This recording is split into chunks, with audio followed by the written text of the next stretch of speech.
What's up? What's up, everyone?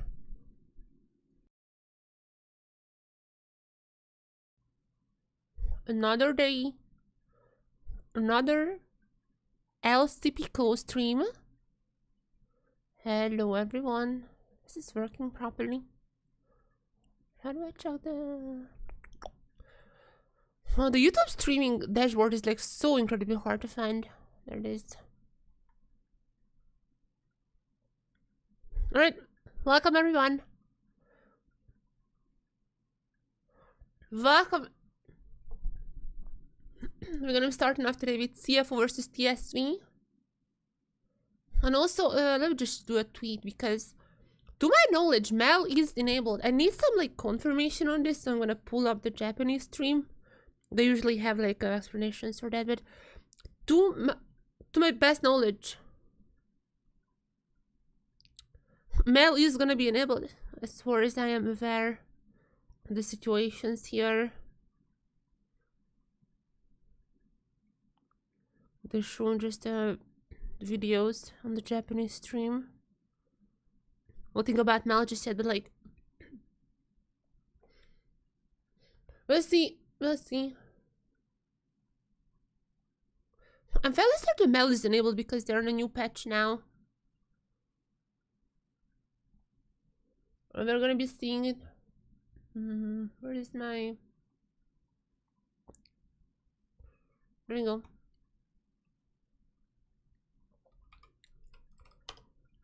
Let's see. 9 day, right? Okay, guys? Yeah. Day 9.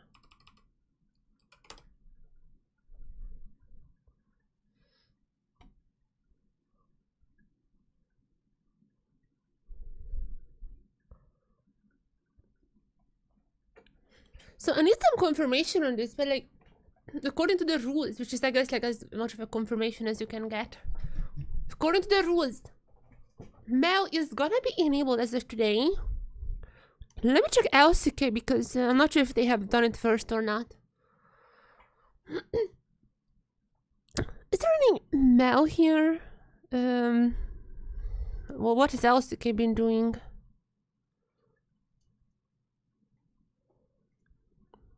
Okay, I don't see any Mels here, but have they banned Mel? Wait, LCK is not... Wait, what? Oh, LCK is still in the old patch. Oh! Sorry, LCK is still in the old patch. I don't know why they are still on that, but like, seems like they are a little bit behind. Okay.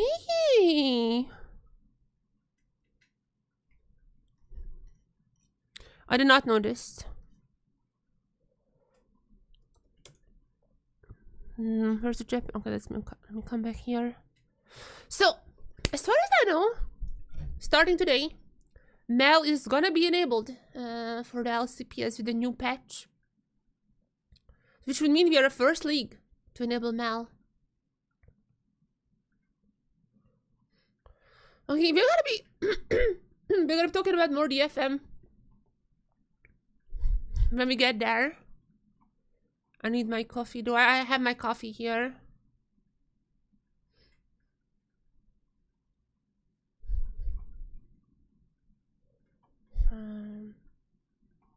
I just need like let me just tweet it out. LCP is live as we are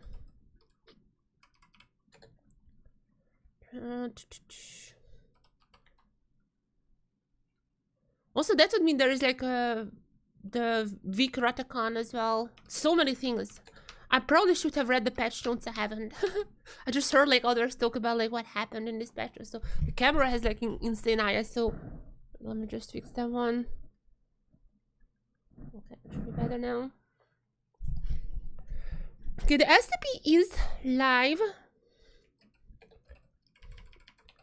We are the first league to switch to... What is like the new naming scheme? Oh my goodness. I keep calling this 15.3. I cannot remember this 25.s. Oh Jesus, I cannot remember this new. Okay, we are the first league to switch to. Wait, even the wait. Even the patch note site is like, so there are like 2 patches that are 25.s1, and they were like, the third one, no, it's from now on it's 2025 as, what? This is, oh wait, I mean, in like the API and the backend, it's still code 15. Like if you were ever to, you know, just go to the backend and like get the API call or something, it's gonna be 15.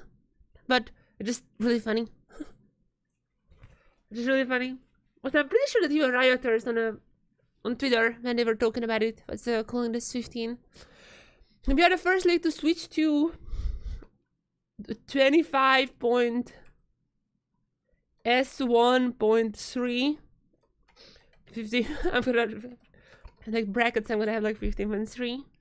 So, which means we will have Mel enabled first. Who will pick her? Which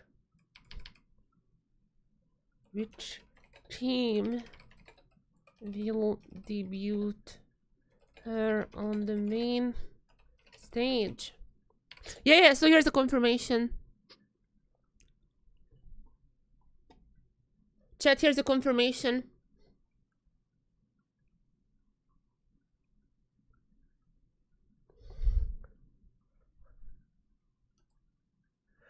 This is gonna be the thumbnail. Mel is enabled! As of today, Mel is enabled! We're gonna be seeing. We're the first league to switch to the weird name, which means we'll have Mel enabled first. Which means Mel is now enabled. Which pro will play her first on the stage? I really hope it's gonna be DFM. I just hope it's gonna be DFM because then we're gonna be the first and something. But yeah, Mel is enabled, everyone. Mel is enabled. Where is my let me just do this tweet. Oh my god, I should have like a plugin or something and just write these tweets for me, because every single time it takes so much time. It takes so much time to write everything. Also, another upgrade, or like upgrade, like here the boss, here the nurse. It's in Japanese, but I think you guys can still understand it. We got Evelyn boss, Jax, Keen boss, a lot of trash. Actually, I heard the trash boss are really good. I know some people who like the trash, and they said that the trash boss are really good. So we might be seeing that one as well. We might be seeing some trash. I saw the nurse. A lot of tanks actually got nerfed, so it's gonna be fun to see what's happening on the top side. Tanks have been nerfed. Misfortune, Rel, Skarner has been nerfed, obviously. Teemo has been nerfed, I'm not sure why. Yeah, I mean, a lot of junglers is like Wukong, Viego, those have been perma. I mean, close to perma. I had like pretty high prio. But I hope the Skarner is gonna be a little bit out of the meta. It was quite annoying to see every single game being Skarner ban. Let me just share my twitch.tv/Jesport. Or the YouTube link as well. Go. The LCP is live. We are the first league to switch to 15.3, which means Mel is now enabled. Which pro will play first on the stage? What are the hashtags? I'm always watch LCP. There you go.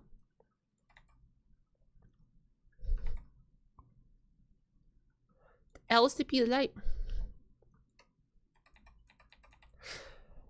Oh, I didn't even know that even the dragons got little updates here. The Camtech Soul has gotten a bit of a buff, you know. Just like the damage increase you get when your low health is up a little bit, not too much, but a little. Every other, also not every other dragons, those are not dragons. But here's the most important change, I think, in my opinion. The grubs are whatever, it doesn't matter. But Voracious Otacon has been nerfed. So, basically, I think the most important, the false life, I'm translating for you guys. That means false life there on the bottom. Instead of 5.5 seconds, it's taking you to get back to your base. It's now gonna be taking 15 seconds. So, I don't know how much of this is a nerf. I'm gonna be honest, whenever someone died with a false life, I haven't really seen them just TPing immediately back. I don't think it was like that super common. But nonetheless, it's gonna be a little bit more, you know. So, I guess like the other team, if they play well, they can utilize that time to push some turrets. But I haven't really seen this like being used that much. So I'm not sure. I'm not sure if this is really gonna be mattering too much. It's still gonna be OP, in my opinion. It's still gonna be OP, just a little less OP.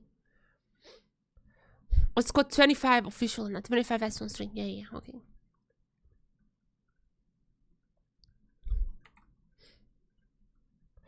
Alright. Should I bring up the patch notes? Okay, I'm not gonna follow the Japanese stream all the way. I'm just gonna bring up the patch notes. So we are the first league to switch to 15.3. Let's check out what is in here. I don't think I'm gonna go through everything, just like the little overview. Maybe I'm gonna check a few things out, but just so you know, we got some nerfs. Timo, I'm not sure why. Timo was incredibly bad anyways, but he got nerfed, I guess. Sure. Galio has been nerfed. Jace, Misfortune, Rouse, Connor, Wukong. We have seen a lot of those champions, so it'll be interesting to see if changes anything, changes any dynamics. Thresh got buffed, which I'm really happy to see. Some of my friends who are big Thresh players, they said that the changes feel really good. So we might be seeing Thresh back in Pro. Anytime Thresh is in Pro, I'm liking this. I absolutely love the Thresh. So I really hope that we're going to be seeing some more Thresh. Recon also got buffed. We're going to be checking out how much soon, but depending on like, the buffs value, Recon has always been picked. Attack speed cap also changed, a little bit of an increase. I'm not sure if there's going to be anyone who really utilizes that. Like, I don't know if there's anyone champion who just was waiting for this little, like, from 2.5 to, like, 3. I don't know if there's anyone like this. Champion Bounty has also got some nerfs as far as I know. So, yeah, there are a lot of changes here. As far as I know, the tanks also got a little nerfed. Yes, they finally swapped to metal. I think I'm the only person in the whole world who uses a mech. So, I mean, plays League of Legends in a mech. But I'm very happy about this. Still no support for the M1, the native support, which is a little sad, but, you know, one step at a time. I'm not sure how much the attack speed cap is gonna be really affecting Pro. I don't think that we have seen, like, this, you know, space gliding twitches as much, but, I mean, has been increased. The bounties actually have been lowered as far as I know, right? Lead required to begin decreased. So basically bounties are gonna be enabled earlier on. You don't have to wait for super long. Bounties are gonna be enabled a little bit earlier now. Decreased, so, and they're also gonna be going away earlier as far as I understand this sentence. Camp test, so we have already seen this one. When you're low health, you're gonna deal even more damage. A little bit of buff for the Camp tech. Cloud Soul got a bit of a less movement speed. I don't think those are super important. Also, it's just whatever. A little bit of a void grab, that's not important. This is the most important. I think this is the most important.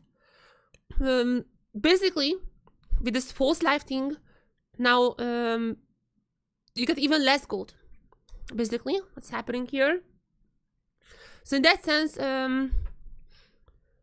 yeah, basically in that sense, it's whatever. But I'm not sure how important the false life changes are gonna be. Because I haven't seen that many pros just like, you know, teleporting immediately back to the fight. I haven't really seen this, honestly.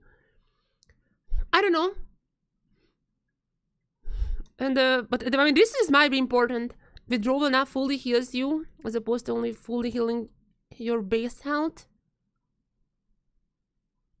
Fully, I mean, it doesn't even matter. Base. I don't even know what that means. There's been some champion changes as well.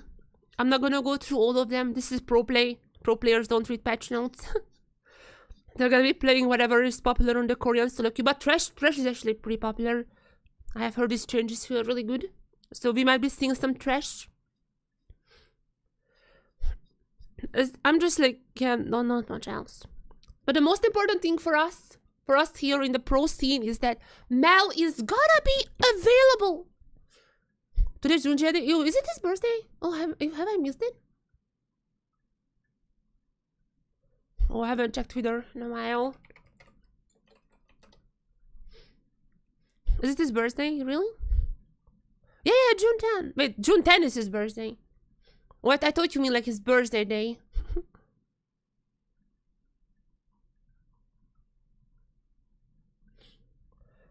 Well, yeah, we're gonna see Mel today, I would assume. That is my prediction here. My prediction is a Mel.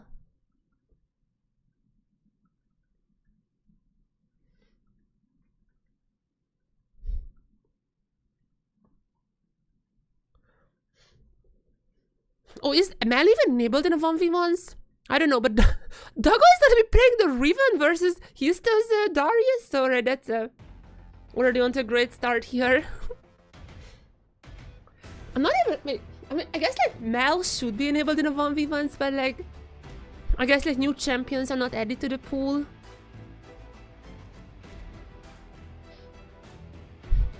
So we have to wait for the Mel a little bit later.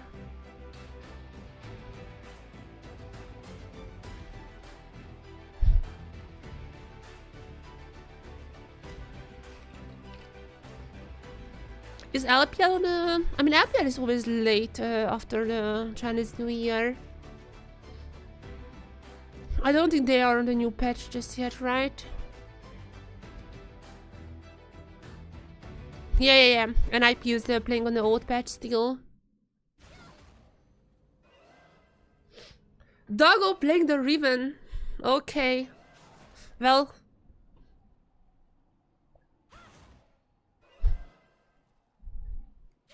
Let's see. How should I do my chat? Oh my... Come on. I'm gonna do something with this like this. There you go. Hello chat, now I can see you guys again. Yesterday I had to turn on emote only because I didn't want to get spoiled. But now I'm back, chat. I can see you guys. The Riven. I'm not even sure what Riven has to do with Noxus. Is she from Noxus? Because they're like just basically just a Noxus and the same team champions are enabled in these 1v1s.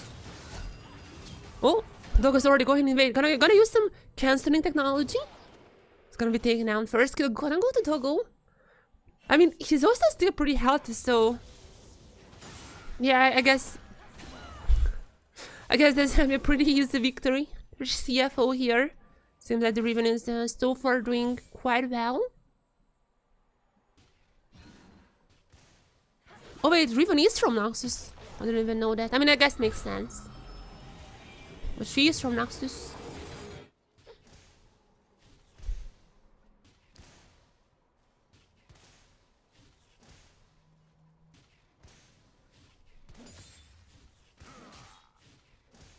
Alright, I was just checking Twitter, sorry. I'm back. I did my coffee. I cannot focus right now.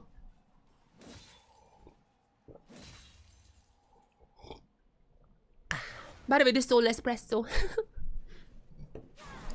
I made a lot. This is just an all huge espresso. Alright. Doggo. So far doing quite well in this matchup. Oh, Histo was only able to pick up the long sword. Yeah. I feel like this is the victory for Doggo. On the Riven so far. Been quite a 1v1 champion, but we'll see.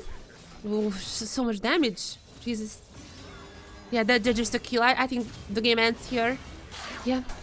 Well, that was like one of the most one-sided 1v1s I've seen, I think. Oh, just Doggo doesn't even care. He just goes backstage immediately. He's like, yeah, job done. Wow, that was like actually one of the most one-sided 1v1s I've seen.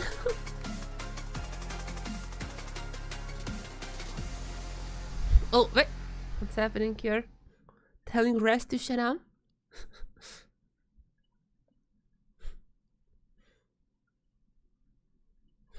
Anyways, let's see. I want to see a Mel. I would really want to see a Mel. For one reason, and one reason only. Is so she reflects like a... Okay, Briar is not going to be picked probably in Pro. Yeah, I don't think Briar is going to be picked, but like... I want to see like a Blitzcrank hook or something being reflected. And to just pull Mel in the enemy team, you know. I want a funny moment, basically. I want a clip. That's all I want today. I want a funny moment that I can clip and upload. As like, here is a funny Mel clip. As the first league that enables her. That is my goal for today. That is what I'm gonna be looking out for. Also, I guess like it's a while we're waiting. Okay, while you're waiting, I guess it's not a bad idea to, you know, to be a little educational, to show you guys some knowledge, to actually read up what Mel does. So, as for her passive, basically for whenever basic attack, it applies a stack. There's gonna be stacking, stack, stack. And TLDR, you wanna have good positioning. You wanna have prolonged fights. You wanna be able to just go around and just keep auto-attacking people. Because it's gonna be stacking up. You just wanna brrr, like that. If you have good positioning, then the fight is long. It's just gonna be really OP because you're gonna get a lot of stacks. As for the Q, no, 1 second, I'm gonna close my door. It's getting quite loud outside.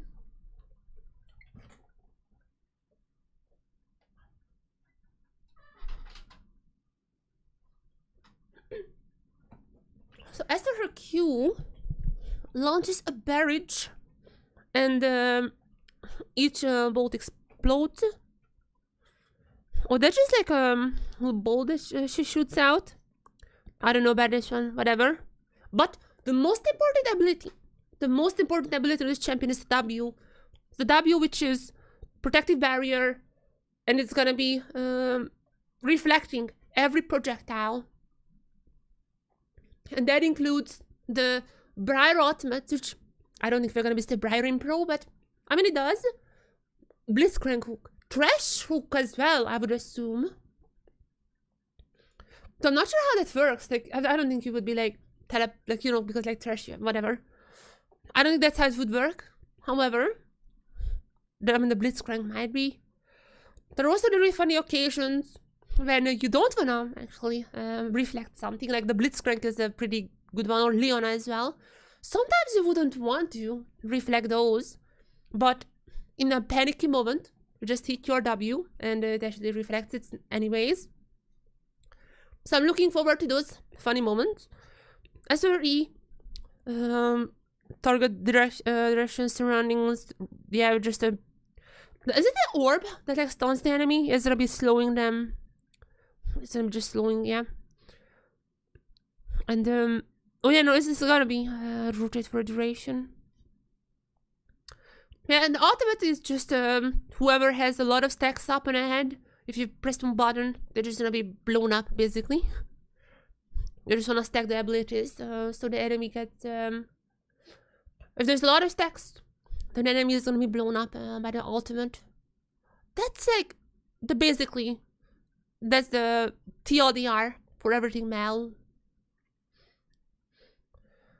And as far as I know, we are the first league to enable her as like a switching on to the new patch. I'm gonna check out GOL to see if this is actually true or not.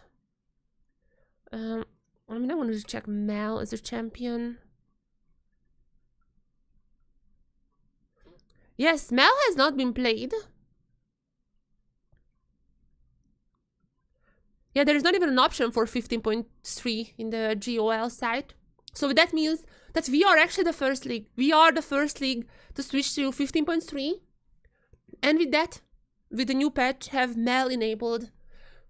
But just as a reminder, we still have the Otacon changes, which might be important. I'm gonna be honest, I don't think that teams have teleported back to the scene as much. Like, I don't think that is necessarily something that the teams have utilized. But there's gonna be a longer period now before you can respawn. There's also gonna be some champ changes. Again, like I think the Thresh has gotten some nice buffs. I heard from people that the Thresh is played a lot more these days. And also, what else? What else have been changing? This is a fairly new patch. So basically all the information I have are from just screaming on the TR99 and all the just like the solo queue data that we have for this like 3 days or something. So there's not a lot. But there's still tank items are is it like now? Or sorry, no, the tank nerfs are gonna be next patch, right? That's not even now. But a lot of junglers actually, Skarner, Viego, the Wukong, all of those got nerfed in this patch as well. So I think there's still a lot to look out for besides even the Mal. But I would say that for most viewers, including me, the most important thing that to look out for, the one that we wanna see, is gonna be this Mal. It's gonna be the Mal to see which team is gonna be the first one to lock in. I kind of wish it would be DFM to lock in Mal first, so I could be like, look at this, we are the first. But I would be shocked if there is not a Mal pick here.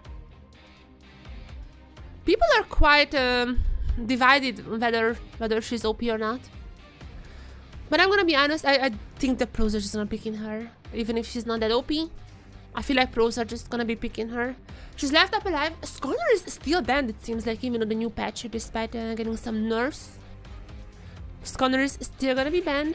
I mean, Junjia, you probably would have banned all these strong champions against him.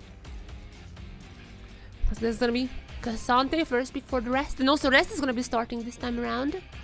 Driver has played a few matches beforehand, but it seems like rest is starting now, and for game 2's Driver is coming in. That is the situation that's occurring, it seems to me. There's the vibe picked. There's the Cassante. Are we gonna be seeing the Mal? That is what I want to know. I feel like I heard people saying that she's not as strong. I definitely heard people. It's a very divisive thing, because like she's kind of strong if you like, you know, if you position well in the fights and everything, but there are better assassins if you don't go for an assassin route. And I feel like people just try to go for control mages here. We'll see if there's any team who would wanna take on this risk to pick up the Mal, but for now it seems to be nobody's really prioritizing her. I mean, they're already gonna have the Orianna logged in. We might be seeing Mal more in game 2's, because there are pretty strong control mages still in the game. And they're just gonna go back to the Azir meta? Is this what's happening? I mean, Fate has always liked the Azir. We played that yesterday as well on the old patch. So Fate has always liked the Azir, but are we really gonna be going back to the Azir meta? At least there is no Corki. I mean, I guess like Corki could still be picked as an ADC, but still. Jace? We had some Jace nerfs as well, I am fairly certain. Let me just bring out the patch notes.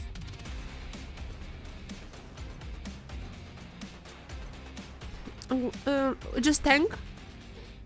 What seems like it's just a tank Jace that got nerfed.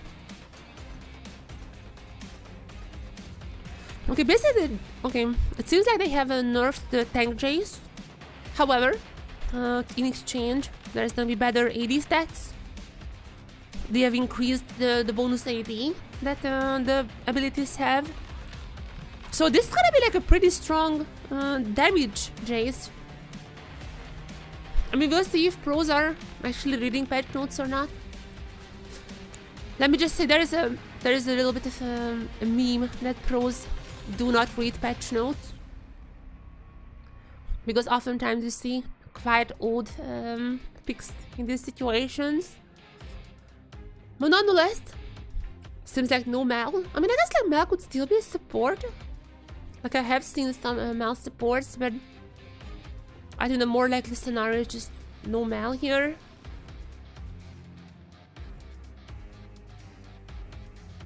Yeah, I'm not sure if we're gonna get Mal today. I really hope, please. We are the first league to enable Mal. Have at least one Mal game.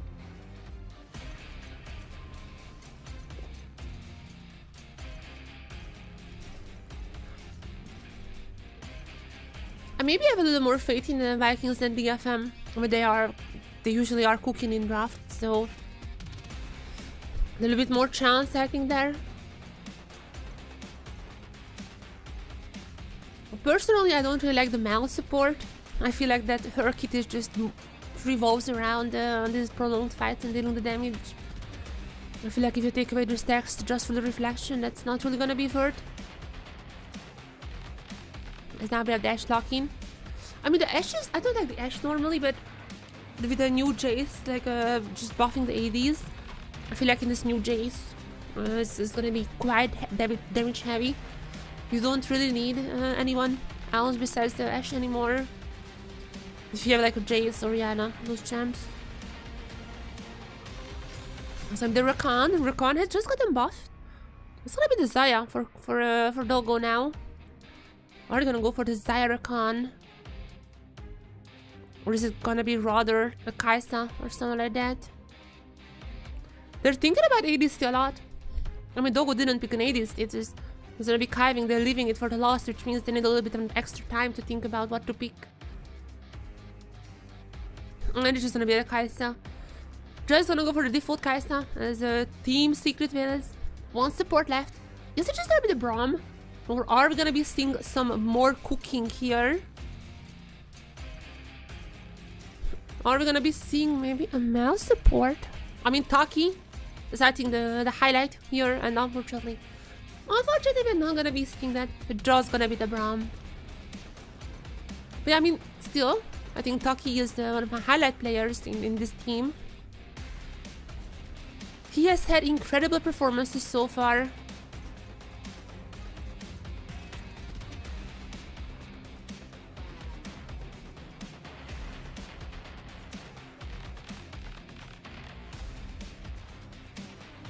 Yep. Sorry. I need so much more coffee. Yeah, no Mal.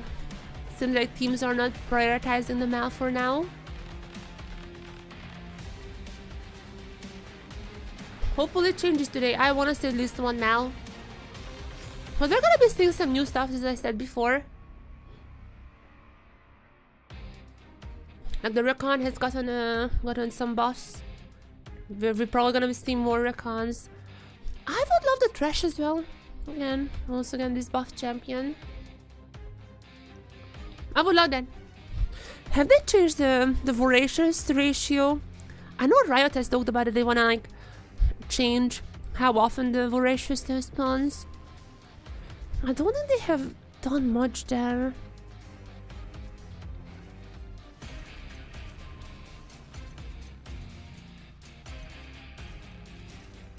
Yeah, I don't think so.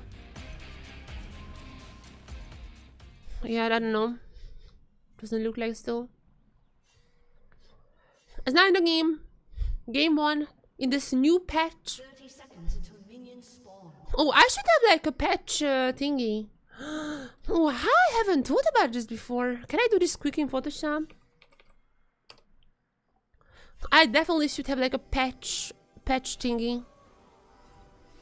I have not thought about this before, but that's such a good idea. You know, saying that like this is patch, whatever. I mean, I guess like I can just like have another one and just keep rotating the two. You know, like you can have like image slideshows in there. I feel like that is the thing that I'm gonna be doing. I mean, I don't think I can like fit this in here, honestly. I'm probably just gonna be rotating them. Okay, let's make a folder for this. LCP slide. Oh, CFO already gonna find out here. There's the stun coming in. Givalazzi, my Photoshop carving has to flash away. Oh, the stuns are being used. There's a flash from Taki as well. First we're gonna go to Eddie. That's a 2v2 though. Okay, it seems like support for support. But Doggo is gonna get so much out of this. They're still continuing. Dogo is still flash if they would really want more, but seems like for now this is it. I'm already liking that. Being aggressive here. Already liking what I'm seeing.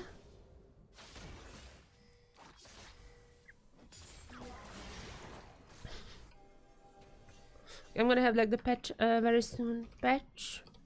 I'm always forgetting what the official name of the patch. 25.S1.3.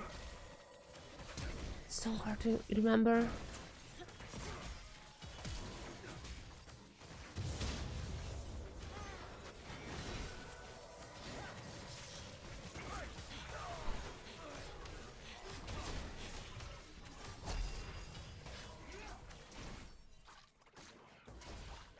Okay, 1 second, guys.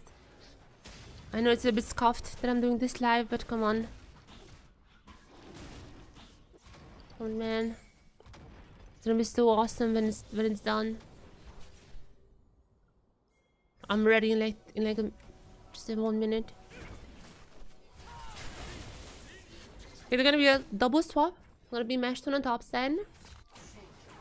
As per usual.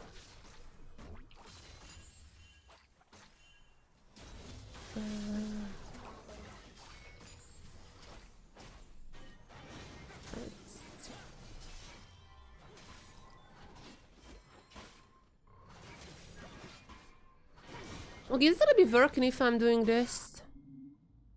Okay, how do I do the slideshow thing?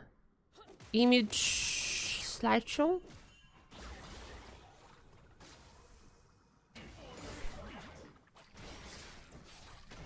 It's time between two. I'm gonna have like 10 minutes, maybe 10 seconds, maybe. Oh, wait. Darius is gonna be killing Honkyu? What is happening? TSW coming in with some fire. Coming in with some fire here, Jesus.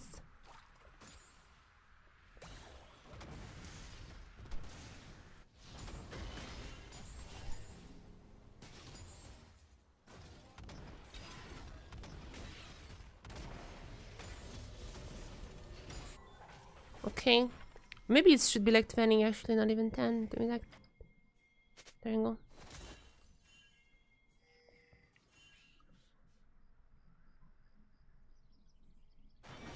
There you go. It's gonna be rotating. Look how beautiful it is. You guys are gonna be knowing which patch it is.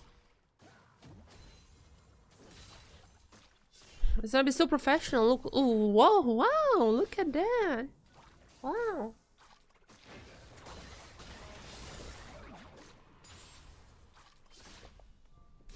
So yeah, we are on 15.3. With all the changes that's been happening, however, we haven't really seen much of that in action. Maybe the Recon. The Recon is like the only one who was actually changed. Got a little cooldown buffs. The cooldowns are lower now on the W. So, just like you can go in even more than before. We'll see how impactful that's gonna be. Yeah, I wish we've seen the trash though. Trash is popping up in solo queue, but not in pro. Just yet as now there was Justice, the grand entrance that I talked about. They're coming his though. No level 6, I remember. I'm knocking them out. The Skyman extremely low. Eddie's gonna be getting this one as well. And with this, Secret Veil is gonna picking up the feed, the first feed. There's now Junjia trying to get to grubs, however. Houston is also pretty early for that. Junjia gonna be sticking around or gonna go for the dragon? That is the question here. I mean, if he's sticking around, they really should be going for this fight. Dogo gonna be caught out here. There's even a stun. Had to use the cleanse to get out. I mean, it's not really worth to stick around unless you fight. You're better off just going to the dragon, but it seems that the fight is gonna be the option for CFO. Dairo's quite low. Honkyu has a nice pull. They're gonna get it out, but they're not gonna be able to get anything. Secret Veil just running around CFO. At least they're gonna get one grab, but that is like not a good fight by any means for them. And it seems like Tyro is gonna go for the dragon as well. They're gonna go for the dragon too? What? Oh, the game is, sorry, the game is quite low. Wanna up it just a little. They're just getting everything. I had like the same issue with DFM yesterday, but I would expect more from CFO. Junji is kind of falling, but I'm not gonna get the dragon at least. But I mean, I feel like they should have fought that and the Herald. Esther had ultimate, I'm pretty sure that time. I just really might need to take one painkiller because my mouth is killing me. I might need to take a painkiller.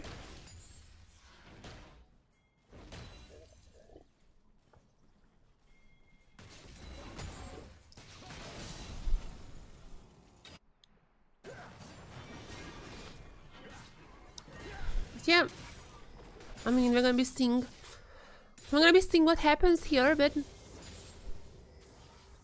nonetheless, Secret Fells onto a good start. I am kind of surprised with them as well. I put them as potentially last place team, just like pre-season, just from name power alone. But I mean, they have beaten the Chiefs, I think. They beaten DFM. Sorry, that was like the first match. They beaten DFM, and I mean they have lost to some of the strong teams, but like they are keeping up ahead against CFO, who CFO I think is in the top 2 teams. CFO is definitely the top 2 teams, but even like with a top 300%. I don't know where to put Talon. Talon has looked so weird. I mean, Talon had a very easy schedule. And even those, they look kind of shaky, so despite Talon being so far not lost a single game, I'm a little skeptical of them because they literally just had the easiest possible schedule, like actually just going from the bottom up, beating all those teams. Talon yet to face under CFO or Vikings. I think those are our strongest teams right now, but Secret West putting CFO up and playing them. Definitely not gonna give this game away too easily. I mean, this is still pretty early on. Only not even 1,000 of a gold lead for Secret Trails. And I mean, top lane is doing well. There is somehow still a lead for Cassante. Was it just from plates? Or probably just some plate money in the spot lane. But yeah, I mean, Dogo is also gotten some kills. I'm not sure how much Eddie is gonna be able to deal in terms of damage. Ashe, I'm not really liking the Ashe comps, if I'm being completely honest. I feel I should just relax the damage, but we'll see very soon. I'm definitely happy to see Dogo with a 1 kill. So we're gonna be seeing Junjia has been followed up. Was on vision all the time.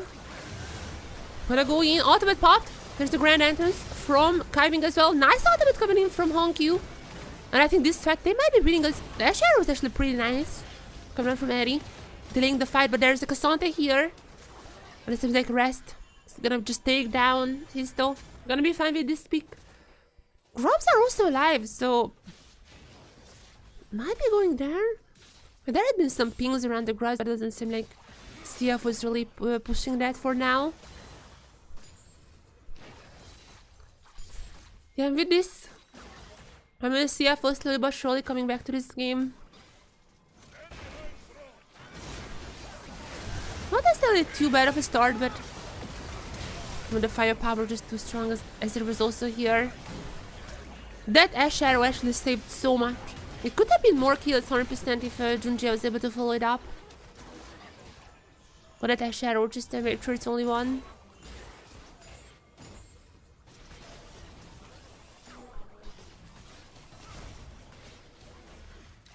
Now teams are gathering once again. Oh, this is a good fight for Secret Fells. Immediately taking down Junjia. I don't think they wanna fight afterwards. Are they gonna be picking up the 5 grubs? I mean, it seems like Stellar immediately teleporting bot wave, just to make sure that Cassante is not gonna be able to get any plates. He used to just wanna pick up 5 grubs. That is incredible. That's also gonna mean 2 full camps. Which means Secretville is gonna be getting the... If they take 1 more camp, they're gonna be taking the feats as well. That is incredible.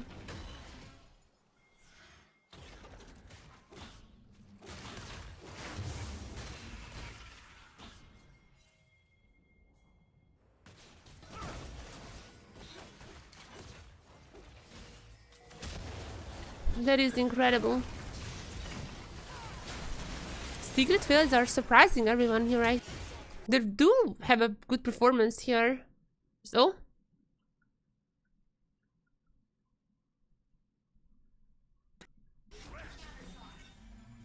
Did I have... My internet was... What is up with my internet these days? I'm sorry guys, I'm back.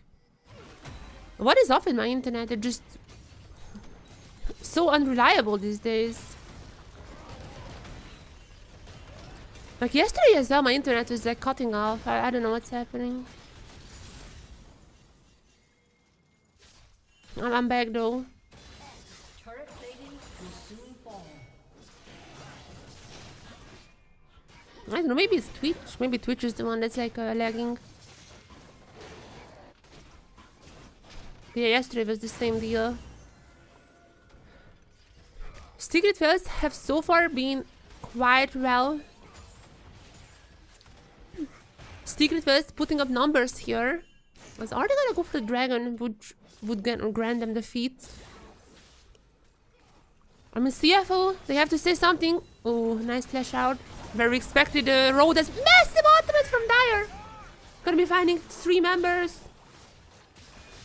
Honkyu gonna be chunking down as he's the best here. I don't think there's gonna be a casualty, but that was a massive ultimate from Dire.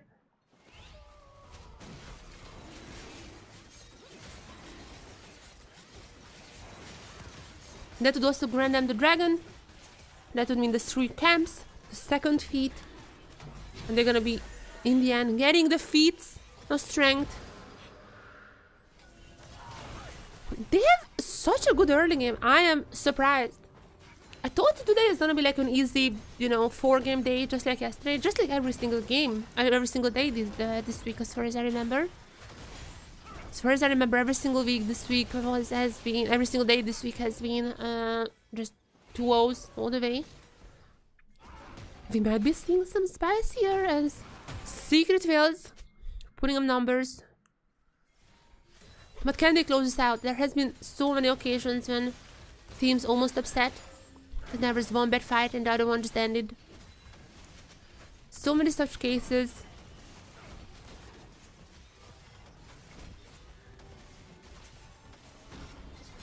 So let's see what is the situation here.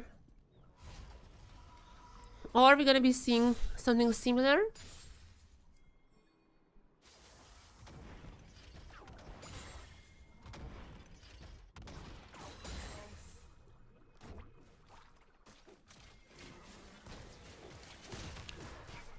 Alright.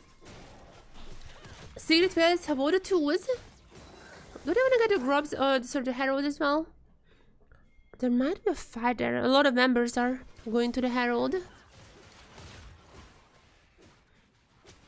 Oh, Kaiving is actually quite caught out. I'm not sure if he's gonna be getting out. He wasn't on board. They didn't know that he was doing some business there. Secret Fields, I mean, the golden is actually not as much. Still. Thanks to the Cassante, is actually keeping pretty up in terms of gold. Rest so far kind of keeping this game up and alive. But yeah, CFO is not looking as stable as I would have expected them. And obviously Secret Fields doing much better than I expected them. Because now Herald is gonna be started by CFO. Are they gonna be getting there? I mean, Houston is coming in, ultimate available. Oh, there's a fight breaking out. Ultimate is gonna be there. Houston, are they gonna be stealing it? It's gonna be actually Eddie who gets it somehow. But there's a Herald. 4 Secret Veils as the fight breaks out. Kyvin tries to go in, but Kyvin is gonna get stunned by Ash Shadow. Massive ultimate from Dyer. And this just might be the fight that they're winning us. There goes in Honkyu. With the ultimate, he might be saving the game. Shut up for Dogo. Kyvin is still alive. How are they winning this fight? Man, oh. Night and day, Honkyu's as they are compared to Fates yesterday. Massive ultimate, not gonna get 1 kill for himself too. And that's what I mean. One team fight like this. And now the game is just completely different story. Happened so many times now. It's gonna keep happening. And she's gonna be losing all the gold lead that she had. Dogo is gonna be up now. Probably a new item in the next back.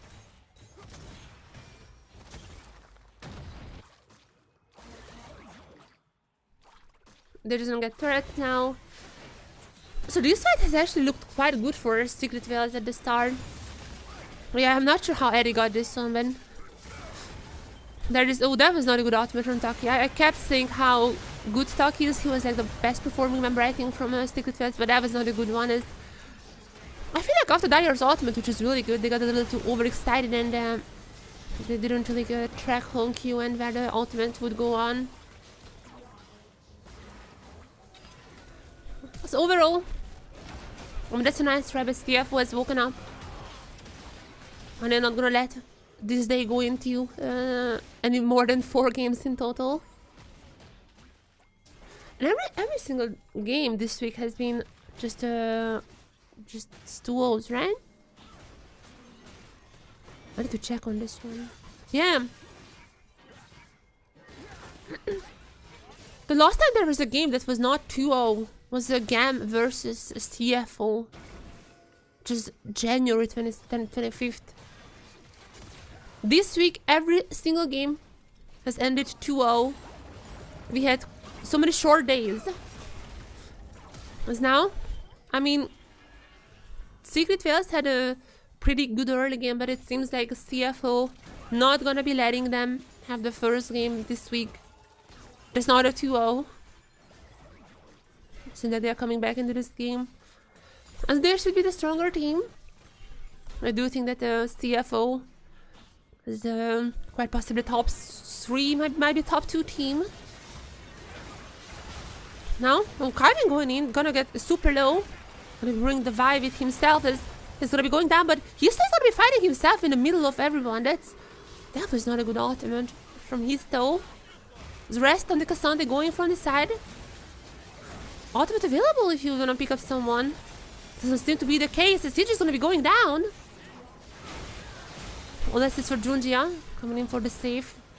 Rest is just barely by surviving. I am surprised this is just 1 kill for CFO. I feel like this should have been way more. Just gonna be a trade in the end. That was, I don't know. I guess like they're still in the game. Team Secret Veils still kind of in the game, however. It definitely feels like that the control now is on CFO's hand.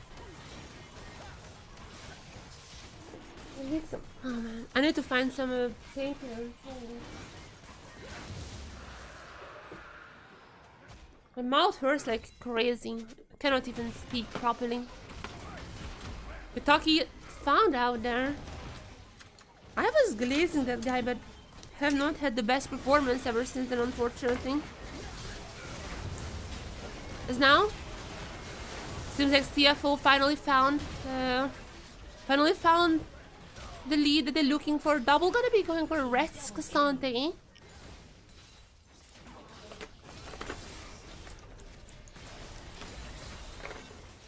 What? Do I not have any painkillers here? Like what? Oh, that's not good. Oh, that's not good. CFO gonna be starting up the Voracious. Once again, we are on 15.3. So Voracious is a little bit nerfed. Because they take a lot longer to respawn or like withdraw, I guess. So taking a lot longer, however. So yeah, they're not even gonna go for that. They're just gonna be using the Herald as attack still. Just gonna be crushing on the mid wave rather. They still have 5 drops, so they're still gonna be quite fast to take here. Trying to get as much gold as possible in this situation.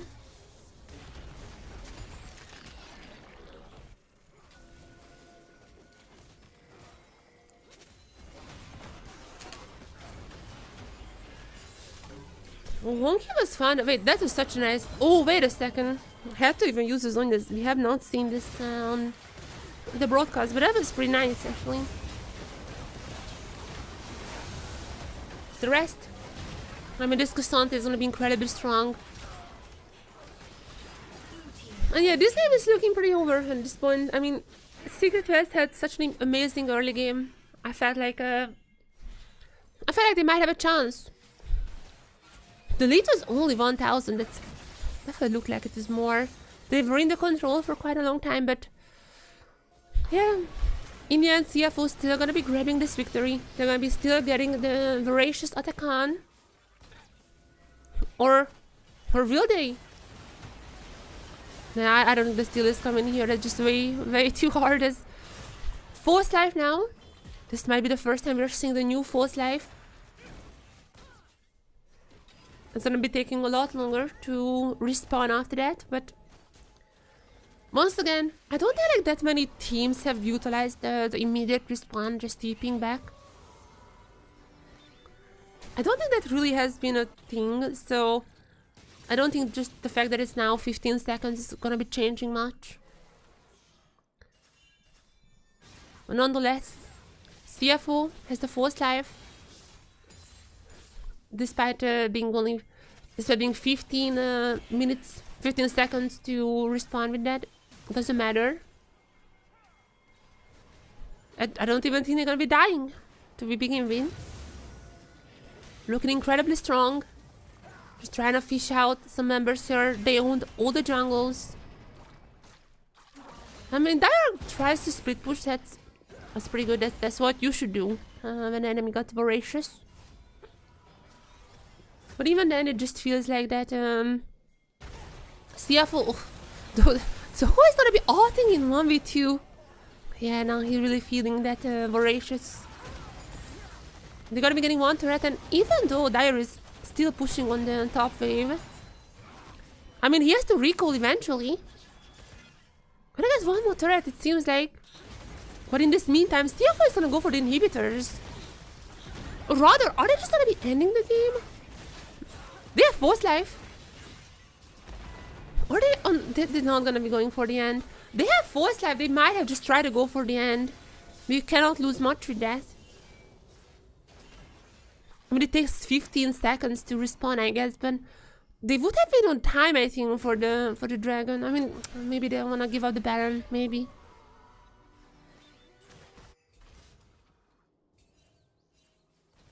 But I wish they just try to go for the end. I mean, that's still a pretty strong attack on, despite the nurse. I still think it's pretty strong.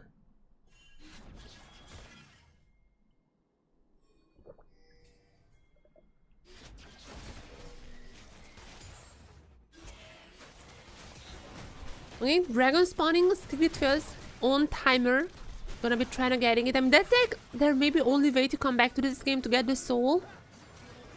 But I mean, CFO knows that as well. Don't wanna give them the soul point. And this fight, oh, I don't think Secret West win this one. Unless Taki goes in. Nice ultimate. Gonna be taking Junji out of the fight, but no casualties for now. As Rest is gonna be flashing in. He's gonna get using the ultimate. This massive ultimate coming in from both Rest and Honkyu. Wait a second, Honkyu is gonna be going down. Okay, they're not able to really take everyone down from Secret West. Wait. This fight is not looking good for them. Wait, what has CFO done? How did they not win this fight? I need to see the replay. How did it? They should have been winning this. What? What has happened here? I mean, 5 more minutes. They're gonna get the mountain. Rest is flash. So the rest is flash was the first weird part. Let's focus on that first. Rest. Look at rest. So he was flashing in. Oh, got stunned by Taki. It seems like he wasn't expecting that. As Honky with the ultimate not been able to get the members out of the other side of the wall. Yeah, just a lot of small mistakes from CFO, it seems like. Yeah, Rest got stunned. Then Honky's ultimate didn't get the others over the wall. Really just a lot of small mistakes. CFO still gonna be having the lead. But I think this play wasn't just to get a lead for themselves. This was delaying the game for 5 more minutes. So they could get the Mountain Soul. With the Mountain Soul, maybe they have a chance, but I mean, this still looks quite over. Dire is super strong. I mean, Dire is able to split push so much as well. 2 items now. I'm gonna be strong on the Oriana. All those ultimates are still gonna be hurting, but I still feel like rest on this Cassandra is super fed. I mean, despite Ashe having a lead in terms of gold, I think Kai'Sa's items are much more damage focused. There's obviously the execution. I mean, 3 items for Ashe is not gonna be that bad either. Just I feel like Ashe is not really that damage dealer, you know. I always look at her as more of a utility ADC. I'm gonna be slowing. That's gonna be really helpful for Dire, but I still feel like Kai'Sa can go for more insane outplays here in this team fights. But she's also like quite not a mobile champion, especially compared to someone like a Kai'Sa. So I would favor Kai'Sa still in this matchup, says Taki. Gonna get taken to like half health. Also, all of those Seekers, I forgot how they called from Kai'Sa, but they're gonna be hurting. There's like a Gunstab, I've seen that one's already picked up by Ferdogo. So those are gonna be hurting. CFO gonna be starting on the Baron. I mean, there's a ward that they can 100% contest this. Secret Phase are not that behind. I feel like they should contest this. Oh, wait a second, the minions! Oh, Secret Phase have to go back. CFO can play this game forever. I mean, they can just like try to go for the Baron. They can just go for it forever. Ooh, yeah. Team Secret Phase, such a horrible situation here. They have to go back. The Vinions! The Vinions already killing one Nessus turret. And meanwhile, CFO just gonna get the Baron easily. They can just, you know, dance around the Baron. They don't have to take it. The minions are doing the job in the base.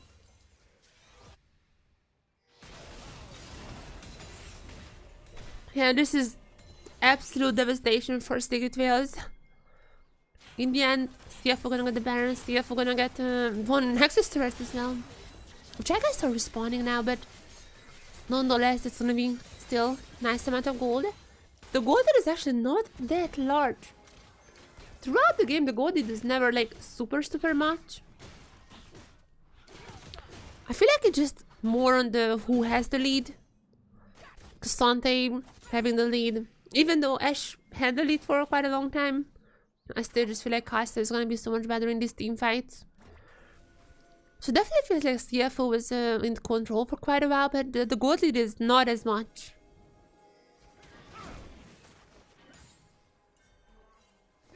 Skywing? With Dogo as well coming in. And if they tag them, Dogo has ultimate to jump in.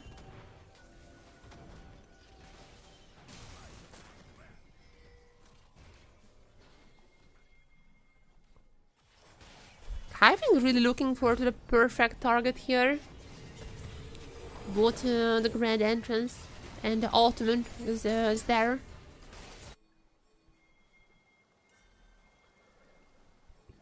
It's a little bit of a slower situation now, as we're gonna be waiting for the dragon to spawn. As I said before, this might be the lost opportunity for Secret Veils to win this game. Like that dragon.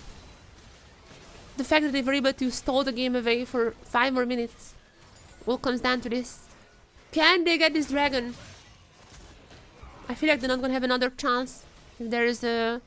If they're not picking this up now. They kinda have to retreat though. They're in a very bad position, but they need to fight this, I feel like. I feel like they just need to fight this. He still may try to go for the steal, but no, they're too far away. Once again, the mountain sword is gonna be denied from them.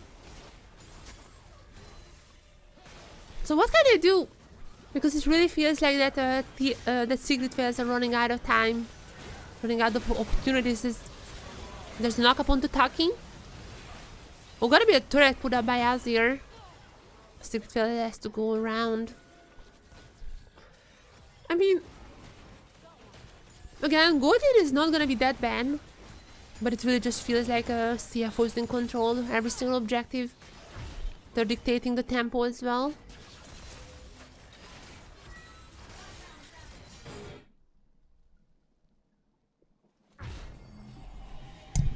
Oh, sorry.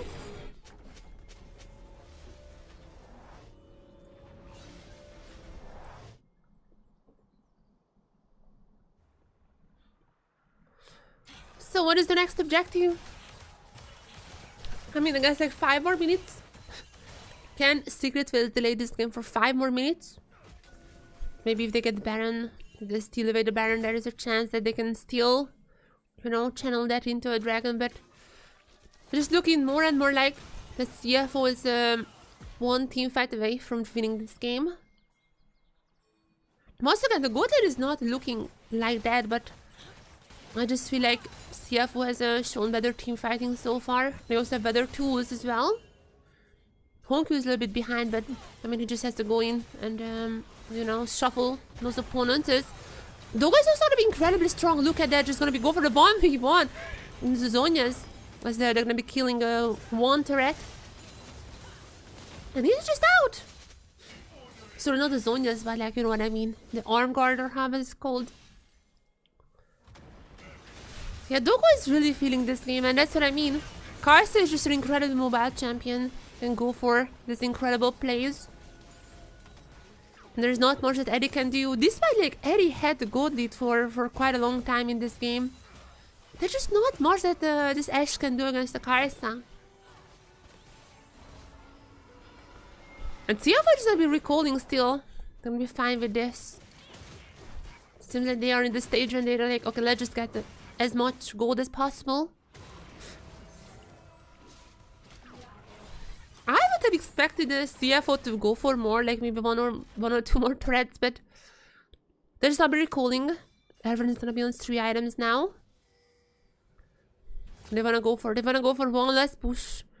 I mean, even on the side of Secret Veils, most of them are gonna be on 3 items, so we're not gonna have that much of a difference. But again, the CFO's comp, I think, is so much better in this fight.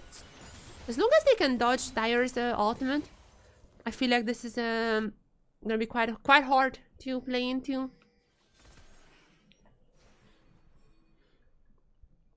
They're just waiting for the Baron. They're taking this so slow.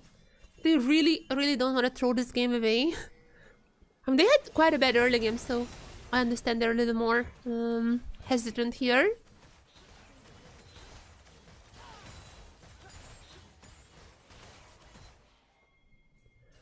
They're still waiting for the perfect opportunity.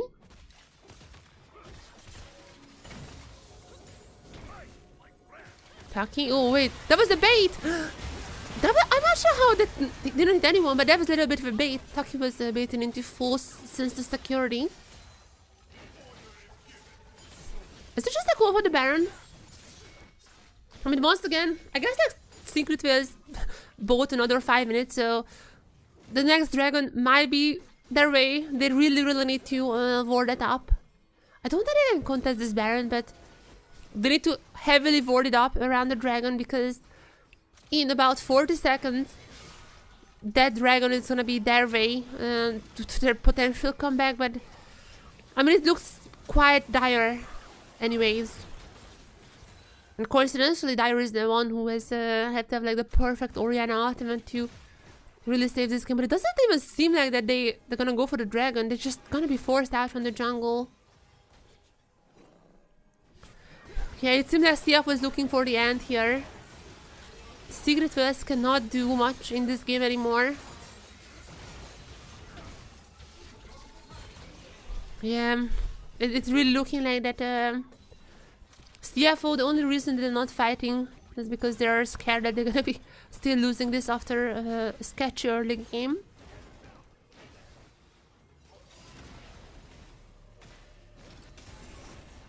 But they're looking like they're gonna be finishing this off now. Eventually, I mean, some 4th items are gonna be coming in actually for Secret Fails. But I don't think that's still enough. That's not gonna be enough to take CFO down, to force them out from the base. They're gonna go for the 3 inhibitors, it seems like. Or are they really gonna be playing this slow? CFO is just incredibly safe. Except for Dogo. Dogo is like ulting in for people and everything. But there might be this one. This might be the end. Gonna go for going golden. Killing off Eddie already, and even if Kaibing is down, wait. I mean, he's still there, but surely gonna be ending this. Rest is still up and alive. This Cassante is incredibly strong. Oh, okay, this is like a little bit of a risky fight here. Okay, what is Rest? Okay, Rest is kind of having fun here, I feel like. We rested a little bit too much fun. I mean, surely I can still end this game, right? Wait. Why were they fighting under the fountain? What is this team doing?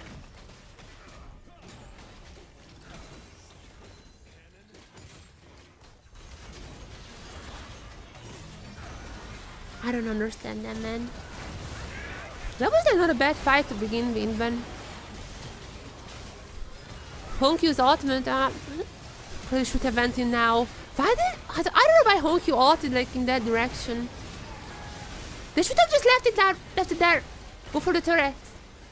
Rest is just like fighting people who were constantly healing up. He was having a little too much fun there. They're gonna pick up the dragons. 3 mountains now for them. I'm sure they're gonna be finishing this game off now. Come on. Like, these guys are having too much fun. Come on, CFO, it's time to end it. It's time for them to end it and for me to just go downstairs and look for some painkillers, because my mouth is just actually killing me. I cannot even think. Ultimate from Ash, not gonna be the worst, but they're just not dealing any damage. And when CFO is not trolling it, they're quite strong. And this seems to be the case here as well, as now they're gonna be cleaning everyone up. I don't think there is much left in the tank, as now CFO is gonna be finishing up this game. It's interesting end, I have to say. Quite interesting end. But Secret Fails had a nice early game. I have to give it to them. They definitely had a nice early game. Another question is, what can they do? What can Secret Fails do? Can they finally get us a day that's not just 4 games? This week, every single match has ended in 2-0. And let's see if they can change this. Let's see if Secret Fails have some secret technology they can be utilizing. Maybe the Mal, maybe the Trash who has been buffed. We are on a new patch, so there is a lot of things to look out for. We'll see what can they use in this new patch, or maybe if they would just end up in an 0-2 as well, just like every single other game so far. We'll see. But I'm gonna be right back. I'm gonna be right back, as I'm gonna take some painkillers, as my mouth is currently killing me and I cannot even think. I'll be right back.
all mine.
What's up, everyone? I'm sorry, I was a little away. I had a medical emergency. Oh, just the players are coming back. I was perfectly in time. I had a medical emergency. So there was like a little bit of how do you call this? Like a bruise or something? Wait, how do you call this thing? Wait,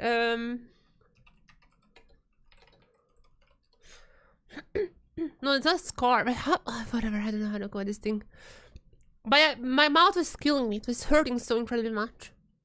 So I just took a painkiller. It's already better, so... Okay. Hopefully I can focus on the games now. My mind was literally just like, I could not think of anything else from the pain. But I'm back for CFO versus Team Wales. Game 2. Let's see if we're gonna be seeing, potentially... Oh, there's Rest there? Was it Rest? Was it Driver? I cannot... Oh my god, it's so small. I'm pretty sure there's Driver there. So they just swapping Driver in. So I was kind of away, so I couldn't really see it. I don't know what's happening, but it seems like Driver is gonna be playing for game 2.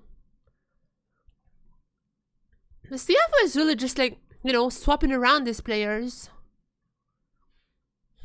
They're really just, I mean, even when they're winning, even last time when they were winning, they just, game 2, swapping in.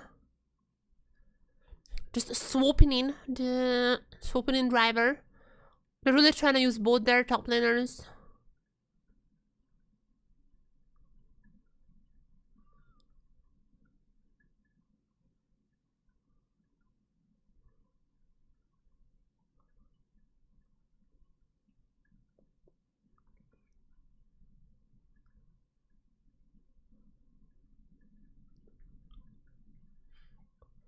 Let's see.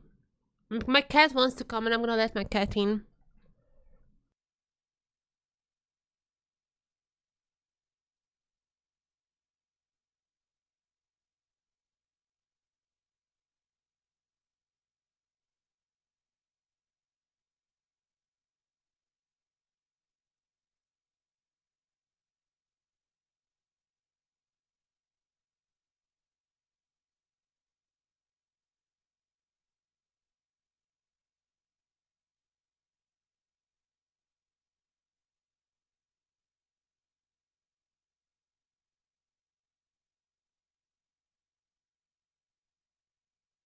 She told me she wants to see some Mel as well.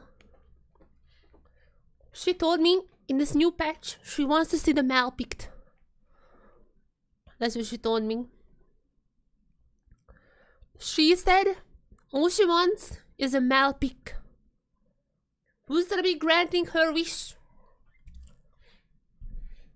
Right, let me just... I have so many bottles here and like so many glasses. I have like my coffee, my water. Let me pour some Pepsi as well. Surely with like my 3 glasses here, I'm not gonna spill either of them, right? Surely I don't have a history with just spilling my drinks all over the place. Surely I can keep them organized and everything. It's gonna be drive. Oh, what was he doing? Was he supposed to like a dove or something? My Driver gonna be swapping in. CFO is really just playing both their top laners. It seems like for the last 2 games now, Rest was the one who was starting. And then Driver stopping in for game 2, even when they're winning. They just wanna play both the top laners. So Driver's gonna be swapping in as, surprise, surprise, blue side picked by Secret Whales. Even in the new patch, blue side is still gonna be pretty OP.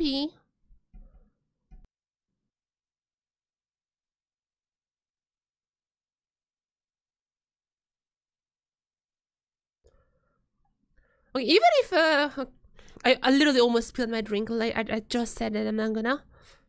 I haven't done this though. So the thing I wanted to show you guys is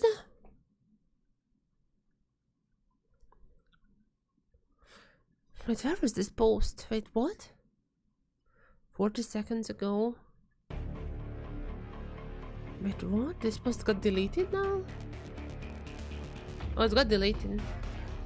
Anyways, Black Dog mid laner was tweeting out that now that Mel is enabled from 15.3. Oh, it got deleted because just like mistyped the patch, whatever.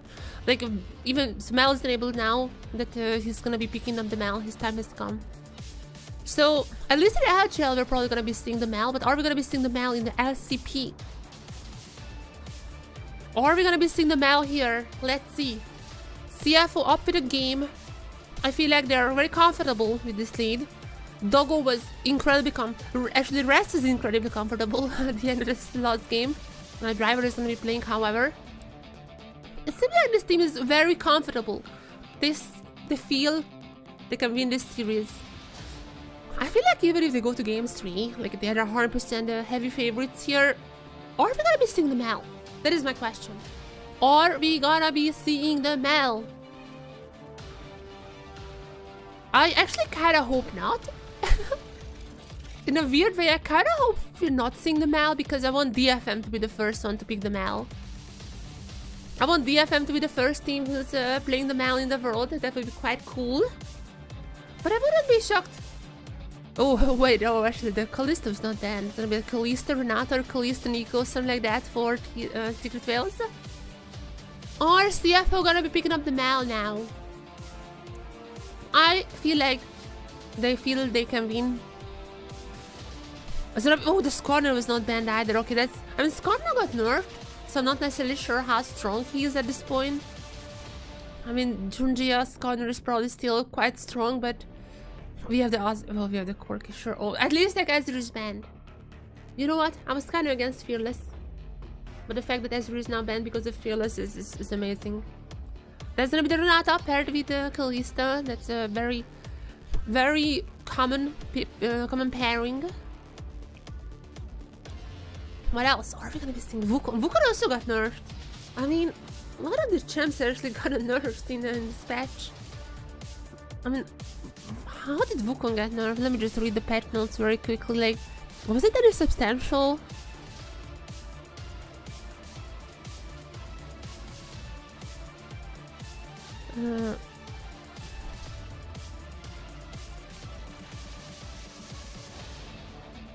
So basically just Wukong, whatever, so just, they just nerfed Wukong jungle. I didn't even know Wukong top was a thing. But apparently they just like brought back the recent boss on Wukong. I don't know, Wukong has gotten some nerfs. But it's whatever. I'm best picked for CFO. I feel like CFO's comp is just incredibly strong already. I guess like Mel is still up for both teams. I mean, this 100% could be a Corki bot lane. That has been a thing for a long time. Or I'm gonna be seeing Mel. To be fair, I'm not really expecting Secret Fails nor CFO to like super cook. I would definitely expect more the Vikings and DFM to picking up the Mel. There's definitely the game I think that's more likely gonna be having the Mel. I think it's yeah, it's very, very more likely. But nonetheless, we're seeing some mid lane bans. So definitely they're expecting Dogo to have this Corki here. I'm pretty sure Dogo has played the Corki before, so it's not surprising to see a lot of assassins banned for the mid lane. A lot of mid lane bans. Is it time to see the Mal? Is my question. Is this time for Mal?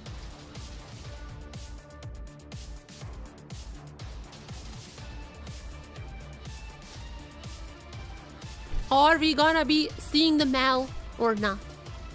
Answer this to me.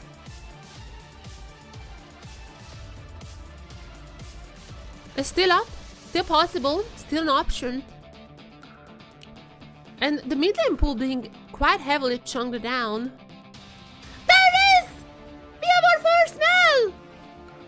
Honk, you're gonna be picking the first Mal.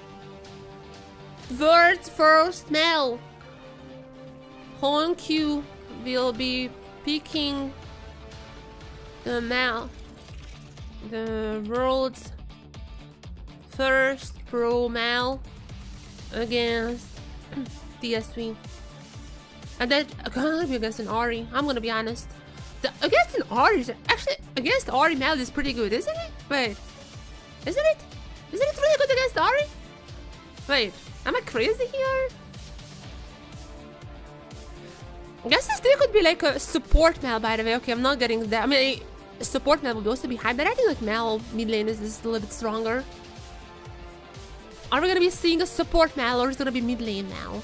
I do think that she is much stronger mid lane. And that's gonna be a mid lane. Yeah, that's gonna be Honkyu's Mal.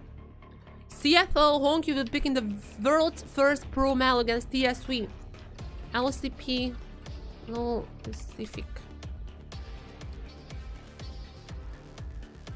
Let me just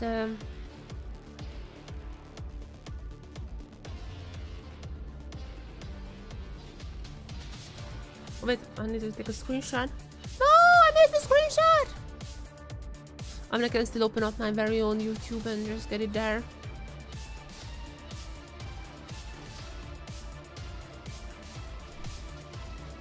Why is it so hard to open up my own stream, YouTube? There you go.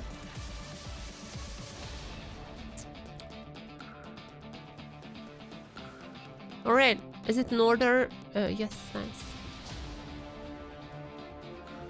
CFO Hockey will pick the world's first pro medal against TSW.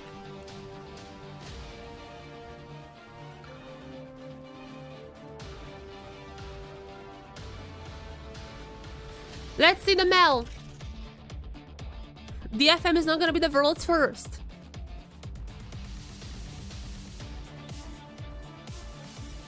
It's gonna be Hong Q. Hong Q picking the world's first pro medal against DFM.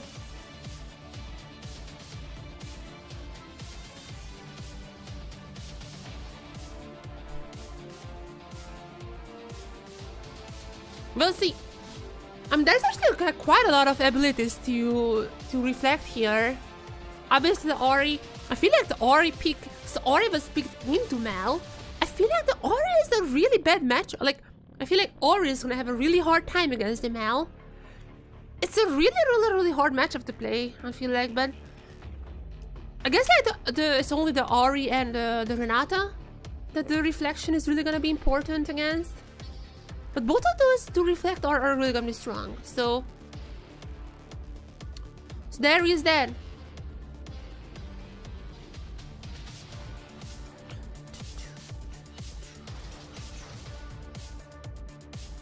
We might have a little bit of an issue.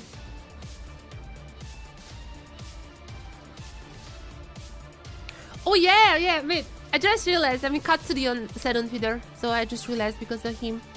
Katsurion mentioned it on Twitter, but yeah. We have the Merada team comp. Medarda. We have the Medarda team comp. We have the Medarda team comp for CFO. With the Ambassador top and the Mal mid lane. Yeah, the family comp is there. Let's see. Come on. There's a little bit of a delay. It seems to be the case here. And now we're getting into the game. The coaches are still on stage, so I would assume there's some client issues happening. Hopefully they're gonna be resolved soon. Tom. Mel. I feel like that was a very good map position.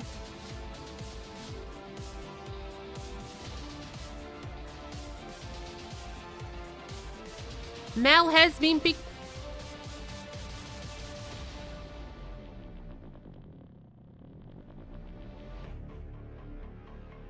Yeah, we're gonna have a little bit of delay. It seems like everyone is getting ready for the Mel to be loaded into the game.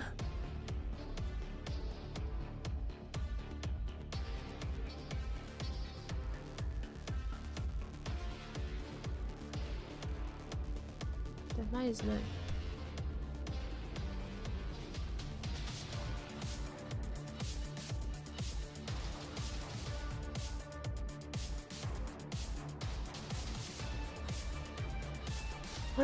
Coaches are still here, so I'm not sure it's a problem. Maybe they're gonna be redoing the draft as with the same picks, but maybe they're gonna be redoing the draft as like just like all the same picks. I think there's some client issues happening. This is a new patch, new champion enabled, so I wouldn't be surprised there are some issues for the first time. I think that's precisely the thing that's happening at the moment.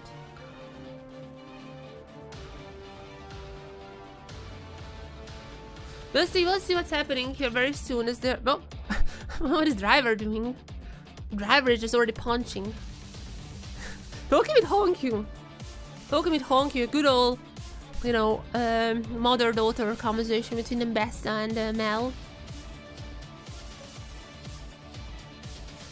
Okay, we have a little bit of a delay, but again, don't worry. We're gonna get into the game very soon to see the very first Medarda composition from CFO. The world's first Medarda composition coming from CFO.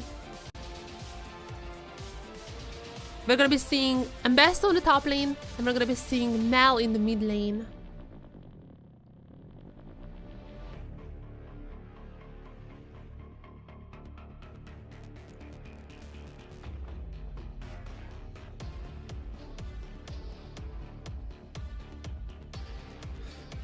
bit of delay. Coaches are still on stage. I'm not sure what they're still talking about. Usually when there's an issue, the coaches are not allowed to speak about the game, but... I mean, like, this is like a wild theory, but like, could it be that like Team Street Fails just like didn't know that Mal was enabled? But like, how is this champion being picked? I mean, sure they knew. Oh, the aura pick was really weird into the Mal, not gonna lie. I feel like there are so many great champs to pick into the Mal. But like, aura is like one of the worst. Alongside the locks. Like, I feel like just those champs are so bad to pick against the Mal.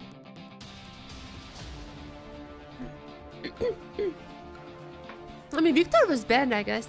There's not that many good champions left in the mid lane. But I feel like the Yone would have been fine, like if they go for a... But I don't know if he's still like the Evelyn, but like Evelyn was buffed on this patch. Gonna go for some AP junglers. Get up the Yone or Yasuo mid lane. I feel like those are like... AD mid laners are so much better against Mal. Because a lot of the AP ones are like the Ori, especially the Ori, just gonna be using a lot of projectiles. The Ori pick was really weird. I'm not sure if there's a draft issue. Okay, we don't know if there's a draft issue as like in... They just picked the wrong champion or something, but there's definitely something happening and I don't know what.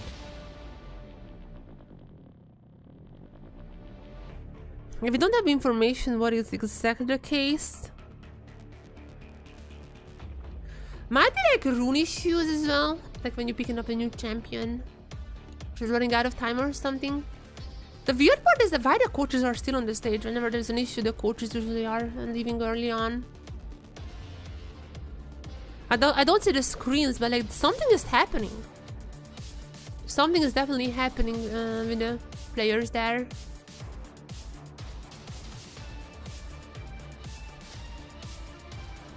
Yeah, I don't know what's going on.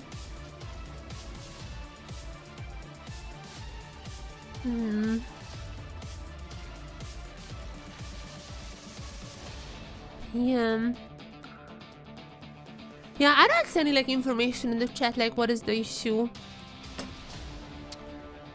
I don't know. I really don't know what is the issue currently. I just hope that they're gonna be keeping the same draft. Like I would want to see the Mal. Even though I would think that Mal is also gonna be appearing in DFM versus Vikings. Like both of those teams I think are happy to be picking the Mal up. But what is happening here?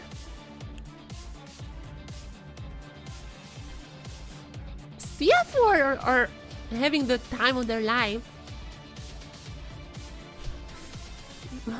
What was happening?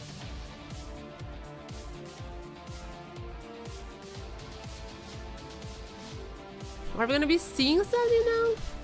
That's been going on for quite a long time. A little bit of a break here. I mean, this is probably gonna be another just a 4-game match.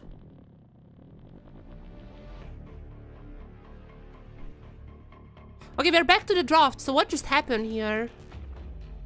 So they remade the draft. Also, they remade the draft. It seems like they wanted to pick the Leona. Okay, I guess like they picking the Leona instead of the Rel. I'm not sure. Okay, whatever. It's like the same draft, but somehow CFO picked the Leona now. I don't. Maybe that was like a client issue.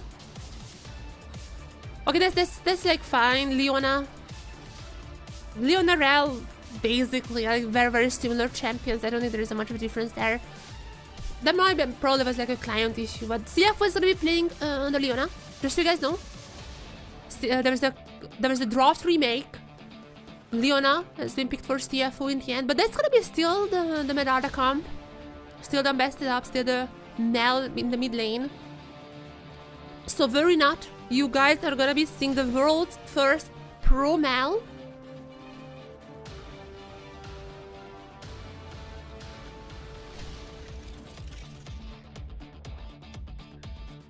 Let's see. Hopefully we're gonna get into the game now to finally see it unfolding. Oops, sorry. Sorry. Game 2! Game 2, we have To Summoner's Rift. Team Secret Wales versus CFO. The world's first pro Mel in the Medarda composition as well. And best at top, Mel mid lane. They're not going against Jace nor Victor, so it's not gonna be necessarily lore accurate here, but nonetheless, the Medarda comp arrives to the Rift, Mel's first game. And me, as a content creator, the only thing I want is just some funny moments. I want to see Mel. I mean, I guess like this is... there is no Blitzcrank, there is no... I mean, they picked the Leon for themselves, so there's not gonna be like that many, you know, like funny reflects in this situation. Like, it's always good to just go for the reflect, I guess. But might be seeing some funny moments, we'll see. There is Mel. For the first time. Seems like we're also gonna be getting some normal lanes here. No swaps happening. For now, for once. It's just gonna be all the normal champs. The mid lane already added each other. Remember, the reflect is just one part of her kit. In general, with Mel, you would wanna have as much time as possible. Just in the fights, you know, dealing damage. You wanna have good positioning, not get killed, but get the damage done. As there is Mel, the world's first Mel being picked by CFO. In these team fights, you would wanna just deal the damage, keep those stacks up, stun the enemy, and as soon as you have the stacks up, just hitting the ult for the absolute maximum amount of damage. That's how you get those amazing plays. That's how you get those highlight TikToks when the Mel just like one hits every single person. But you have to have pretty good positioning for that, and that's why I think that like she's not that OP in solo queue. Now to get the absolute maximum potential of her, you need to have good positioning, and I don't think that's, and also have like long fights, and that's not really a thing in solo queue. However, even after the nurse, I think she's gonna be pretty strong. Like even after she gets the nurse, I think she's gonna be pretty strong in pro. We have long fights here. We have good positioning here. And that's all you need. As now, Dire is gonna be actually quite low.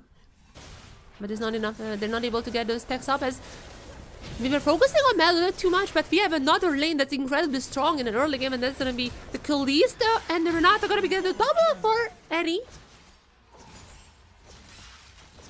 Incredibly strong in the early game, you can see why.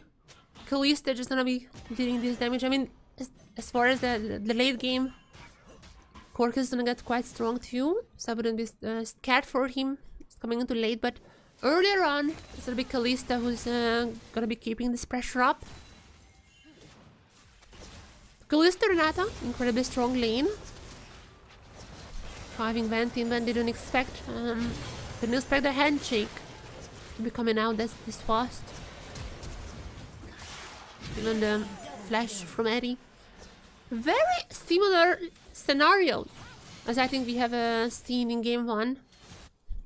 As Secret is gonna get ahead in the game, in the early game. That's exactly what we've seen.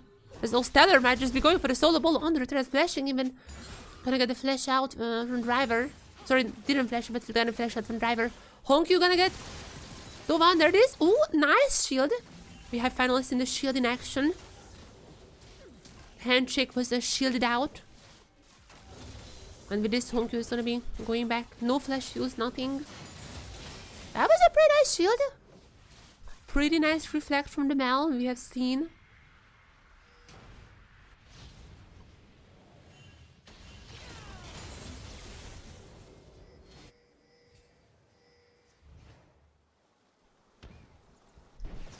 But still, Secret is getting the early game. I mean, I'm not super surprised with the Kalista, but still, this is very, very similar to what we have seen in game 1. We'll see how this pans out. Game 1 did not work out the best for Secret Fails.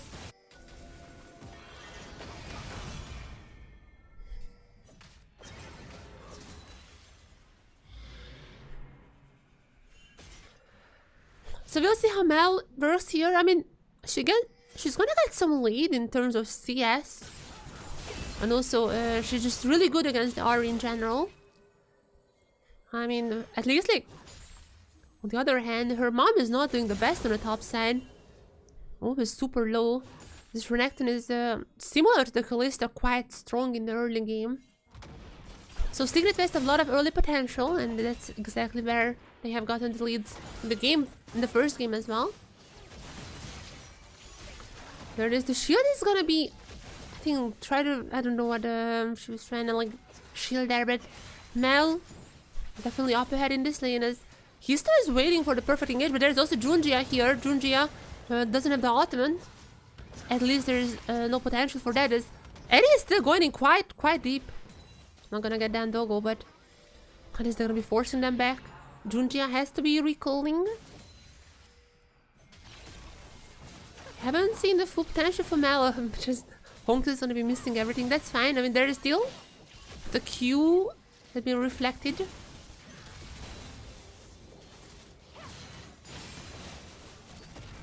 So there it is. There's the root. Keeping up the damage. Ultimate being popped. But it's not enough to take down Dire. Nonetheless, in the lane, Mel is incredibly strong.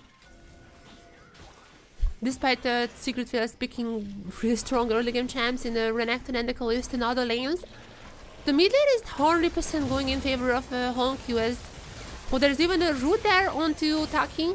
However, massive ultimate from Junji as 3 men. Still not gonna be getting the kill.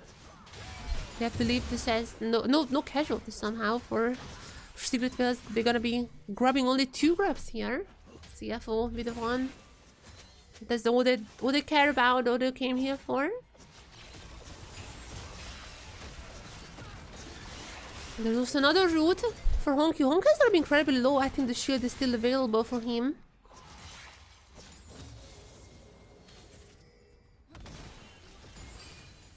But yeah, Mel getting ahead in this lane. I said before, I don't know why the Ahri was picked into the Mel. It just feels like Ahri is the worst possible option for Mel. Like they're just, all the abilities are incredibly good to reflect. Definitely feels like a really weird pick there, but yeah, Ahri is gonna be falling behind more and more. So much so that Ahri is actually gonna be sent to the bot side to get something. Dire coming back to the lane as Mel, no TP available, but gonna be back basically the same time as Dire. So yeah, Mel, I'm not sure still how strong Mel is running pro. But that is an incredible position for the Mel against an Ahri. This is a dream laning. You don't have to think about what to reflect or whatnot. It just reflect everything, because no matter what you reflect, it's going to be an incredible ability to use. So yeah, this is definitely a weird pick for Dire. There are not that many picks left if they were to go for an AD jungler. But it's just one thing. Secret Fails want to focus on their top laner and bot laner. Those incredibly strong on the early. As now Dragon being started, I think they're gonna be taking it unless CFO has something to say about that. Junji is quite far away. Just the first Dragon, I think they're gonna give it away. There's not much of an effort from CFO to take this down. The game is still quite long, and the CFO is gonna be having quite a good late game with the Corki. And while Junji is gonna be going top, ultimate from Ambassador coming in. Ultimates are used for every single member. And Junji is gonna be the one in the end taking down the Renekton. And I feel like Driver really needed this one. The Renekton is getting ahead, obviously very strong early game champion. The Renekton is getting a little ahead in this lane. So Junjia coming in, stopping all those leads. Gonna be getting a lot of plates as well. Oh, this is gonna be messy for CFO. What are gonna get? Yeah, I think Renekton gonna get this last plate too there. Not the last, but second one. CFO is gonna get so much out of this. Basically gonna be almost equal in terms of gold. And this way the fact that the Kalista is quite fed. They need to get this Mel as ahead as possible. I still think in a prolonged fight it's gonna be pretty OP. Pretty good. Gonna be pretty OP to just reflect all the Renata ultimates as well. And Dire just cannot play this game. I have no idea why Secret West picked the Ori into the Mel. That is an unplayable lane. Like, that is so incredibly hard to play. And Dire is, I mean, I don't want to flame him because this is just absolutely an impossible lane to have. As now, CFO. I'm looking something on the top side, but there is still Histo hiding in the bushes, waiting for Kiving, possibly. And there is so many members here. Histo is still gonna be staying there, still gonna be sneaky. There's a TP coming in. The TP coming in from everyone, from both Dire and Stellar. There's already gonna be Mel's gonna be stunning Dire for a second. They're still gonna be continuing taking the grubs. It seems like as CFO is once again gonna be fine just leaving this. I mean, at least they're gonna be pushing the bot side, but once again, I feel like Secret are just gonna be winning the early game. I mean, at least like CFO can just count on the Nell and the Corki to carry on later on. So they're not that scared, but like... Yeah, this is the same situation as last game, but like a little bit less of a gold lead for TSW. And they don't even have a gold lead actually, they're gonna be very out of gold lead as soon as this turret goes down. That's what I mean. Like, I don't understand the Ori. The Ori pick is the most surprising to me here, if I'm being honest. That is as bad of a pick as you can have against the Mal.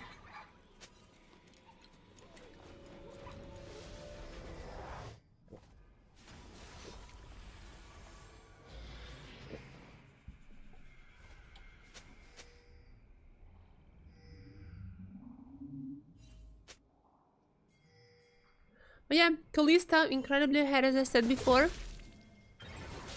Only question is how much she can utilize that as we're entering the later stages of the game. As ultimate available, ultimate being used. Renekton is gonna be turning into a nice sandal unless it just escapes. It's gonna be getting out. Driver had ultimate still, but I guess they just didn't want to use it, waiting for potentially the next team fight. I mean, I don't think there is anything that could really be used. It's just probably gonna be pushing some plates and still wanna keep this ultimate as an escape tool. I don't necessarily know what is happening there, however. Honkyu gonna be still putting out all those stuns. Just out of laning, he's gonna be incredibly ahead. Basically just keeping this game up and alive alongside, I guess like alongside her mom. On the top side, Mel and Bessa are basically just leading alone. I'm getting quite ahead now. Is more gold for Eddie. More gold for Eddie now. Teleport coming in from Mbessa. And her daughter also coming up. Let's see. Prolonged team fight. First of all, there's the stun coming in. There's the stun. First kill gonna go to Doggo. And the second one is gonna go to Mbessa, I would assume so. That's exactly what's happening here. So that's also gonna be going for Doggo during the bailout. And CFO, we're just waiting for that moment. I mean, they're gonna be getting one turret now. They also got defeats. Oh, sorry. I mean, are they? No, they haven't gotten defeats just yet. Yeah, no, they haven't gotten defeats. It's 1-1 as of right now. CFO got the first 3 kills, but the Secret was with the first threat. Now they're gonna be the second threat destroyed. I mean, this is just a pretty easy fight. That Mel didn't do much here, but I mean, what can you do in this fight? 4v2. Taki. Yeah, there's not much you can do. Unfortunately for the Kalista, that was a little bit too aggressive there. Just wanted Kalista to push more turrets for herself as an early game threat, but because of that, now CFO is going to be grabbing the lead back to their hands. Still not too much, but once again, similar to last game, I just feel like Kalista was your card who got her head in the early game so much, and now she's gonna be set behind. Corki is almost now having equal gold compared to Kalista. And while this is all happening, Mel is just gonna get more and more fed. Gonna get the Swiftest actually first. I mean, it's very important. Positioning is incredibly important for Mel. Positioning and sustain. That's why the Seraphs and the Sweep Boots. Alright, I think like pretty good purchases here. You wanna just keep the fights going as long as possible to get your stacks up. But now, oh, unless maybe there is engage coming in similar situation or the hardware. Honky using the shield, but not for too long. Then he's gonna be going down as... Yeah, I guess like Mel is not this strong 4v1. That was a little too much. And Best is still looking to revenge her daughter. But Berserker gonna be used. That was a weird fight to see if they just ran in. I mean, if Mel was here, they could have reflected the renowned ultimate, but that was like, how did they wait? That is a weird fight. They were really hesitant to reply to the fight, and they're just gonna go down 2 members. I mean, they're gonna... what is happening here?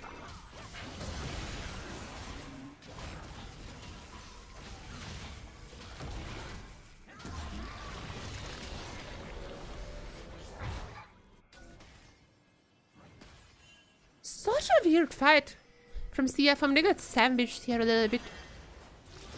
But I feel like if they just engage here now... Doko was a little bit out of the fight. Yeah, he was not even dealing a single auto attack. That was a weird fight from CFO. I think they could have engaged in here. Ambessa was late. Corki was taking the long route. Yeah, they were a little bit of a mistake. Gonna be resulting in 2 deaths. They're obviously not out of this game. It's just a little tiny bit of mistake from them. They could have 100% win that fight, by the way. I mean, they were pretty strong. It's really just the fact that they were trying to like... I'm sorry, they were just trying to, you know, go around. They were not sure if they would want to go in or not. Nonetheless, I still feel like this Mel is gonna have good potential after the Seraph is gonna be turning in. Like, was it like Archangel to Stewart and gonna turn into Seraph? That's gonna be quite powerful. So slowly but surely building up for the second item. For the second time now, they might be sandwiched here, but this time around they're grouped up. Not gonna make the same mistake as Mel is on the top side, not around the team. Also no TP for Honky. I'm not sure what he was doing there. At least the Herald is gonna be used. Secret Village is gonna get all the possible free gold on the map. Herald not be used for the second time as well. Nice charm onto Driver. Has to flash out as Mel is super far away. I'm not sure what Honky is doing on the top side, but I'm gonna leave the team alone.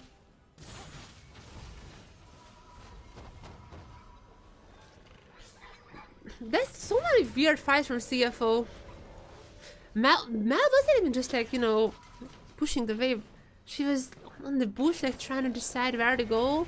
I'm gonna be pushing the wave now, but CFO cannot really decide what they wanna do.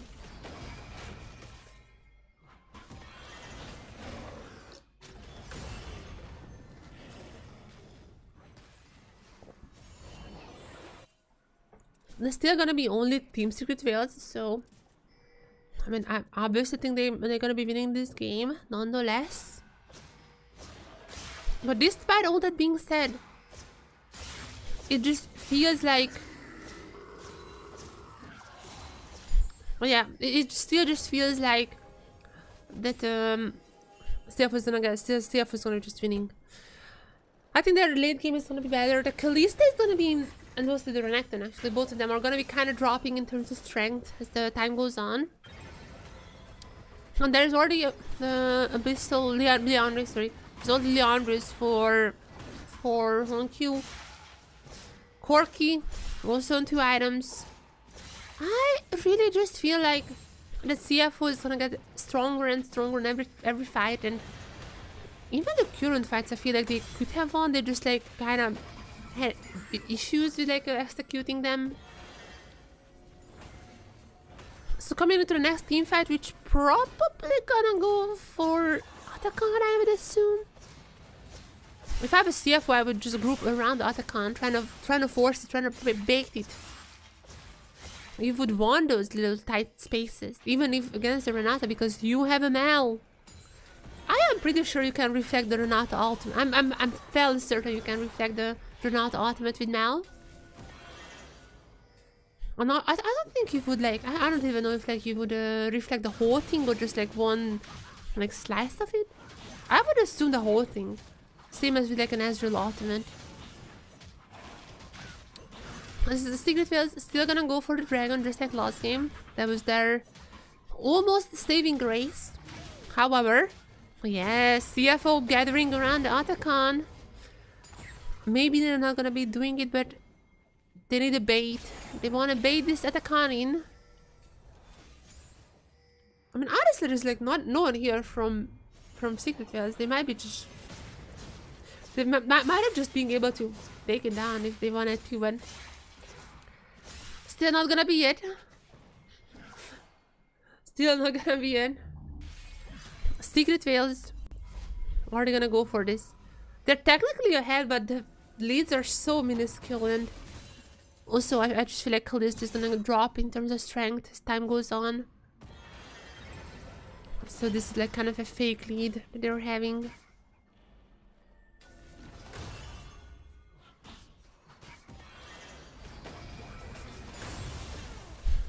I mean, both teams are dancing around here, but who is gonna be the one? Who is gonna be the one taking it?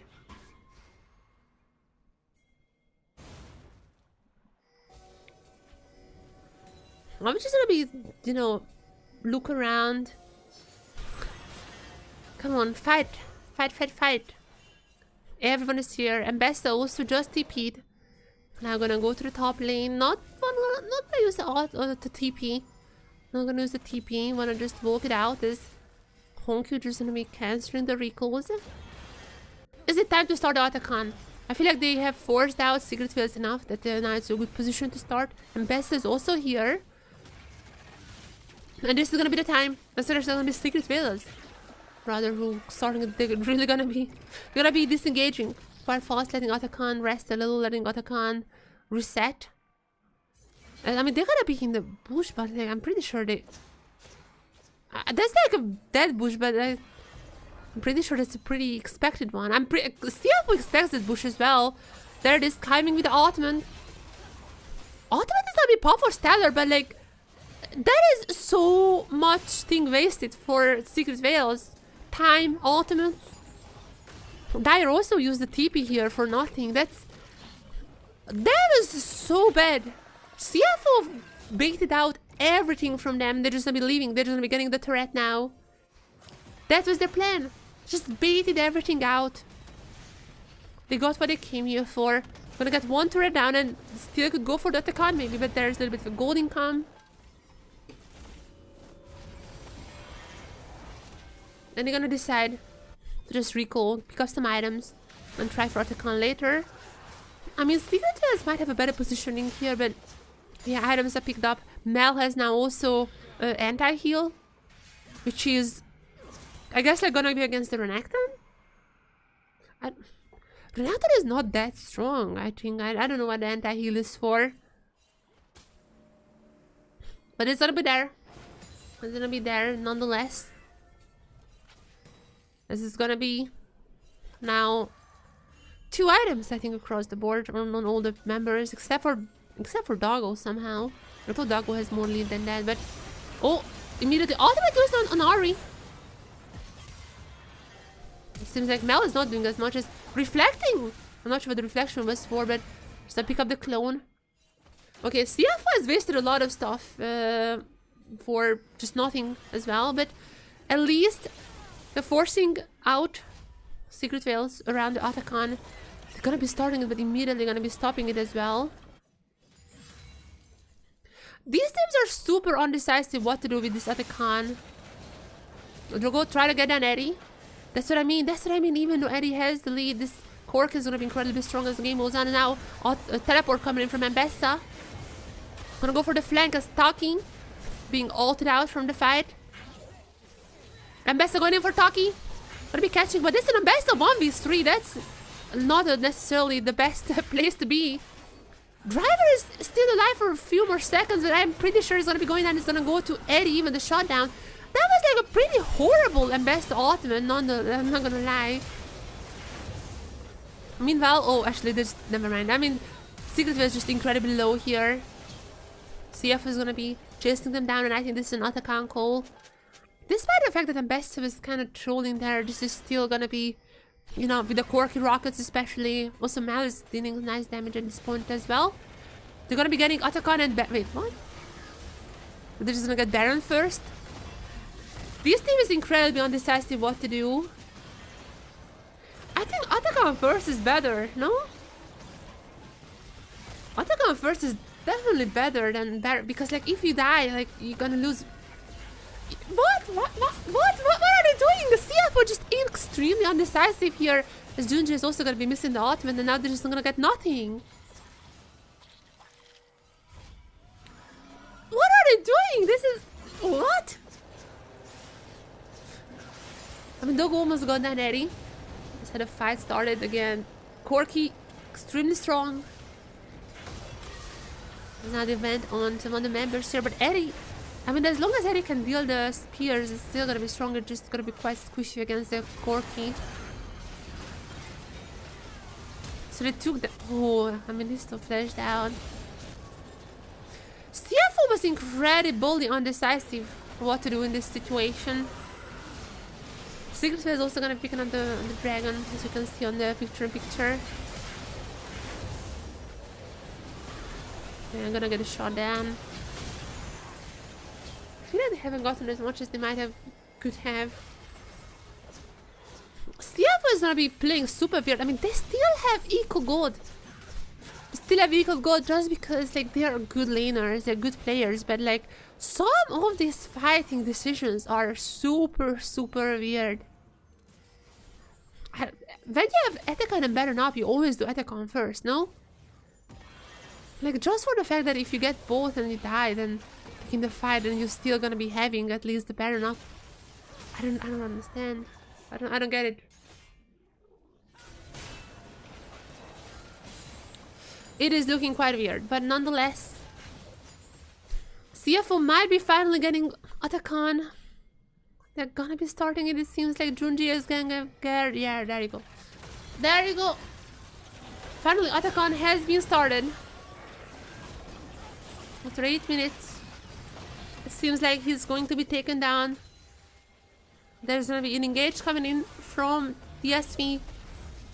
But Mel is there. Mel's shield is available if Taki wants to go for an ultimate. He's just gonna be stealing it away. He's just gonna be stealing it away, and the withdrawal is gonna be a lot longer this time around. Okay, let's see how OP it is. So they got 1 kill. Gonna be withdrawing every single other member. Withdrawing is gonna be taking 15 seconds now in this new 15 S25.1.3. That's what I'm gonna have to say. Gonna be taking a lot longer. But this is still not enough for CFO to do the Baron. And that's what I mean. I mean, this nerf is still not really doing much, if I'm being completely honest here. This nerf is still not doing much.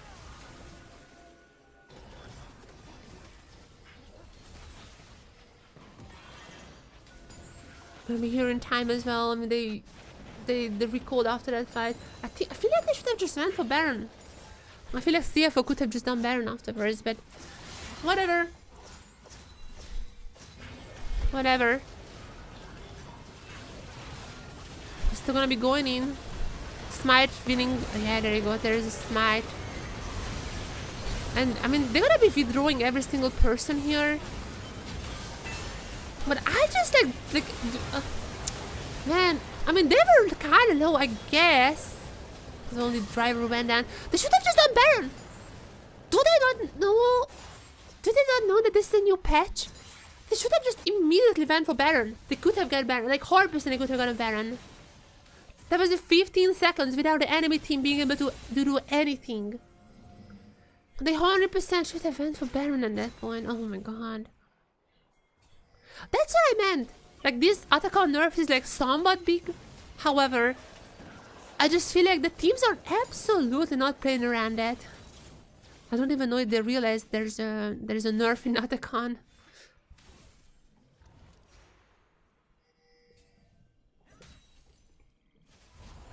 "15 seconds should have been plenty enough time to take the Baron, but I mean, they're still good, it is equal. CF is still gonna be winning this game. I have the same feeling as when I'm watching Talon. I'm like, of course CF is gonna be winning this. Like, I'm pretty sure they're gonna be 2-0ing this. But it's like, you're playing against Secret Wales.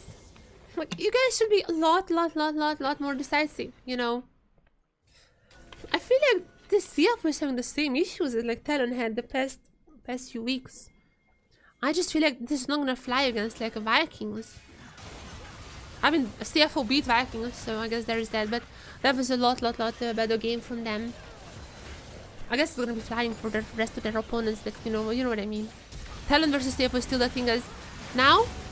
Shield is actually not being utilized that well. It wasn't a projectile that Mel was shielding up. Is now Nuga's already down. This fight is not looking good for CFO for now, but Honku, even without the shield, is gonna be taking down the Wukong. The driver on the Ambassador. Oh, the Medarda is not as successful in her journey. At least the Mel is still gonna be rooting people here. For now, 1-4-2. TSW is winning this. They might be getting the mountain. I mean, Junji is still there. No ultimate. I'm not sure if he was gonna be able to really have a say in this dragon. Also, there's a Kalista who's gonna have quite an advantage in this fight. As no ultimate for the Junji. Yeah. She's gonna be taken down shortly after. Even after the flash is going to be Stellar. I would assume was gonna get a kill immediately. Yeah, exactly. CFO is like throwing this game away. What are they doing? I feel like they just like don't realize the new patch. Like, this is a new patch. Like, also, I mean, I guess like this Honkyu's first Mal game, of course, but he tried to like shield a Wukong engage, which is I'm like, what? Secret is gonna be getting the soul now, Mountain Soul. Against Doggo, that's gonna be quite big. And yeah, they're just gonna. It seems that they're winning. Yeah, well timed. They baited out the Mal shield right after they just went in with the Renato ultimate. I feel like Taki is having really good Renato ultimates. He is constantly looking for the Mal shield, waiting for the shield, and only after using the ultimate. Like, constantly was having these amazing engages.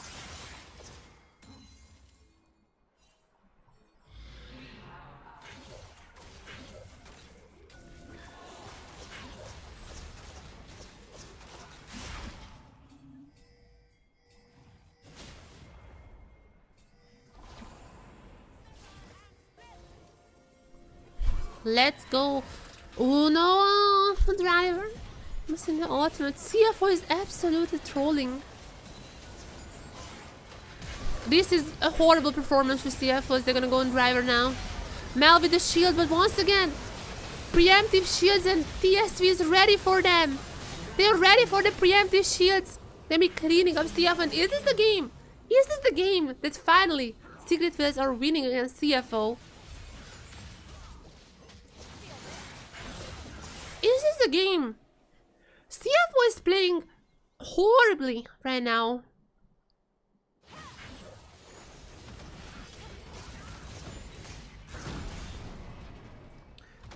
What is it? I don't know. The Mel build is so weird as well. This should not be indicative of the Mel's strength. This should not be indicative of the Mel's strength. As this is like incredible. Like, I'm not sure what the anti-heal is for. I'm not sure what everything here is for. As Secret Veils seems like they're finally gonna be breaking the 2 curse this week. As they're gonna be equalized in the game and taking down CFO in game 2. Mel currently gonna be 0-1, 0% win rate across regions. This is a horrible performance!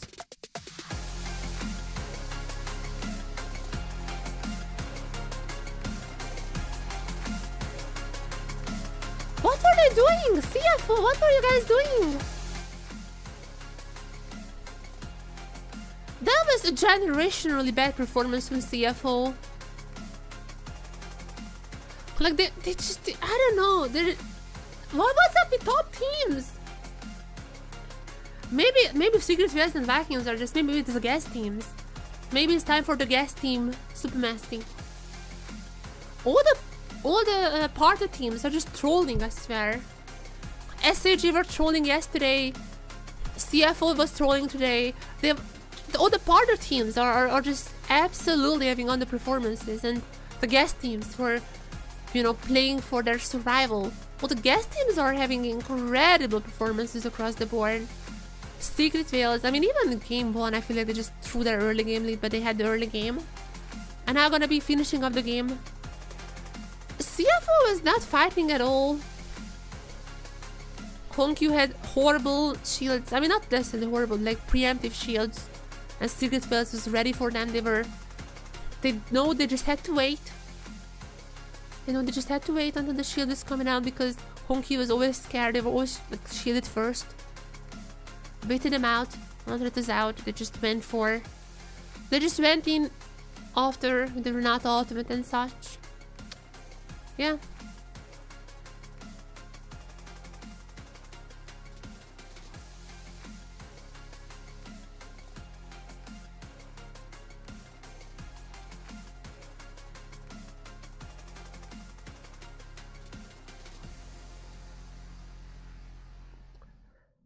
I don't know.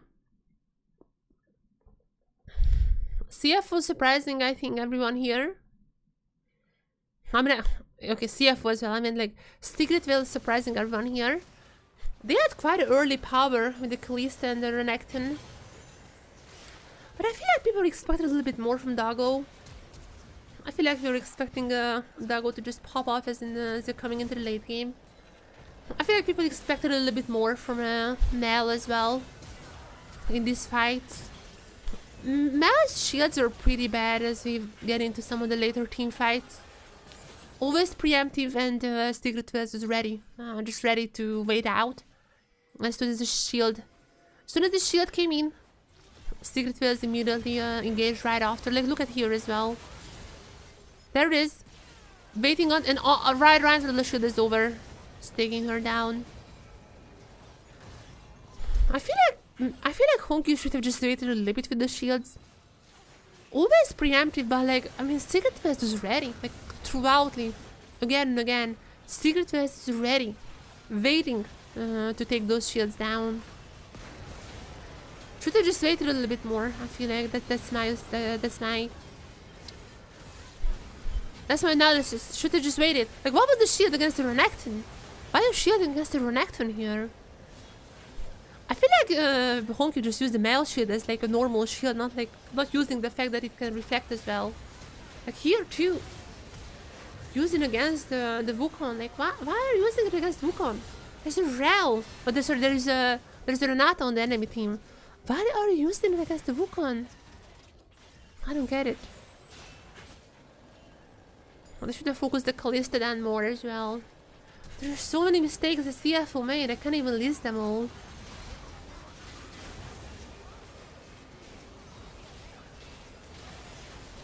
We're gonna be having quite a long day here. I can't even talk. I'm still incredibly tired right now. I need to get so much caffeine as we're getting into the DFM game. We're gonna be having quite a long day today, it seems like. As after we had some delays as well. It's but a little bit behind schedule when it comes to DFM's game. However, I do think the DFM game at least is gonna be short. I'm not happy about that, but I do think DFM's game is gonna be much shorter than this one. They're gonna be playing against the Vikings, who I would say the best team in the league currently. Even though they lost to CFO in the first match, ever since then I feel like Vikings have just shown incredible performance across every team. They had to face Talon, that's gonna be the last match, so we have to see that one too. But I think CFO, Vikings, and Talon are showing great performances, but with the caveat that with the CFO and Talon actually are kind of trolling these days. Even in their victories, they just feels like the team is so uncoordinated.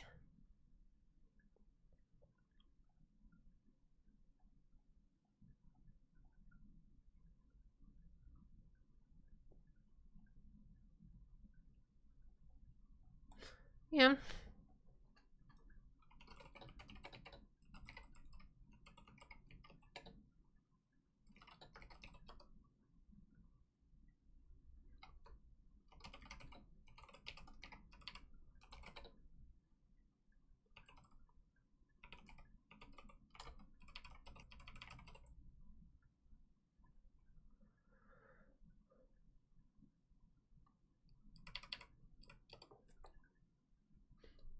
Let's see what the next game holds, but I mean, at least Honkyu's not gonna picking up the Mel. That was a bad Mel performance. I'm gonna be lying here.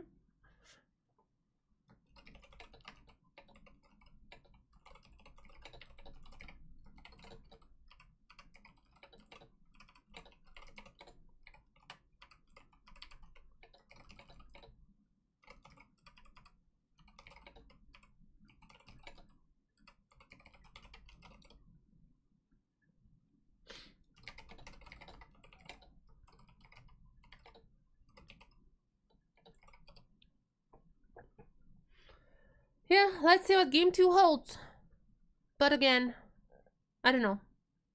I don't know what to say here. That was just, I think CFO tried to go for the Mal and like have a Mal comp, but like they just didn't have anything really to go for them. It's like they were like having the concept of like let's do a Mal comp, but they didn't play the Mal well. Like, it's just so bad in all sense.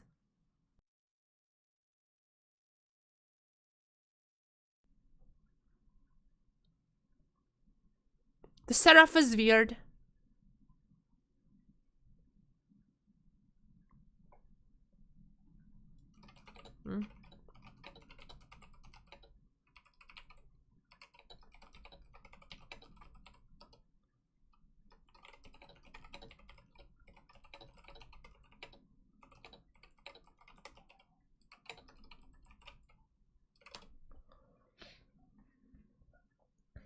Yeah, let's see.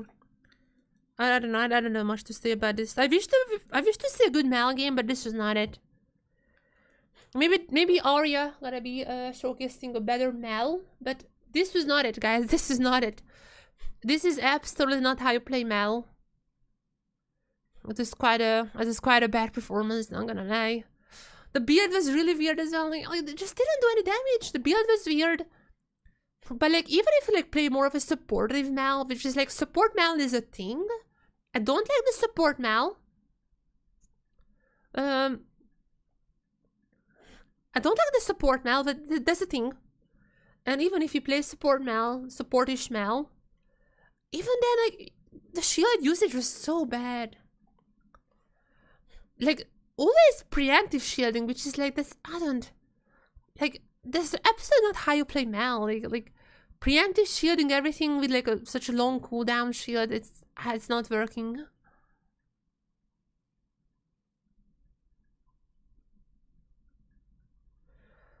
Hopefully, game 3, CFO can find their footing. It's really fair that CFO just picked Mal because they wanted to be the first Mal. They were like, let's be the first team who plays Mal. But they had like an incredibly horrible performance.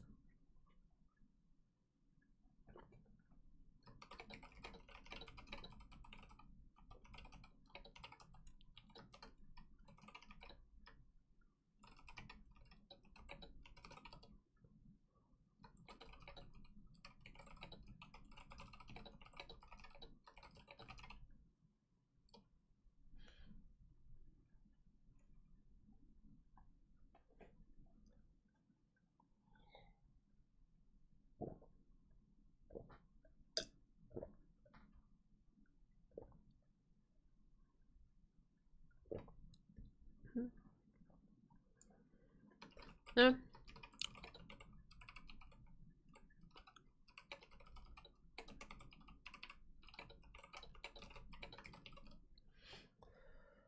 Let's see. Game 2. Hopefully, sorry, game 3 rather. Well, there's so many game 2s. Only game 2s that kind of misspoke, but game 2. Let's see what this brings to the table. Game 3. Let's see what this brings to the table. I'm losing my mind. The painkillers are kicking in. I have a I have some issues, like infection in my mouth, so it just like it pains me so much. I took like a painkiller. It's kind of like nerfing me. It's nerfing my brain, but it doesn't hurt, so it's good. It's a little bit nerfed.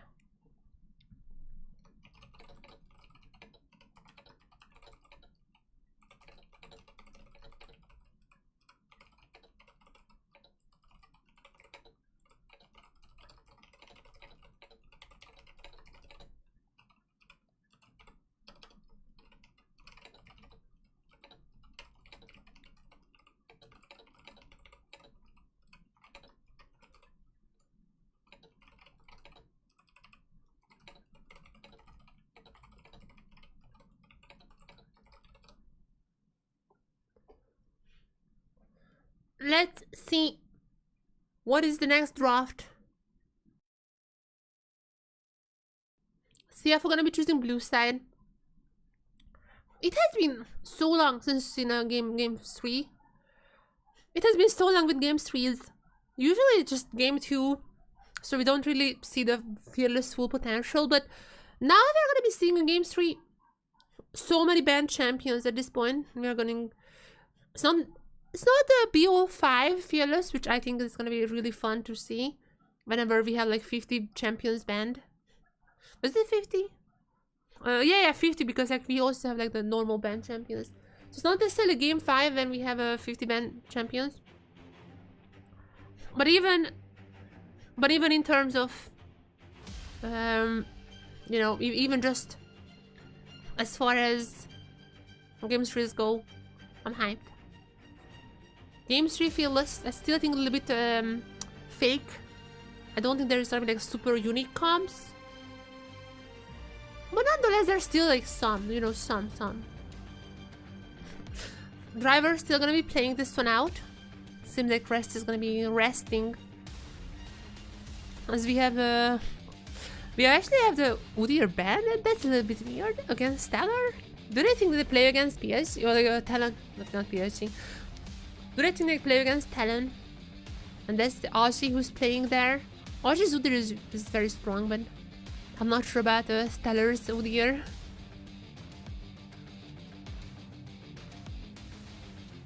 I don't even know what they're picking now. There are just so many champions banned at this point that I cannot predict. Caitlyn Lux, maybe. Oh, that's a... Varus is not picked so far? That's weird to see. Wait, what? Varus is not picked. Huh. I'm surprised. I guess like Varus Nautilus is gonna be for CFO then. I would love to see, honestly, a Caitlyn Lux for Secret Veils. Misfortune wasn't picked either, I guess. Was the Victor, is it a Victor angle? I think that's a Victor angle right here, right? Victor is available. Yeah, so it's a Victor angle, right? Well, Misfortune Victor is really strong. Misfortune and Victor, I think... I'm not sure what they're thinking about. Maybe... Oh, the Nocturne! Ooh, they're gonna try to go for this Nights Out, super incredible comp. I mean, CFO has to steal away the victor, I feel like. Honkyu needs the victor here. Doesn't have the Yone. I mean, Yone is gonna be kinda good against the Misfortune, but like if the darkness is out, like if the light is out, the darkness comes, I'm not sure like he's even gonna be seeing where Eddie is gonna be. I would still say that's a victor angle right here. They're gonna go for the jacks. Victor is not banned, isn't he? Why are they not going for the victor? I guess like Victor got nerfed a little, but did he even get nerfed? Like, what was Victor nerf? Did he even get nerfed? Am I just crazy? Vic? Oh, he didn't even get nerfed. Why is that? I don't know then. The Victor should have been so good here. I think the Victor is gonna get banned now.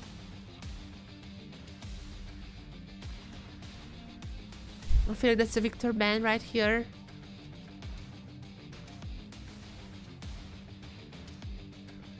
I don't know why they're not picking in. The Victor would be so strong here. Come on, guys. The Scion. I'm gonna be honest, I don't even know which comp I like more so far. I mean, TSW is definitely having, you know, that incredible go button. One R button and the match might be decided. And they also just can still... Oh no, so Oriana is banned. Oriana is banned. I mean, they can still pick up the... I still say the Victor. I still say the Victor would be Omega in here for Secret Veils. I still think that, or could be stealing away the Nautilus, might be working too if they would wanna like a Luckiness support. Stealing away the Nautilus or picking the Victor, I think both of them are good options. But I gotta go for the Galio. Is the Galio mid lane? I mean, Galio Nocturne is not a bad combo.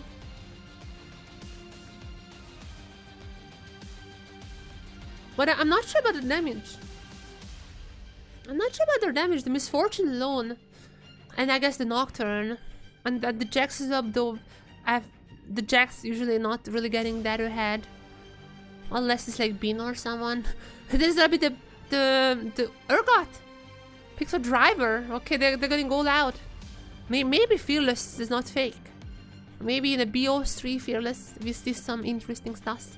As long as the support is left. I guess like the Nautilus is quite a default option here. I don't think there is anyone else that Kiving would wanna play unless it's like a Bard angle to counter the Misfortune and the Nocturne. Might be a Bard angle, but it's gonna be the Nautilus. It's gonna be the Nautilus. We're not gonna get too creative here. So what is it for Secret Veils? Is it just gonna be the Alistar? Or once again, are they gonna go for something a little bit more aggressive?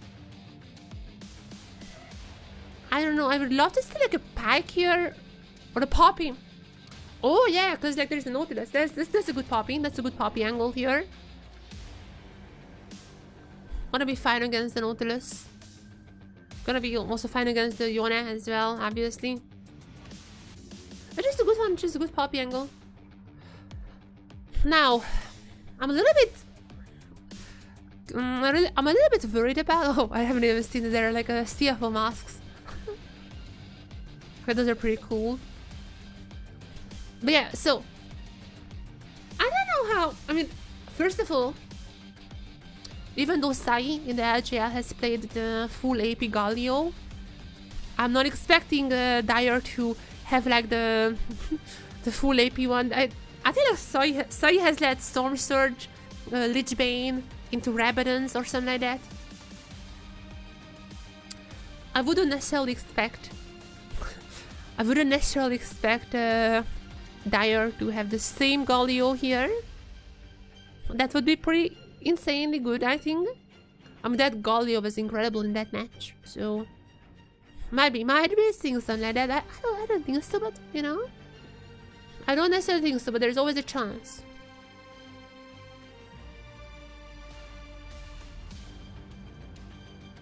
And nonetheless, let's see.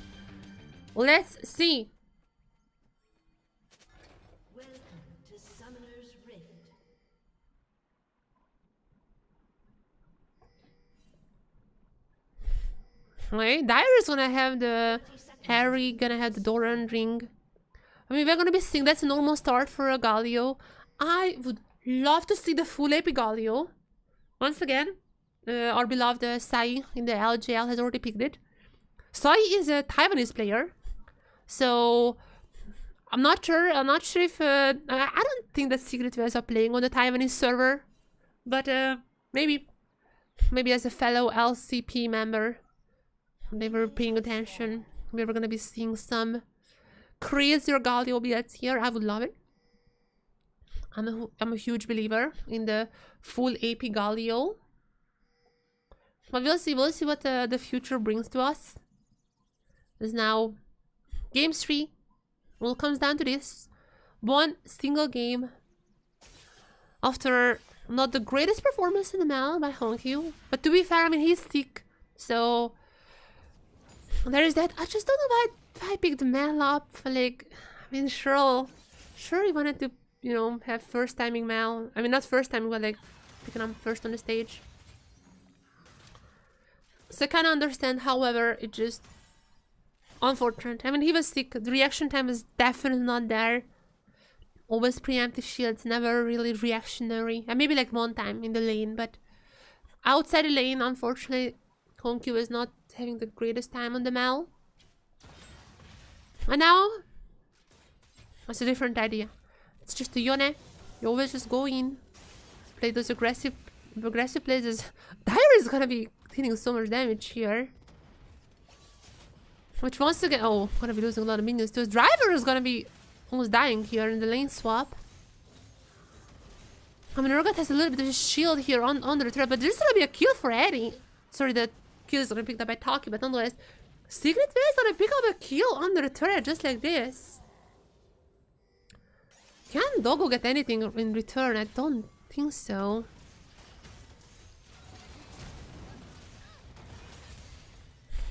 They are super aggressive.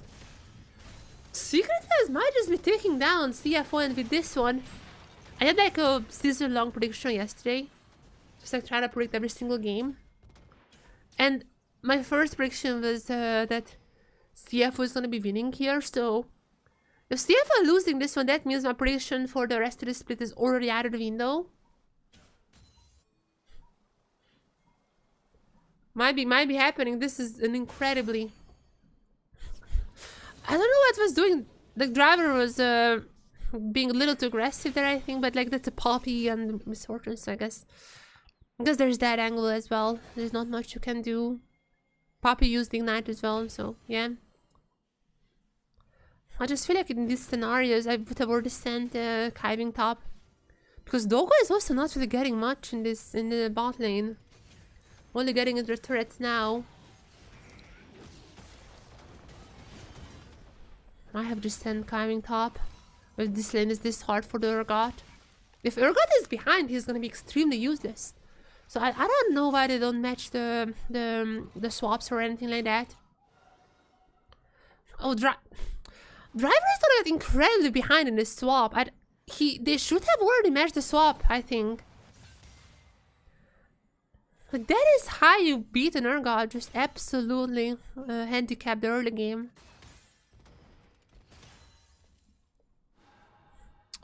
Secret West playing this so far really well. They're just making sure that Driver cannot play this game.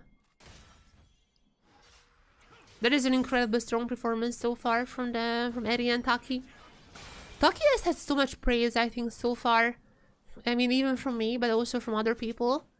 Taki is a player who is, I think, like Secret West is kind of like a bottom team.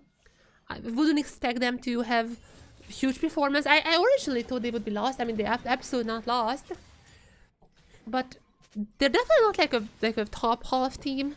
But nonetheless, I think Taki was someone who was constantly just showing up, and he was having great performances one after another. And this bot lane is definitely showcasing their strength here once again. Incredible so far. This is like the third time now when Eddie and Taki was able to get some early advantages for the team. Game 1, unfortunately, they kind of threw that away, but game 2, I mean, They absolutely let Kalista carry the game from the early game to the late. So let's see what Eddie can do once again on Misfortune this time around. And as we see the Ruby on Dire, this is not gonna be an AP Galio. Unfortunately, this is not gonna be an AP Galio.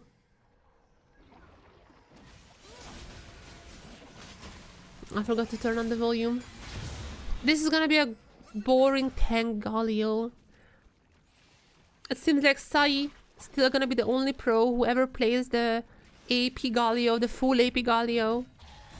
I mean, if you're curious, there's also clips on the Jesport hot Twitter, but there's also an LGL video, the test clips from all the highlights. Sai was having the full AP Galio, and oh my god, that was incredible to watch. This time around, it's a little bit gonna be a different story. I mean, it's still gonna be pretty strong. Even Tangali is gonna be really strong here, as you can just, you know, rush in, engaging together with the Nocturne. But still, the only thing I'm like kind of afraid of is if Secret Wells might be lacking some damage. The Nocturne is gonna be strong, so I guess like there is that. And also they already put behind the Driver, which is also pretty good from them. But it still just feels like that they might be lacking some damage when it comes to the big team fights. There's not been on-hit Varus though, which is at least like has you know, I forgot how it's called, but like the tech tree. And we're gonna see if this is actually gonna be an on-hit Varus. It has been a while since I think we've seen one of those.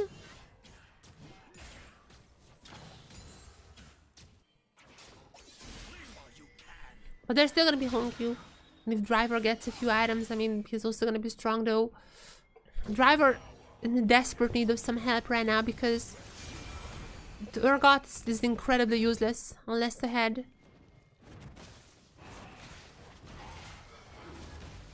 So we'll see. The game is still... there's still a lot to go. Not a single feat has been picked up just yet. This is also gonna be the first epic camp for TSW. Since one of the grubs have been stolen away. So we are very far to see who gets defeats. We're very far so to see who gets sizable leads in the gold graph. It feels like this is gonna be a long game, not gonna lie. I feel like this is gonna be a long game without much action.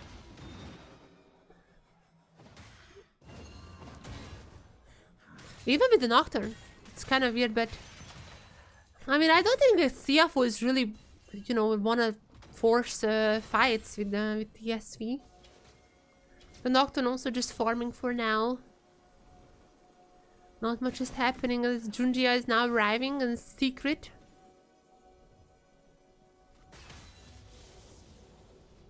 Let's see. Both of them are here. They don't know about Junjia, but oh, wait, the pet! Didn't it? Okay, they probably cannot see the pet. I'm actually not even sure how that works. Kiving gonna go for... How did that miss? Wait, what? I mean, I'm not blaming Kiving. I'm blaming Riot Games. Don't get me wrong. Don't get me wrong, I'm blaming Riot Games here. How? The Nautilus Qs are like known to just have like a 180 range, you know. They're known to be like extremely wide ranged. How that was not hitting anyone? Now this one is gonna be at least hitting though. Stucky is gonna be going down, but Howard, there comes Histo with the Nocturne, and they're gonna be getting so much in return. Double for Histo. I'm gonna be getting the feat of the first 3 kills. I forgot how it's called. I think it was Warfare or something. It was shown on the screen for a second. It is also going to be taken super low. There's a flash out, but there's not enough. I don't think that's enough for Honky to take. I'm not sure what the ultimate was for. There was no way in hell that there was enough time to take down Eddie. CFO is, I mean, to be fair, okay, I don't want to be super harsh on Honky, to be fair, because look at him, he's sick right now. So there's definitely going to be affecting the performance a little bit. I mean, CFO is really playing bad. I'm not gonna lie. Like, they're actually just playing bad here. I mean, they're sick, so again, this team is definitely in the top 3. The fact that they're playing a little bit bad today is definitely gonna be because of the fact that there's something with Honkyu and maybe with other members of the team as well. It's gonna be getting at least the grub, so I mean, this is gonna be the first full camp of grubs I think they're getting. Like, Secret Whales have been dominating in the grub section. This is gonna be the first time that CFO actually gets a full camp of grubs. And with this one, they're also gonna be getting at least one of the epic monsters, so 1-to-1 in terms of that particular feed. Wait, what happened here? We haven't seen this one. We haven't seen this one, but... Oh, sorry, no, that was just a little bit later. But yeah, Dogo has went down. Yeah, we've seen this one. I thought there's something else that happened, but that was just before that.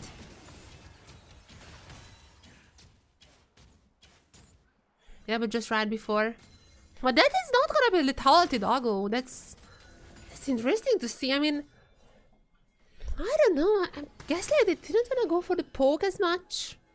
There's a Galio, there's a Nocturne. Those guys are gonna be out of the screen 24/7. As Nocturne already popped. Talking about him. They're gonna be going on to Doggo, who has to flash out. There's Honkyu here ulting in for the pop here, unless because they'll take them Taki. Okay, that's not too bad, I guess. I'm getting 1 kill. You know, at this point, anything. They're still keeping the gold lead. I mean, that's what I mean. They're definitely playing worse, which is again like expected, I guess, being stick, but driver, yeah, I mean, that's just the Urgot, and Urgot is also getting ahead. CFO might have just found their footing finally after weird moments, but it feels like finally they're awakened. All those Nautilus Qs are starting hitting again. However, I'm not sure they can win the 2v3. It seems like Histo is not gonna be getting in. No ultimate, no flash. Decided to disengage.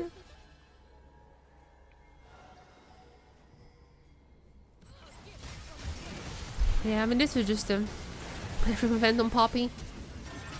I mean, I'm not sure the... Oh, wait! Oh my god, this Poppy just... Oh my god! Oh no, Taki. I haven't seen this for the first time. Oh my god, Taki just saved them. You know what? Taki and Gen. Just like, you know, handshaking, saving the enemy, the Poppy. I mean, I guess like, not with the Poppy. That was the Gen level of save from the Misfortune. Again, had a similar occasion with an Alistar headbutting the enemy out from the Misfortune ultimate. Okay, maybe I was praising Taki too much. May have jinxed him a little. I may have cursed him. Anytime I praise someone too much, that's rather a curse. Okay, that was pretty bad. Not gonna lie. I'm also gonna get a little bit of a lead for CFO, but once again, as you've seen with these teams countless times, the lead is like not as much. Like, it's more, you know, who has a better comp. It's more which lanes are gonna be the ones getting fed, and in that territory, Urgot is now, after a bit of a setback in the earlier stages, Urgot is now getting ahead, and that's what you want if you're CFO. Because I think like Beeple plays a lot of Urgot as well in pro play, and anytime he's not ahead in Urgot, even him, who's one of his main champions, but even when he's not ahead, there's always finding difficulty how to interact with the game. But that's just Urgot. Pretty high risk, high reward champion, as Stellar is probably gonna go down. Ultimate available. Gonna be perfect by Junjia, even Honkyu. I'm gonna give it the skill to Driver plus the turret. And I feel like CFO is gonna get so much lead now. CFO has struggled really getting early leads in game 1 and 2, and I feel like finally this is gonna be the first game when despite Secret Whales got the first 3 feet, and they might be getting the... Oh wait, did I get the feeds? I think first turret was for... Oh yeah, first turret is for CFO. Still, Secret Whales might be getting still the first feed if they're able to get the herald down. I mean, despite all that, Secret Wales had really good macro, really good objective control in the early game. Game 1 and Game 2, they also had like fight leads, you know, they won fights. However, finally, in Game 3, it feels like early game is going much better for CFO. This is kind of the CFO that I think people have been expecting to see.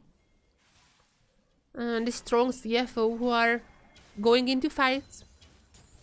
You know, even against the Nocturne, Galio, they're able to defend themselves quite well. I don't understand Dogo by going for the on-hit Varus here. Maybe his idea is that the most of the champions are not gonna be nearby anyways. It's like one of those comps that's just like hitting one button and going in. So maybe his idea is that like he's not gonna be able to charge the Qs anyways. So he would rather just try to like you know, deal the damage throughout the fight. I guess like that's his idea, which is like, I mean, I guess there is some truth to that. I'm not necessarily sure if I'm like really liking it, but there's definitely some truth. Hey Luffy, thank you very much for the follow on Twitch. Thank you.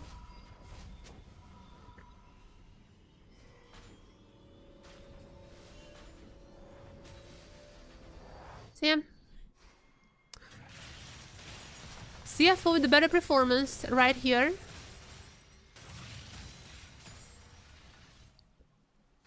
We're gonna get another turret. It seems like Driver is gonna be actually quite fed. Again, after that early dive, ever since then, just constantly, he's getting more and more gold. Oh, there it is though. Immediately onto Doggo. Doggo is gonna be taken down unless on-hit Varus is able to survive and just deal inner damage. Okay, he's gonna be taken down, but even Histo is down as now Urgot is arriving. Urgot killed already, Eddie. And Taki is gonna be following quite shortly. It's gonna be going into Honkyu. And it feels like CFO finally gonna be having a clean game for themselves. Herald is gonna be popped. Another turret destroyed by CFO. Might's also available for a little bit faster push. Gonna get also the enemy chickens. As Driver. Yeah, Dire is just gonna be afraid of tipping away. Wait, what? Or just gonna catch the bot wave, yeah. Everyone try to go on Doggo. Actually they haven't even seen out, but Hobbit is also nice. They're cleansed out Maddie. Look at it, look at the on-hit Varus, just pump. Even if it's taken down, that's very enough time. Very enough time. Take everyone else down. 1, 4, 2. Nice trade. But not a bad trade for Secret Wales, but this is really nice for CFO. That was more of a defensive Nocturne out as well. It's gonna back up now. So at this point, let's see what they can do.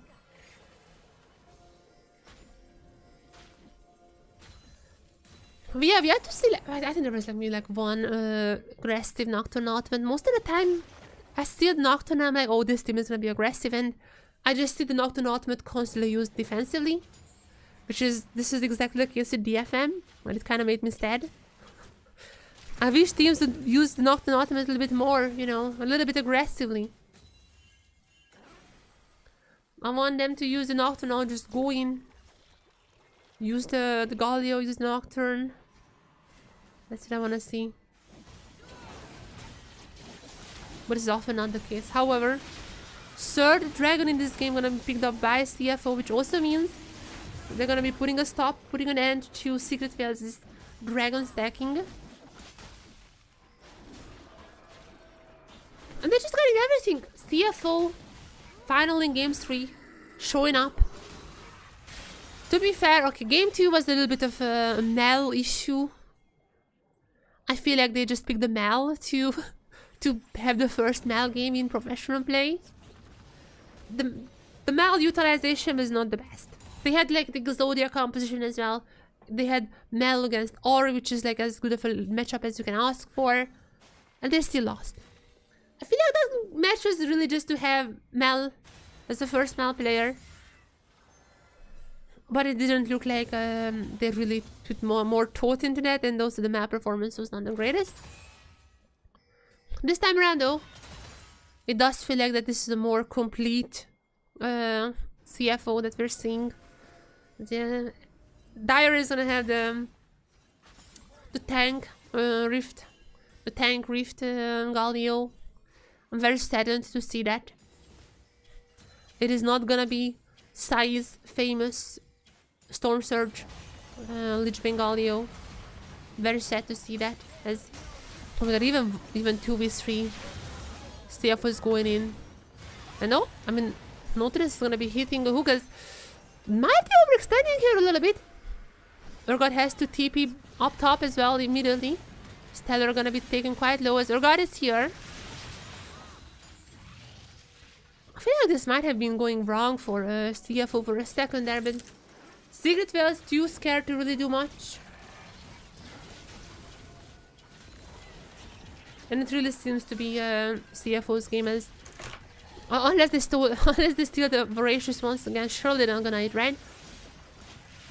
Surely there is no way that he's to just steals the Voracious twice in a row with the Nocturne ultimate and also Galio ultimate up, as now they're engaging as well.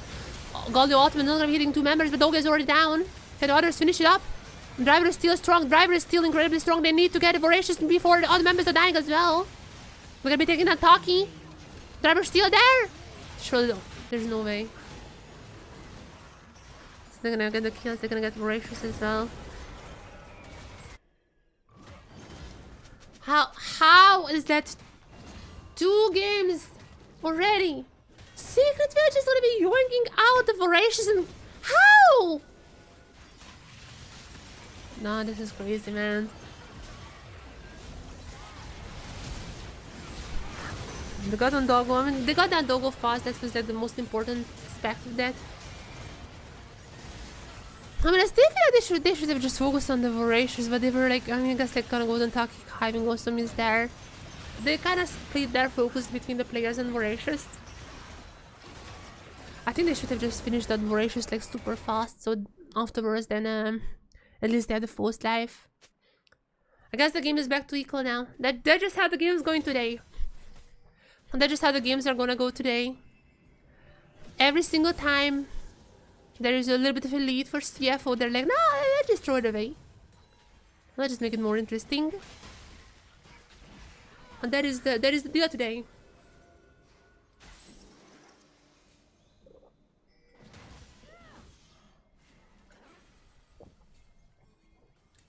And I'm just hoping that this is not gonna be the sole upset today, as the DFM is gonna be playing against the Vikings right after. I just hope. They're looking, fishing for someone.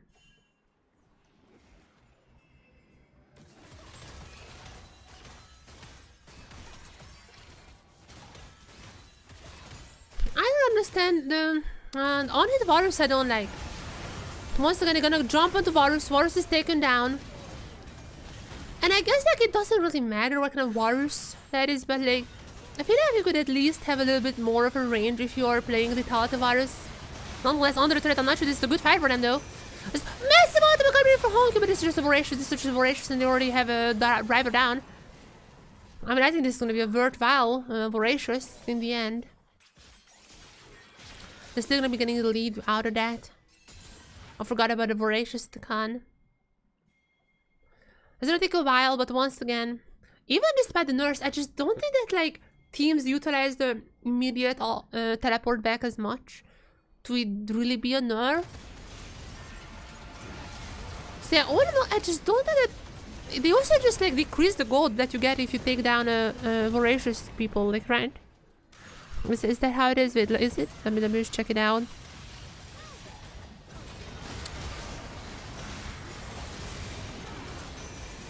Wait, where is the Voracious? Wait, what? How do you write Voracious? Voracious. There you go.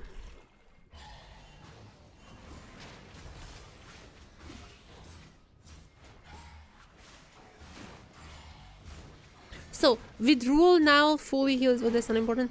Extra gold earned whenever you get a takedown. Oh, that's like when you have the false life. I see. So when you have a false life, you get less gold for takedown, like less extra gold for takedowns. But it haven't changed like how much the enemy team gets if they withdraw someone. I see. Oh my god. What is this gold graph? Why is this matches like this? Come on, CFO and TSW. Why are you guys like this? These gold graphs are crazy for all the 3 games so far. As Atakan going in, not Atakan, I meant Nocturne, but they are once again just focusing down Doggo. Doggo is unable to play this game. However, I mean, the other members are still gonna be finding some kills. There's Honkyu gonna be getting some kills here. Dyer has to go golden for a second, but they're gonna be coming in the Urgot. And wait a second. CFO might just be finding their victory here as TS3 is incredibly good at taking down Doggo. It feels like the Nocturne on point taking down Doggo every single time. However, when it comes to like winning the team fights, they're still sometimes struggling. They have perfected taking down Doggo, who is absolutely unable to play this game, by the way. It doesn't even matter if this is a this is an on-hit virus or a lethality virus. Doesn't even matter. This virus is just unable to play the game nonetheless. I would have liked obviously I would have liked the lethality, because even if you cannot play the game, at least like you can poke a little. This virus just like cannot do anything in fights because they were immediately taken down. Every single time they're just focusing the Doggo. Look at this ultimate chaining. This is pretty good. Like this, they should play this Nocturne Guardio Misfortune comp. But I feel like they just kind of like left the Urgot untouched for quite a while, and now Driver is gonna be, you know, teleporting in all these team fights and just finishing this off. Like, look at this guy. That's gonna be quite a strong Urgot. The Jax was not able to get it like that. I mean, I guess like Jax is gonna be quite strong too, but CFO having the feats as well. I forgot to track that, but yes, they're gonna have the feats with the first threat and get those 3 kills. As now CFO is in a better spot, 100%. But once again, I'm a little bit afraid. Doggo was building on hit, so it doesn't really matter. I think like Doggo is not gonna be the carry in this game. I don't like the on hit Varus, so in my opinion, he wouldn't have been a carry anyways. The focus is gonna be on the Urgot and the Siona. And I feel like the Urgot especially is incredibly strong at the moment. So we will be seeing what the future holds. Ultimate available for Galio, for Misfortune, for Nocturne. So we might be seeing once another, you know, pick on the Doggo type of scenarios.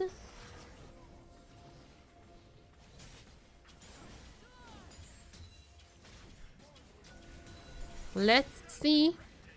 Is now exactly everyone is going to the Doggo, onto the Galio, onto everyone, onto Misfortune as well. However, they once again gonna get down Doggo. That's literally their whole idea, that's whole plan. But how are they gonna deal with the others? Honkyu is down. You know, that's like where they many members taken down who could deal damage, but not Driver. Even if they take down Doggo, there's not much firepower afterwards. Even if they take down Honkyu, there's still gonna be Driver there, and it's gonna be a 2 for 3, not worth for Secret Veils. With the Baron, gonna be recalling. They got actually so much gold from all these fights.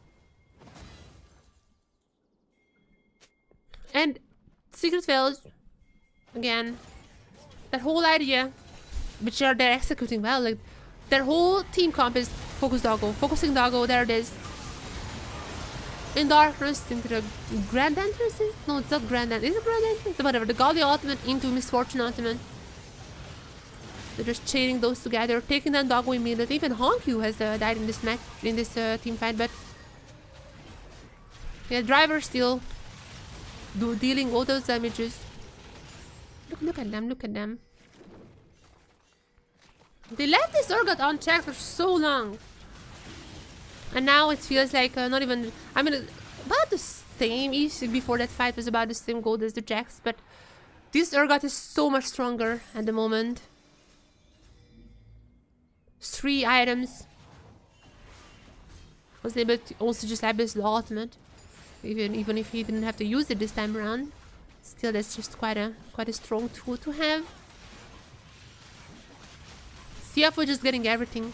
They learned from their mistakes previously. They still just have 3,000, so they have thrown that. They have thrown away leads like that before, so not necessarily celebrating just yet. But CFO looking like ending this game with a victory. They're quite strong. Also, this is gonna be a Camtex soul. Just in case you guys don't know, Camtex soul actually has been buffed. So now instead of like 11% damage increase when you're below 50, it's gonna be like 13 or something. It's not like too much. It's not a.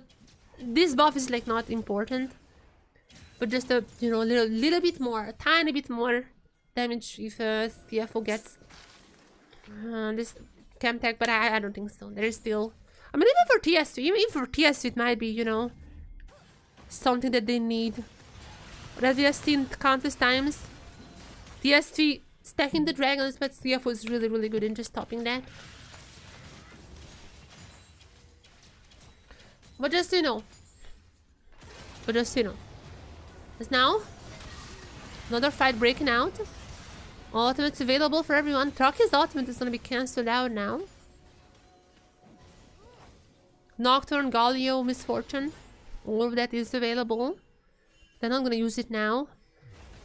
Because these teams taking so long. Oh, they're gonna go to an Urgot now. Changing up the strategies from Doggo to Driver. I mean, might be working out. They were like, we have killed Doggo so many times now. Let's move on to Driver. Let's take out the real carries of this fight. But Honkyu is still here. Still gonna be dealing the damage. They still have to be careful as I think they're taking precautions. Gonna be taking down Junji as well. And Secret is changing up their strategy from killing Doggo to killing Driver, and this is gonna be granting them their first teamfight victory in quite a while. And they're still chasing them down. They're still chasing everyone down here.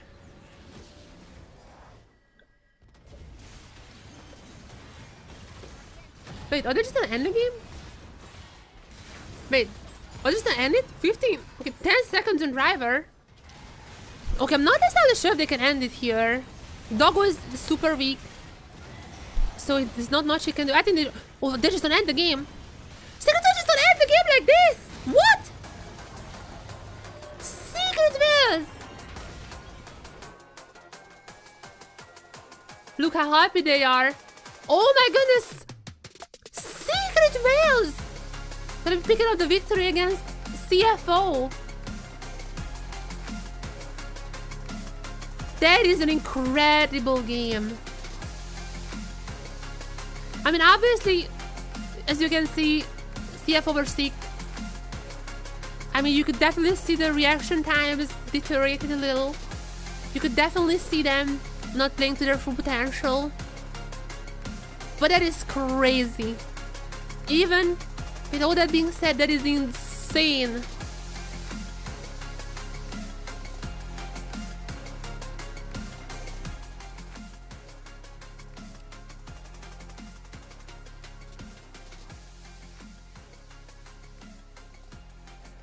It is. Oh my god. So what is the power level now?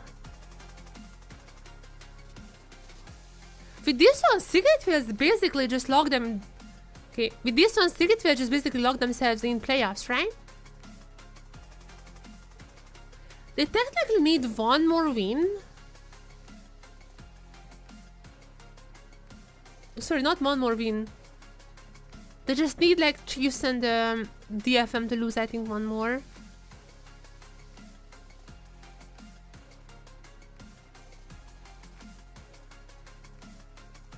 So how is it? So like the last two has like 4 losses. So they're 4 losses. So what is their best score they can have? So if DFM losing today, then they're like gonna be like 4-1. Princess 3-4.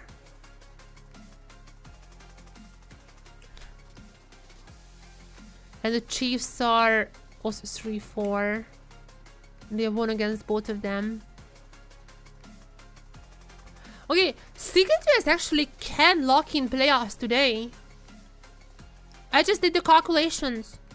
Secret Wars can lock in playoffs today. You heard it right. If DFM loses today, then Secret Wars is gonna be locked into playoffs. So as Vikings, I'm pretty sure. I mean, Vikings gonna be... Yeah, so if Vikings beating DFM, that means that Vikings is also gonna be having the head-to-head against them. I guess, like, Vikings still yet to play Chiefs. So Vikings, like, cannot, like, technically lock in the playoffs. But, like, basically, if DFM loses today, that's mathematically gonna be locking in Secret Wales. And Vikings, like, almost certainly, unless Chiefs beat them, which is... There's a very low chance. But even in that case, they might be still therein. So I feel like Secret Wales just locked in playoffs. If DFM loses now to Vikings, Secret Wales is gonna be mathematically in playoffs. I mean, that was like always kind of expected. But still. This team, I'm not gonna lie, before the split, I put Secret Wales the last place. And I think a lot of people put them last place. This team is just surprising everyone. Especially Taki. I think Taki was the one who was, throughout the split so far, had incredible performance. And people were like, wait a second, this guy is pretty good. But today, everyone is stepping up. Hello. Hello, hello. I feel like today, every single member from Secret Wales has stepped up. The comp was really good. Histo especially had an insane performance today, stealing away like 2 Otacons. He had an incredible performance. Okay, we're gonna be seeing some of the highlights of these matches. I didn't like Dogo playing on hit Varus. I think, I don't know if they would have won with Lethality Varus, but like, definitely the on-hit Varus didn't help their case. They just focused on Doggo until Doggo was just basically invisible. And right after, Secret Wales just swapped to focus down Driver. Which was like a... literally right after, Secret Wales strategy became just focus down Doggo. Sorry, just to focus down... just to focus down Driver. They immediately just started winning. Just literally just won right after. Incredible performance from Secret Wales. They also beat the very first Mel in competitive pro. What an upset. What an upset for this team. Beating the first competitive Mel. And right after, the Nocturne Galio Misfortune comp. Incredible performance, taking out the carries in every single fight. As you could see here as well, they made sure Doggo cannot play this game. Nice upset and actually just incredibly well executed for Team Secret Wales.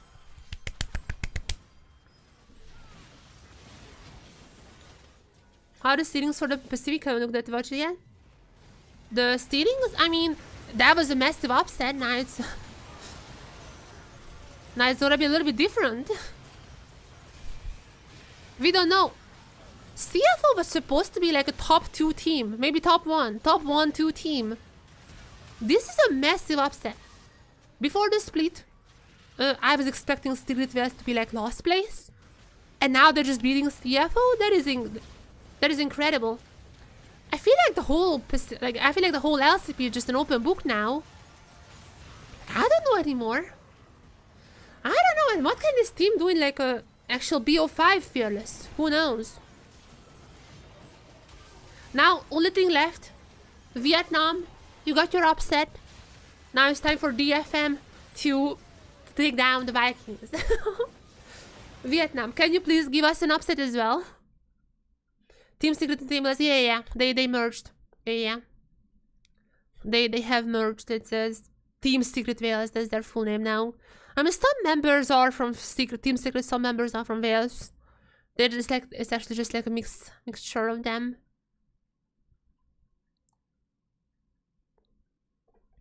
Yeah. A lot of people expected them to be lost, and oh my god, what a performance they're having so far. Silong showing category because this is gonna be the same roster. Vikings have a substitution on every single role except for top lane. They have so many subs, but they haven't used them so far. So far, this is the same roster they've been playing with. Everyone plays against each other in the playoffs. Yeah, it's just a simple single round robin, and then playoffs. DFM as well. We all know these teams. And also very important, don't forget guys, we are on 15.3 with Mel enabled. We have just seen actually Honkyu playing Mel. Well, let's not talk about what kind of performance he was showing on Mel. She's a strong champion. That was not the full potential of that champion. Let's see if Arya can show us the full potential of Mel. Has Arya been playing Mel in solo queue? Actually, let me check this. Has he been playing the Mel in solo queue? What a surprise win, yeah. Not as complicated LTA, no, it's just a simple sim. Even like no, we don't have complications in LCP. The most complicated split is gonna be like summer, but even that one is like gonna be basically just like the same like contender group as we done always. That'll be the toughest one. Yeah, I mean, to be fair, let's be just fair here. CFO was sick. Like Honkyu was also wearing the mask. The coaches were also wearing masks.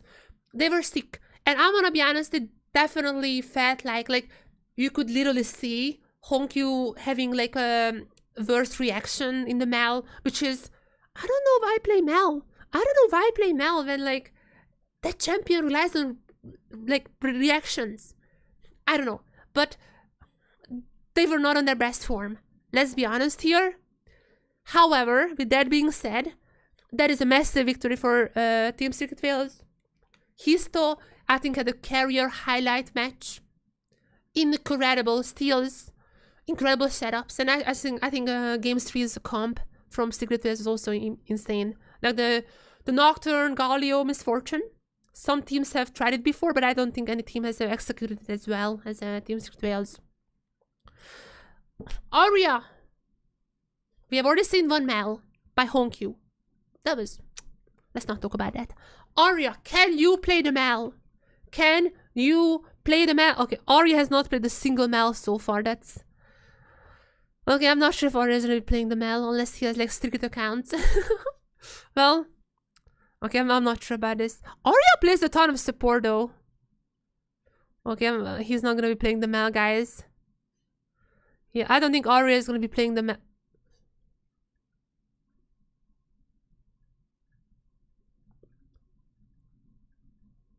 What? Arya?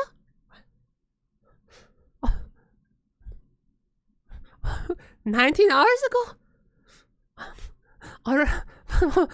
Okay, this is... Okay, I'm not necessarily sure that the scoreline suggests us that we're going to be seeing the Mundo mid lane. But, I mean... What were you doing here, Arya? Maybe... I guess that they play the screams. No, actually, Mel is... I think Mel is strong. Mel is not strong in solo queue, that's 100%. Because, like, Mel requires a ton of time in fights. Usually, solo queue fights are just very quick. And also, just usually, solo queue people don't have the best positioning. If Mel has good positioning, and she has time to, you know, navigate around a longer fight, she can be really OP. It's just that, I mean... Also, Honkyu has built Seraph and like what was the other one? Seraph and what's the other item? I know it was not good. Whatever. I know it is not good. He didn't have damage. He just built like weird items as well as not having good reaction time. So the Mel we have seen is not a potential. Trust me. Mel can be strong. It just that was not it. That was not it. The Mel can be strong though. Okay. Okay, Guban is laughing. Good to see. That's what I want to see. Come on. Mel is pretty easy to execute. I mean, not in solo queue, but competitive, yeah. I think like Mel is going to be one of those champions that you don't really going to see in solo queue. But in pro, I think she's strong. But once again, like, Honkyu was sick, so I don't want to, like, you know... I don't want to wreck him too much. Triple fix. I don't really like the Mel support, if I'm being honest. I don't really like the Mel support. I feel like Mel's, like one of the most important part of Mel's kit is not the reflect. It's the fact that she can just go around and just like in long fights, just, you know, stack up the thing. I feel like with the support you just lose that.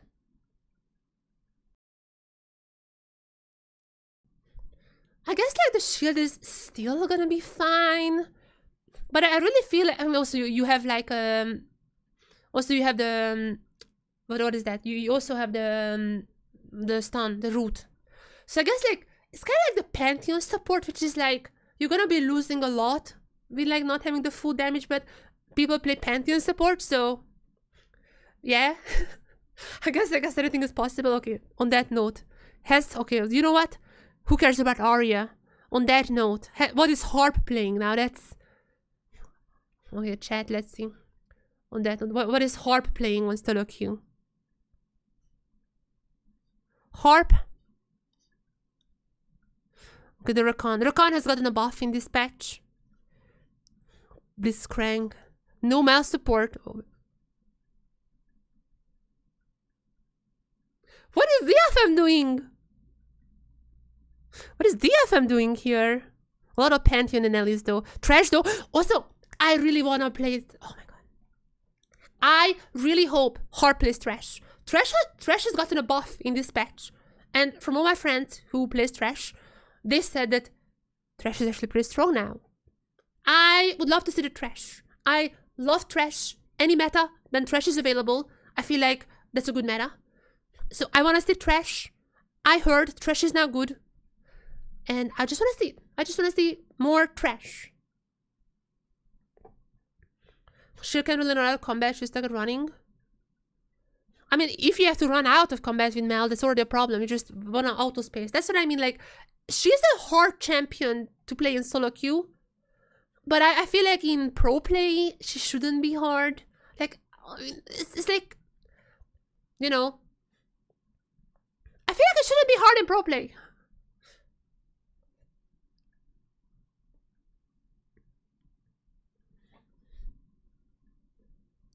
But we'll see. I'm pretty sure we're gonna see Mel here as well. I mean, both Vikings and DFM are known to cook things up. I would expect to see the Mel. I hope from Arya. I kind of want to see an Arya Mel. Even though he has not played this in solo queue, just from what we can tell. I would still have to see that. I'm gonna open up all the other members as well. What is Ray Forky playing? What is Guvan playing as well? I mean, junglers have been nerfed a lot. But it doesn't seem like that pros care too much. Like, we have seen Wukong already. Like, even though they have been nerfed in this patch, junglers just playing the same thing. They don't really care much.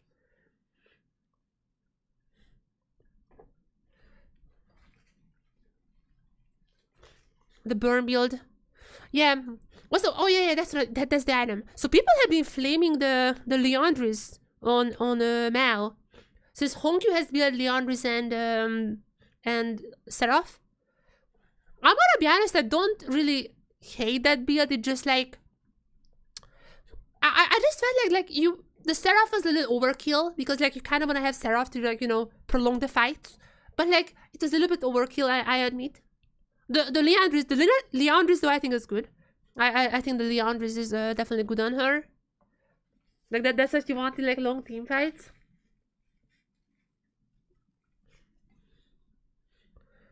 I would have definitely went for Storm Surge. That's the item I would have went for. I would have went for Storm Surge. Storm Surge, Lich Bane, Leandris, Rabadons. Absolutely 0% chance that she loses. I'm telling you right now. Absolutely no chance that Mel would lose with that build. I'm just saying. I'm giving you free coaching. Do you think the DFM can make it? No. I'm sorry. I'm sorry. But that's gonna be a no from me. I don't think you need the Seraph. Leandra is a Black Torch. Yeah. The Black Torch as well. I'm always kind of joking with the Storm Surge, but yeah. Yeah, I mean, I was like, when I saw the Seraph, I was like, it makes sense because you want to prolong fights. But like seeing in actual action, I was like, yeah, the Seraph is too much. Like that was like, she was never running out of mana anyways. So yeah, the Seraph is too much. I agree on that. Leandris was like fine, I think. You want that, but yeah, the Black Torch also probably good for like, you know, these long fights. Like that's what you want. Do I think DFM wins? No. But am I gonna root for them?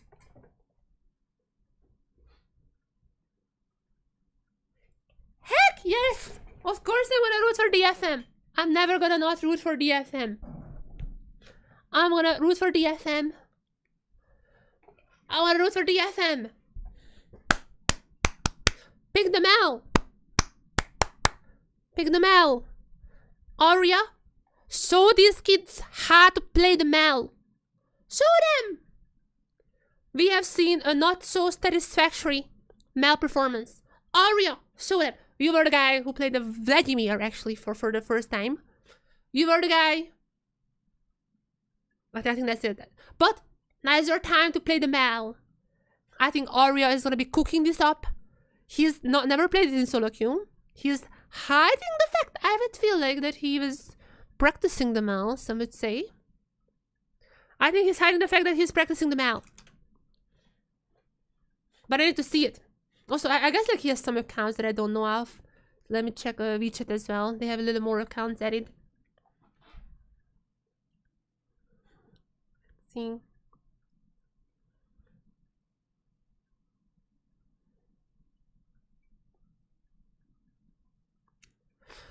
Who's gonna play in the 1v1s? We're still not in the 1v1 stage. Oh, we have so many breaks now. If we have a good front line, amateur backline, that thread, there is no... Yeah. I mean, I guess, like, you need to bend the jacks. But, like, that's all. I don't think you need, like, super much besides then.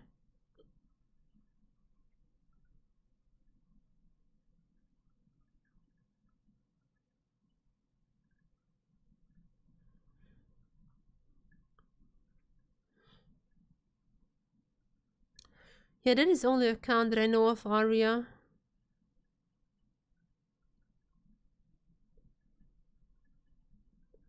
What has been Rayfark playing?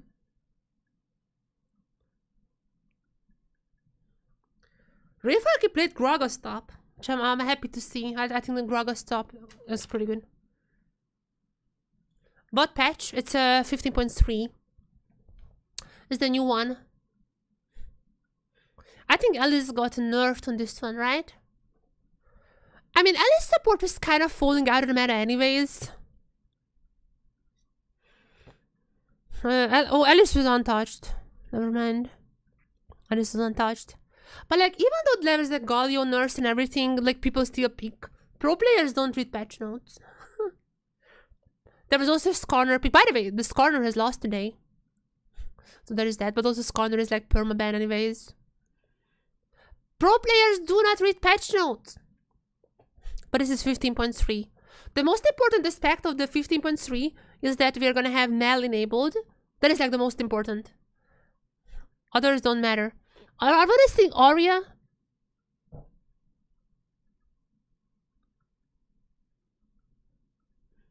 I think Aria has played most of the 1v1s so far. And seems like he's gonna be playing it once again.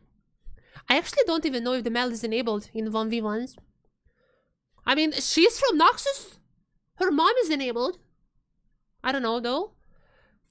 Nonetheless, Aria is gonna be the one. Okay, it's Goody from Vikings. It's gonna be mid lane versus the jungle matchups in the 1v1s.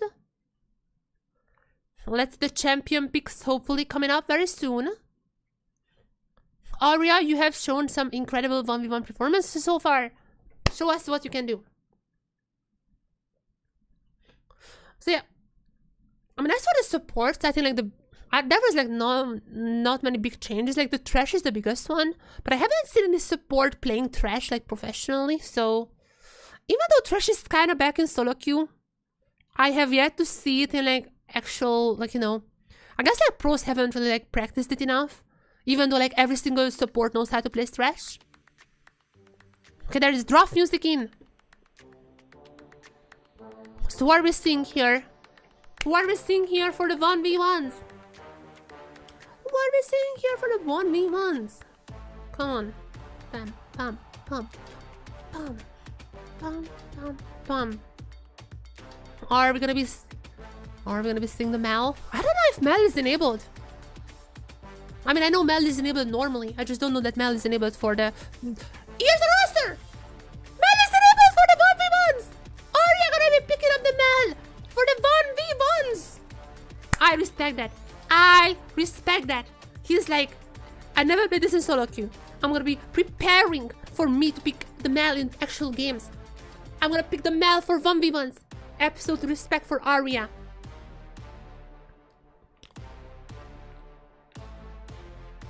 There you go. Mel 1v1 for Arya. I need to take a screenshot of that and post on Twitter. Okay, I don't know how to use my PC. I just know it on my laptop. Jesus Christ. How do I do this on my laptop though? Oh my god, why is it so complicated? So why is my piercing just like weird? Oh my god, I have so many issues, I know.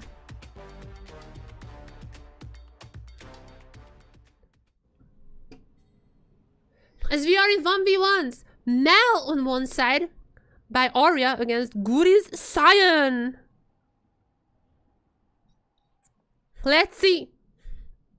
This is gonna be the second time we see the Mel in a professional setting. Even if it's a 1v1. This is the second time nonetheless as Arya is gonna be piloting her.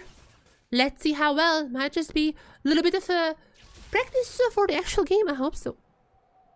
I hope so, that's the case.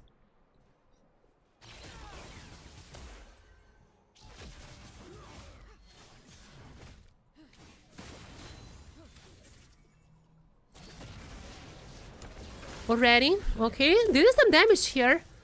I guess like in 1v1s in ARAM, I just realized how incredibly good Mel is, because you're gonna be in close proximity with the enemy anyways. And like, even just in ARAMs, wait, not even just 1v1s, like in ARAMs, how good Mel is. You're gonna constantly be there to just do the AA. Just constantly, I can't even talk. Just constantly be there to deal the auto attacks. Wait, she's actually super OP in actual ARAMs in general, right? Am I crazy here? Well, I think she's OP in general, but also in ARAMs.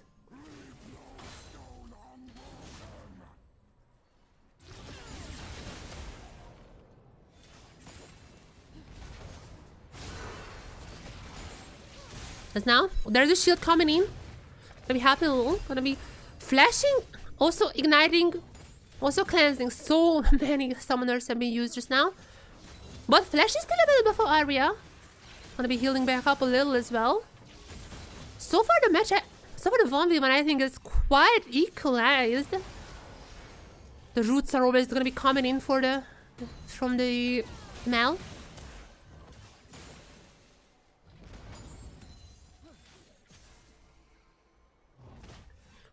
Okay, I'm back. I posted on Twitter.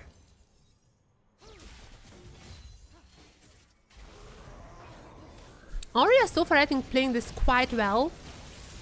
Oh, gonna get down Guri extremely low. This is a Sion, so I have to be careful. There is a flash for him. Good that he saved that flash. Gonna be dodging out the Sion train like that. As now, I think the bush have to keep up those auto attacks, you know. Have to keep up the stacks. Level 6 though is there for Arya as well if he wants to use the ultimate, if he wants to use up all those stacks.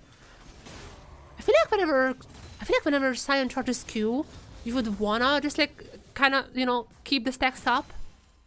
I think it's a perfect time for that, but that's fine. Arya gonna be a little bit more careful here. As now, gonna be recalling both of them, picking up some items. What items are you gonna go for?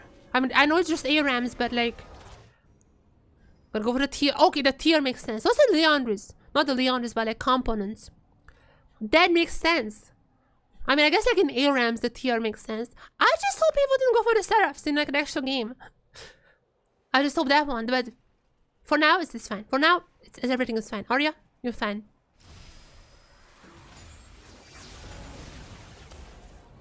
Going back at it. Deal the burn, Arya. Still, no deaths so far. I mean, there's a Sion on one side. I wouldn't expect for anyone to have 2 kills here. I think they're just gonna go to the Ring of Fire, the sudden death at the end. I feel like that's exactly what's gonna be happening very soon. I'm gonna be honest, I don't really see either of them dying. I mean, I guess like ultimate is still available for Arya, so maybe there's a route into some of those projectiles, keeping up the stacks, you know, maybe there's a chance, but nonetheless, oh, actually Ghost is also gonna be used for Arya. There's a lot of damage by him. They're playing it quite safe. I'm just waiting for the announcement. When is sudden death coming? I wanna see the Ring of Fire, because I think that's the only way to end this battle. Which, to be fair, I'm not even sure if that's that good for Mel. But she's gonna be good just keeping up, you know, the damages then. She's gonna be fine just keeping up the auto attacks. However, in a close proximity... Side is too close. This is too close. A lot of damage coming in now. Gonna be quite equal in that sense. Sion still has ultimate, so I'm a little bit afraid if there is a Ring of Fire coming in, then what happens after. Arya really need to save the flash, because if you hear the 2-2, then I feel like it's already over. Let's be careful here. Arya now might be in a little bit of a trouble. The Q is gonna be hitting. Wait. I guess like the shield doesn't block the Q. I mean, that makes sense. But isn't she like invulnerable or something? Maybe not to like knockups. I don't know how that works. This is also one of the first times for me to see Mel. So we're gonna be learning together how this champion works. Also, I think Arya is also just learning it.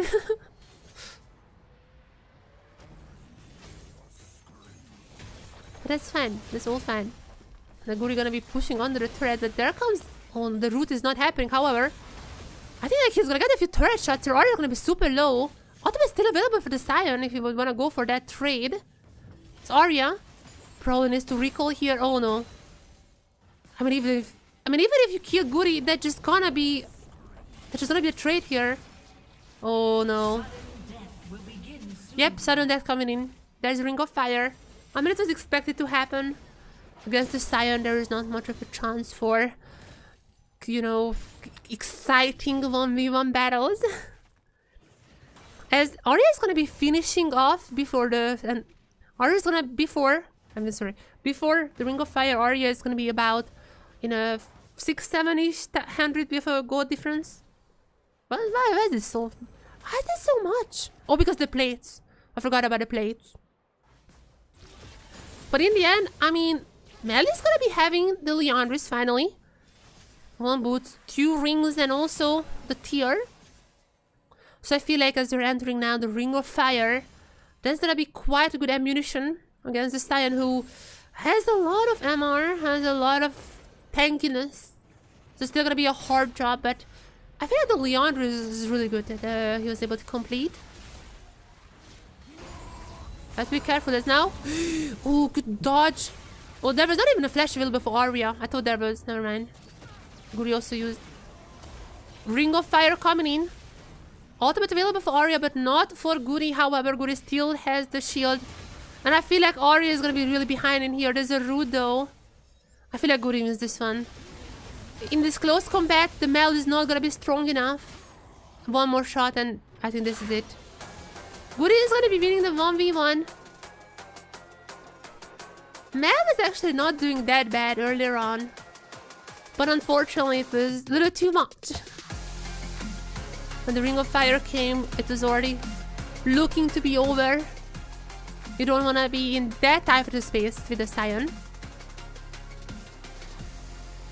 So Guri is going to be winning the 1v1. Guri gonna be winning the 1v1. But now comes the real match. the real match that decides. If DFM loses today, I think that's gonna be locking in Secret Veils.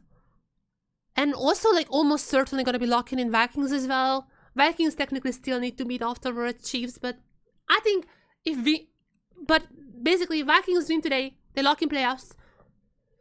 Secret Veils also gonna be locking in playoffs, most likely. Are they? Like, I guess, like, the Chiefs. Yeah, they're gonna be. The 3-2. Yeah. Or maybe it's 3 wins, 2 losses if they win here. Yeah. So if Vikings win today, what does it mean? They would be locking in the playoffs for themselves, most likely. They still would need to beat Chiefs, technically, but basically they're locking in. That would mean that also Secret Veils would lock in automatically, mathematically, the playoffs. Because Secret Veils has the head-to-head against DFM and Chiefs as well. Those 2 teams are the only ones who can actually... yeah. And basically there's DFM, Chiefs, and SAG, all in the bottom of the hall, all in the bottom of the table. So if all of them has like 4 losses, that would mean that Secret Veils could not end worse than them. And Secret Veils having the head-to-head against DFM and Chiefs. That means the Secret Veils would lock in playoffs if DFM loses today. If DFM wins today, on the other hand, that wouldn't mean anything. That wouldn't mean a single thing.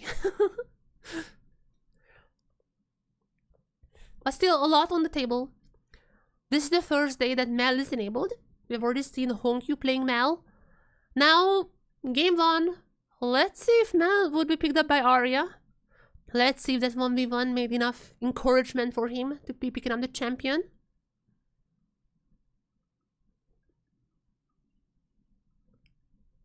The 1v1 was actually kind of close until the sudden death. So it might be.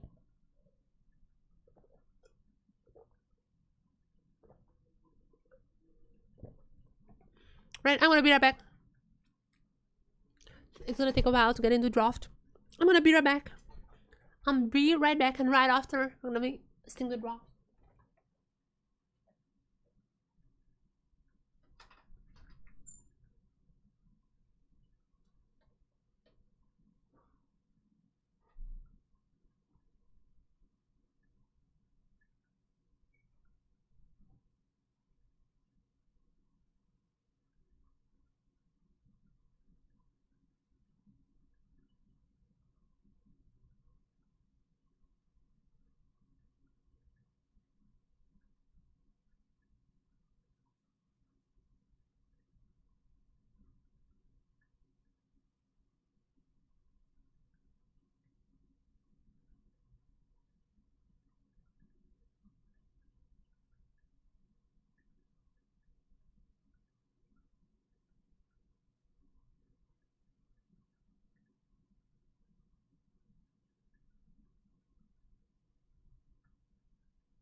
Kurami, which champion do you want?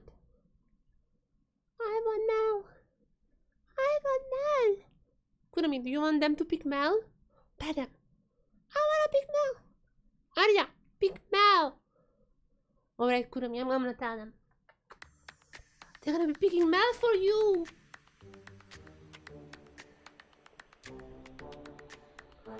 Let's see. We're in draft now. My cat has requested one Mel game. Come on, Arya.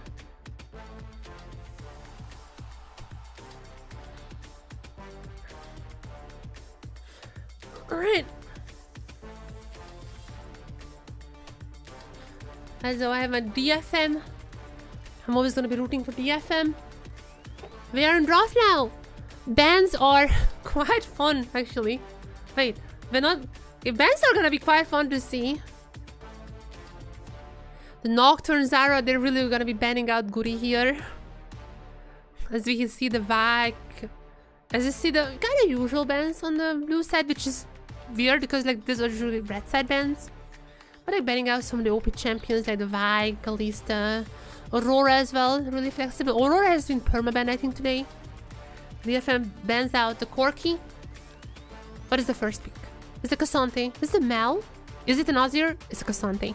It is a Cassante first pick. Now, Arya. Please, pick the Mal. Rayfarki, M-E-L.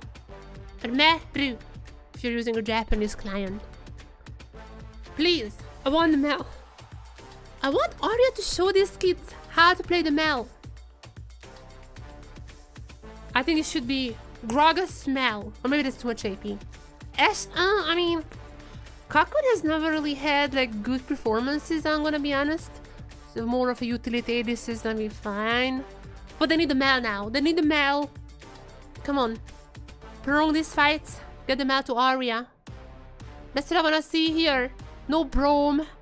I mean, Brome should be fine later on, but for now, I'm picking the Shinzao for Guvan. That's also gonna be meaning. What I mean, that also means we're gonna be seeing an AP mid laner most likely, like the Mel. Unless just there's a Mel picked up by Kari. The worst. This is just gonna be on the Nautilus now.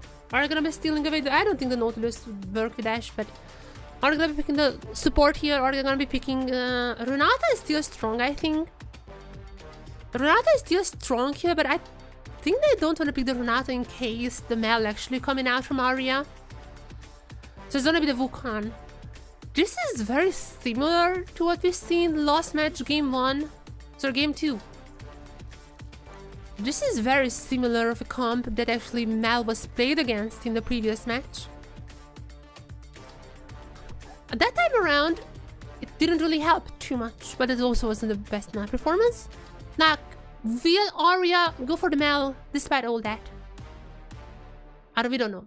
We don't know. There's just a Jace here.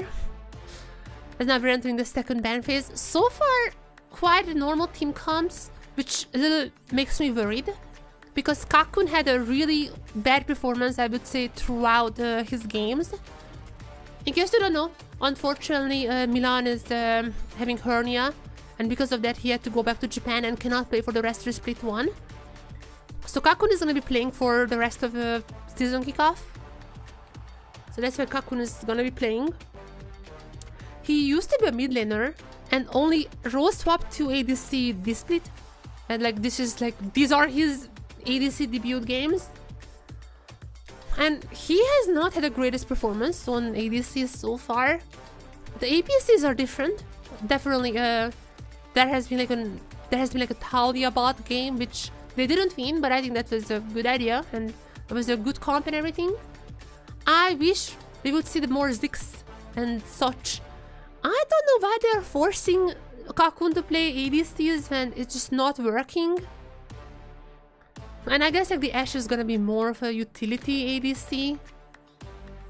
And we will see how much Rayfarki and Guwon can do on those carries. And obviously Arya, that's gonna be the main question here. What is Arya's pick? The Mal is not a bad strategy, I think, here. I mean, you're gonna have nice poke with the Jace, with the Ashe. I mean, Ashe is gonna be slowing the enemies nonetheless. I feel like the Mel is not a bad strategy, but maybe you wanna say just like what you wanna be blocking as Rakan. So Rakan pick. There's gonna be the Rakan pick for Harp. Rakan has actually got buffed in this patch, in this new 15.3 patch. So we've seen actually a lot more Rakans even in the last match. What is the reply? Is it gonna be Kati who's gonna go for the Mel? No, it's Oriana. It is gonna be the Oriana. As the last pick for so long. His Champolos, who has been quite hit hard. Still had insane pike performances, so no surprises that DFM banned it. But he's gonna be going for the Nautilus in the end. I thought that we're gonna be seeing more cooking. These are pretty normal comps, however, if you pick the Mel here, I'm not sure this is the best Mel angle. I was really hot. I was hoping to see the Mel, and I'm still hoping to see the Mel in this match, but this is not a Mel game. Okay, quite as much better. Quite as much better. Picking Mel into the Nautilus is a little risky. From all the clips I've seen, picking Mel into the Nautilus, Briar, Leona, what these champions are, Blitzcrank as well. Picking the Mel into the Blitzcrank, Nautilus, and the Briar. These champions are a little risky. That's what I'm gonna be saying. If you're panic ulting, it's not gonna be the happiest fight for you. So I'm actually a little bit happy that Arya has not picked the Mel in this occasion. I just hope that he's gonna be going for that game too. But for now, do I like DFM's comp? I mean, once again, I just wish they would not do ADCs. Like, Arya has insane AD champions. Like, you can get the Yone, Yasuo even. Arya can do so many good things, you know? Arya is so incredible on AD champions. And the Cocoon, why are you forcing him on ADs? This guy used to be a mid laner. And there are so many champions that actually could be played. AP bot, Ziggs, still playable. They tried the Talia, which didn't work out that time, but I think Talia bot lane still could be working. I mean, obviously Victor bot lane still hasn't really been ever picked up in pro, but in solo queue it has been a thing for a while. There are so many things that could be possible. I don't know why they're forcing this so much, but it's just gonna be more of a utility ADC here.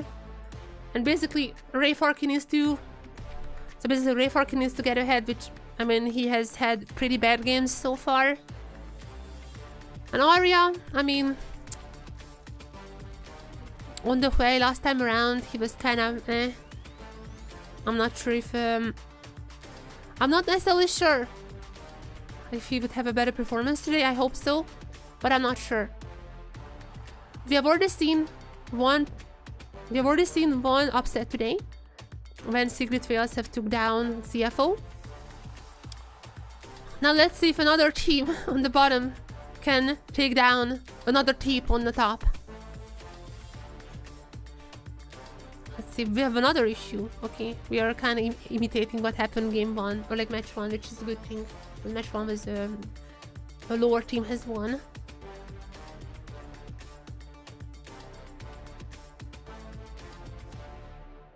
DFM, all my hopes are in you. Do not let me down. Man, there's so much weight again. I have something to do at like 6 PM and it's already like getting off finally. Game 1, Vikings versus DFM. Can the Japanese teams finally find a victory? SAG have had quite the hard match yesterday. DFM also haven't had the greatest time the day before. It's gonna be changing now. That time around it was also Arya's way. And I mean, he was like fine on the way. My issues is more on Cocoon, and it's gonna be on Dash once again. I don't know if DFM is gonna be having enough damage. I guess like Shinzao and Jace. But the damage is the main issue, definitely last game. But the damage is definitely an issue last game around. And I really feel like there's not gonna be really anyone who can take down a Cassante when the game goes on. So I'm afraid. That's definitely, I'm a little afraid. We're gonna have normal lanes here. Let's wait, was it the auto cancelled by Cocoon having the shield up? What? What is he doing? Okay, never mind, it's lost, the GG. This is over. What is he doing? Popping the shield and... What? Why? What? That was like... What? This is like me when I was like level 10. And I used heal and cooldown because I was like, oh no, I'm not full health. I need to use my heal. Good old times. What? I don't understand. Oh yeah, it's not looking good, guys. It's not looking good. At least DFM is pushing in all the lanes, basically. So they're gonna be having a little bit of a lead already. Funnily enough. Like every single lane is pushing in, which is like good to see. The Ashe is gonna be strong earlier on. I have an issue with I'd rather have an issue with what's happening later. Lethality Varus is needing a little bit of time to come online. So the Ashe is still gonna be winning this lane for now, and obviously the range top is always gonna be winning the early game. So I guess like there is that, but it's like so minuscule, it doesn't really matter. Okay, back to the bot lane. Why? I mean, Barrier is gonna be back up for Cocoon, I think, before the next fights. It's like whatever, it just... That was weird. More than anything, I'm just wondering why. Arya has had some bad laning, I think, previously. This is like the first time when I'm seeing the laning being somewhat equal for him. He had a pretty good Yone performance like very early on in the split. After that, I think he was a little bit elo held, had some off games as well, but I feel like Arya is kind of back. Rayfork is finally having a good lane. Oh my, oh, gonna be extremely... Wait, no, it's not a solo bowler, but like...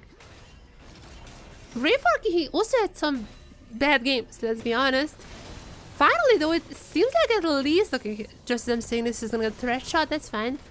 But finally, at least like it seems to be that he's having a little bit of a resurgence. His Guri is gonna be caught out on the ward. That's really good to see. Same for Guan. Okay, I guess both junglers are gonna be known. As we are gonna be seeing a swap here. Top laner, the bot lane duo gonna be coming to the top. And it seems like this is gonna be immediately matched. As Cocoon already woken up to the top side, but I don't really like this match because it seems like Cocoon is gonna be losing a lot of CS from this process. Also, Harp is not even gonna be there, so I'm a little bit afraid what Cocoon is gonna be doing versus that Nautilus. I guess he has the barrier backup, so there's that, but just be careful. Yeah, Cocoon is falling incredibly behind in this lane. And Harp is gonna be arriving for a little bit of a help, and he's gonna be able to get a few minions under the turret at least. But still, that is just not good. That's not a good look. And I still don't understand why do the ADs this. I don't understand.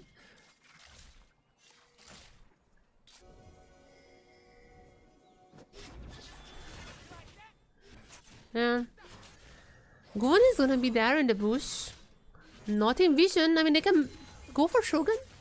Can they go for Shogun? Shogun is playing extremely safe. I mean, that's fine. Cocoon is gonna be able to farm a little. That's not necessarily a bad thing, but a little bit of wasted time for Guan, but it's fine because grubs are just spawning, so he was probably waiting for that. Grubs are just spawning. Guan is already top side. DFM's tempo, I think, a little bit better than last match. Like, I'm not super mad at them for now. I think this is fine, unless... Oh, Unless there's a fight breaking out. DFM already getting low. Guvon has to flash out. But well timed there. They have one grab so far. Could not get more than that for now. As there seems to be recalling. Goody is gonna get the rest potentially. Harp is still around. However, Cocoon has to recall. Aubrey is also gonna be really low. I think he's also gonna be going back soon. And it seems like Goody is gonna be finishing up the grabs. So what is Guvon gonna do in return? Not much so far, which I don't like. I thought have a little more responsiveness for DFM. Vikings are getting so many things and again, like nothing in return. At least like it's... I mean there are pings from Vikings on the dragon, but I really hope it's just Guvon there.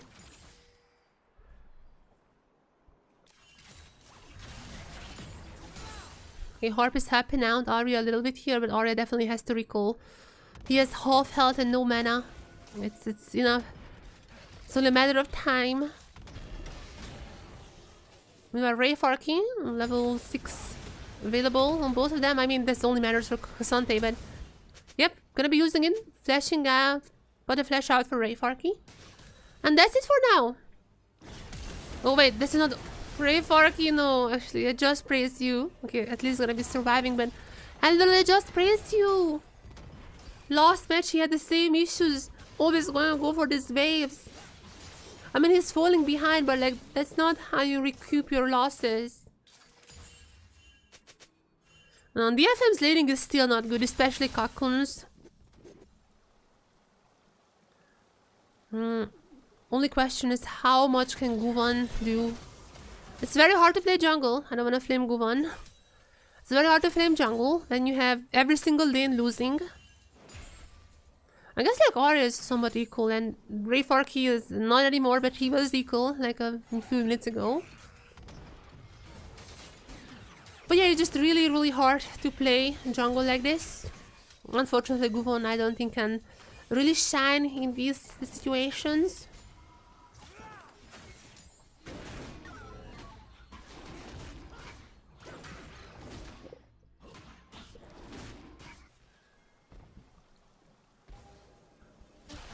This might be a little late for the dragon, but I mean he had to cover so much. That's understandable. Move on now. Gonna go for maybe Kari. Kati is playing safe though. I'm not sure if they expect... I don't know if they expect Guvon there or not, but like Kati is playing safe here. Yeah, I don't think they can really do that. Kati is playing safe, unfortunately. Not gonna make any mistakes there in the laning as now everyone gonna be knowing where each other are. A fight might be breaking out here as I might be liking a Cocoon ultimate coming in here. Trying to fish out Kari or someone else. It's not gonna happen and Vikings even gonna get the dragon. And now Ray Fork is falling behind. That was like a very short, like 3 minutes when I was like, oh, DFM is playing well. And now we're just back to losing everything and giving up to all the prios, all the lanes are losing. Yep, we're back to the old story now. Oh, there's a flash from Sulong. But he has the hex slash. I was like, yeah, he has the hex slash.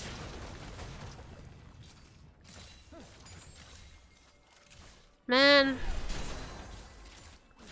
I might not even make if it's just a 2-0, I don't even think I make highlights. I would rather make highlights today of the Secret Fields game, if I'm being completely honest. Because that's not even fun to watch. Just like DFM making the same mistakes for like how many, like 3 weeks now. What's the same goes for STG, by the way. If they just keep losing, I might not even make highlights of them anymore. I might be just swapping to some other teams. Because like I can only make 1 highlight per day. I cannot do like both of them. I just don't have that many. Like I'm working everything on alone. I just don't have editors or anything like that. I cannot do that by myself. But I think I'm gonna be making highlights today of the Secret Fields game. That was way more interesting than this. This is just the same thing as like any other game that DFM has played.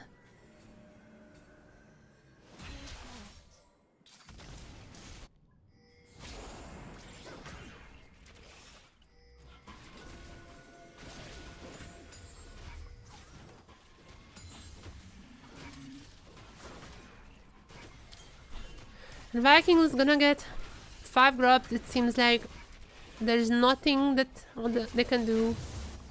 There's nothing that DFM can do. Again, they're just like looking for fights, but okay, here's the thing. So, if you are looking to fight, then fight. But if you think that I might not be going for this, then just go on side lanes. Like, why it took so long to come to this side lane and giving plates away to Kratos? They're just like looking for a fight, but like if you're looking for that long, just take turrets. How is it that this team every single time falling behind just from laning? Like already 1k behind, just purely laning. Nothing has happened, no kills has been taken.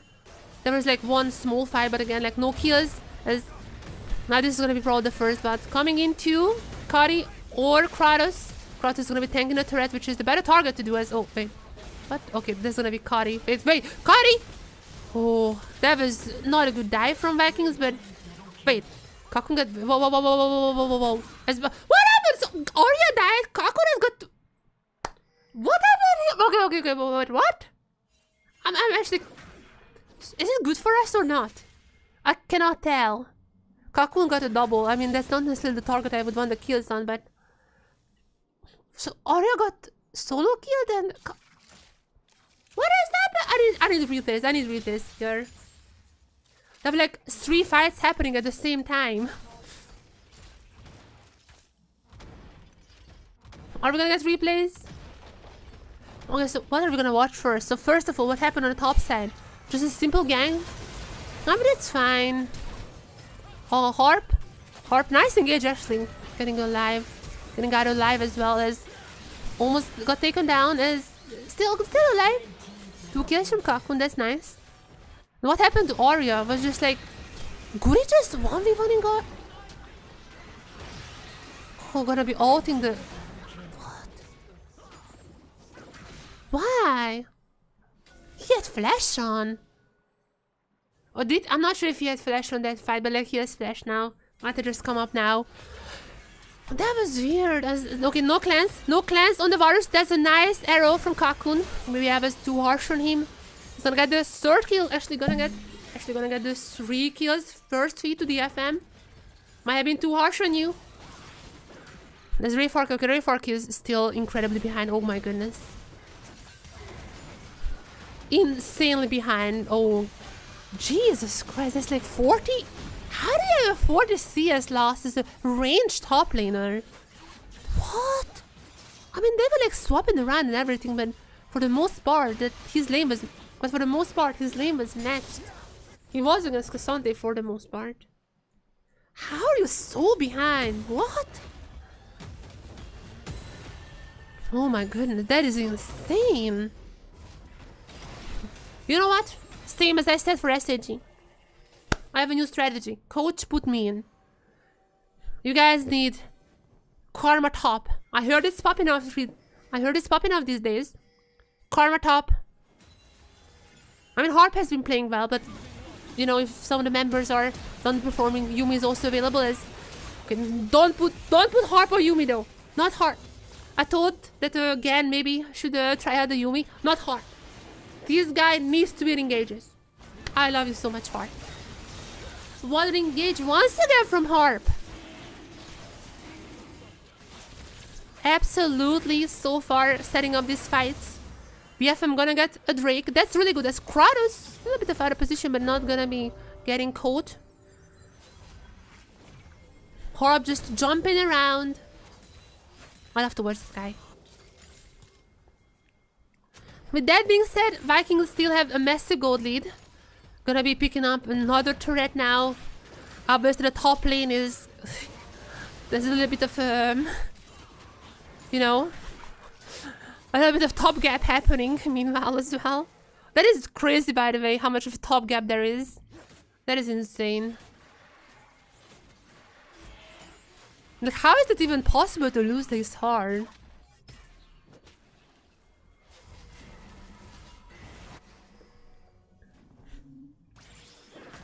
Rayfork somewhat gonna get back to CS because he just now left alone. But I feel like Viking just went like, don't care about that Rayforky. I think Viking just... What's the sound? I feel like Viking just went like, we can let Rayforky side push. That doesn't matter. They're gonna pick it up now. I would assume defeat. I think they got defeat, right? Because that's like their third epic camp. I'm fairly certain, and they also got the first threat. So I don't see any tears. I'm pretty sure they got the... Okay, we don't see it now, but I'm pretty sure they got defeat. Because DFM is now incredibly behind. Like, DFM falling more and more behind, basically because of the top lane. Like, the mid lane and the bot lane has been kind of trading these kills, these plates, whenever they were taking threats. But the top lane is just an absolute... Like, but the top lane is just an avoid and being incredibly in favor of Cassante, which is... I mean, you don't want a Cassante to be fed when you have someone like an Ashe, very immobile ADC. What is happening? There are like noises coming from outside. So feeding this Cassante is absolutely gonna be biting back in later on. I feel like Cocoon, I mean, I don't really like the Ashe. Mostly because she's not... I think because she's not providing as much damage compared to how immobile she is. I guess like, there are champions like that, like Aphelios. But Aphelios can do so much damage and like have so much use case. I feel like Ashe is very one-dimensional in the other sense. As now? Won't stay long. Gonna go in Harp though. Everyone has to get out very fast. Harp gonna get taken maybe. Oh, nice. Actually, nice arrow coming in from Cocoon. I'm gonna be saving them for a while, but they're just getting fallen even more and more behind. Oh, what are you gonna do now? Rayfork gonna be arriving, but he's incredibly weak. I don't think he can change this too much.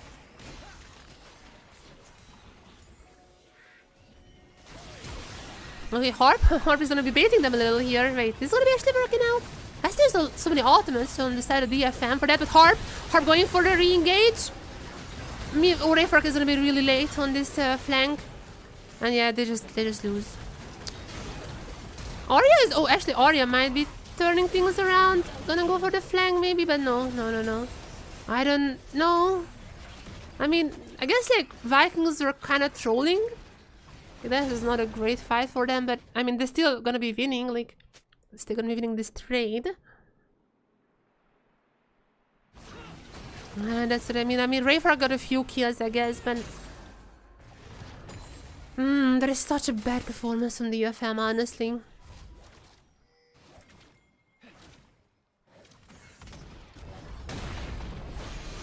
They were already super behind, so I cannot really fool them for this fight. Harp was like trying to bait them in. Kind of funny. Kind of like also gave up Guvon here. And they stunned Guvon in the end because of that. But okay, Cocoon is just gonna be taken down at the start of the fight before doing too much. And I don't like this. Like, why are you playing Ashe? Imagine if Cocoon was playing Ziggs here and just like was a little like 2 screens away trying to put down the bombs. Imagine if he was a Ziggs here. Imagine if Arya was a Yone here. Big gap. I mean, DFM is playing with a substitute and it's just absolutely horrible. I'm not even playing, like, this is a mid laner. Like, he like role swapped, I guess, but he is so bad on ADCs, I have to be honest. Cocoon is really, really bad on ADCs. I have no idea why Cocoon is not playing AP.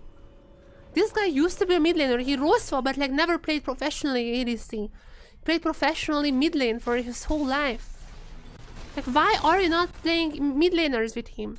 And when Milan was there, there was even a one game when Cocoon was playing Talia bot lane. Why not the Ziggs? I don't understand. That is such an easy out of the jail card.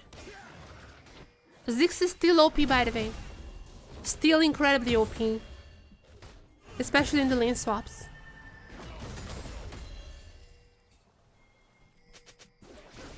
Incredibly OP champion. I had no idea why not the Ziggs. Or even the Victor bot, I guess, though that never really got cooldown in pro. Even though Insta Lucky Victor bot has been a thing.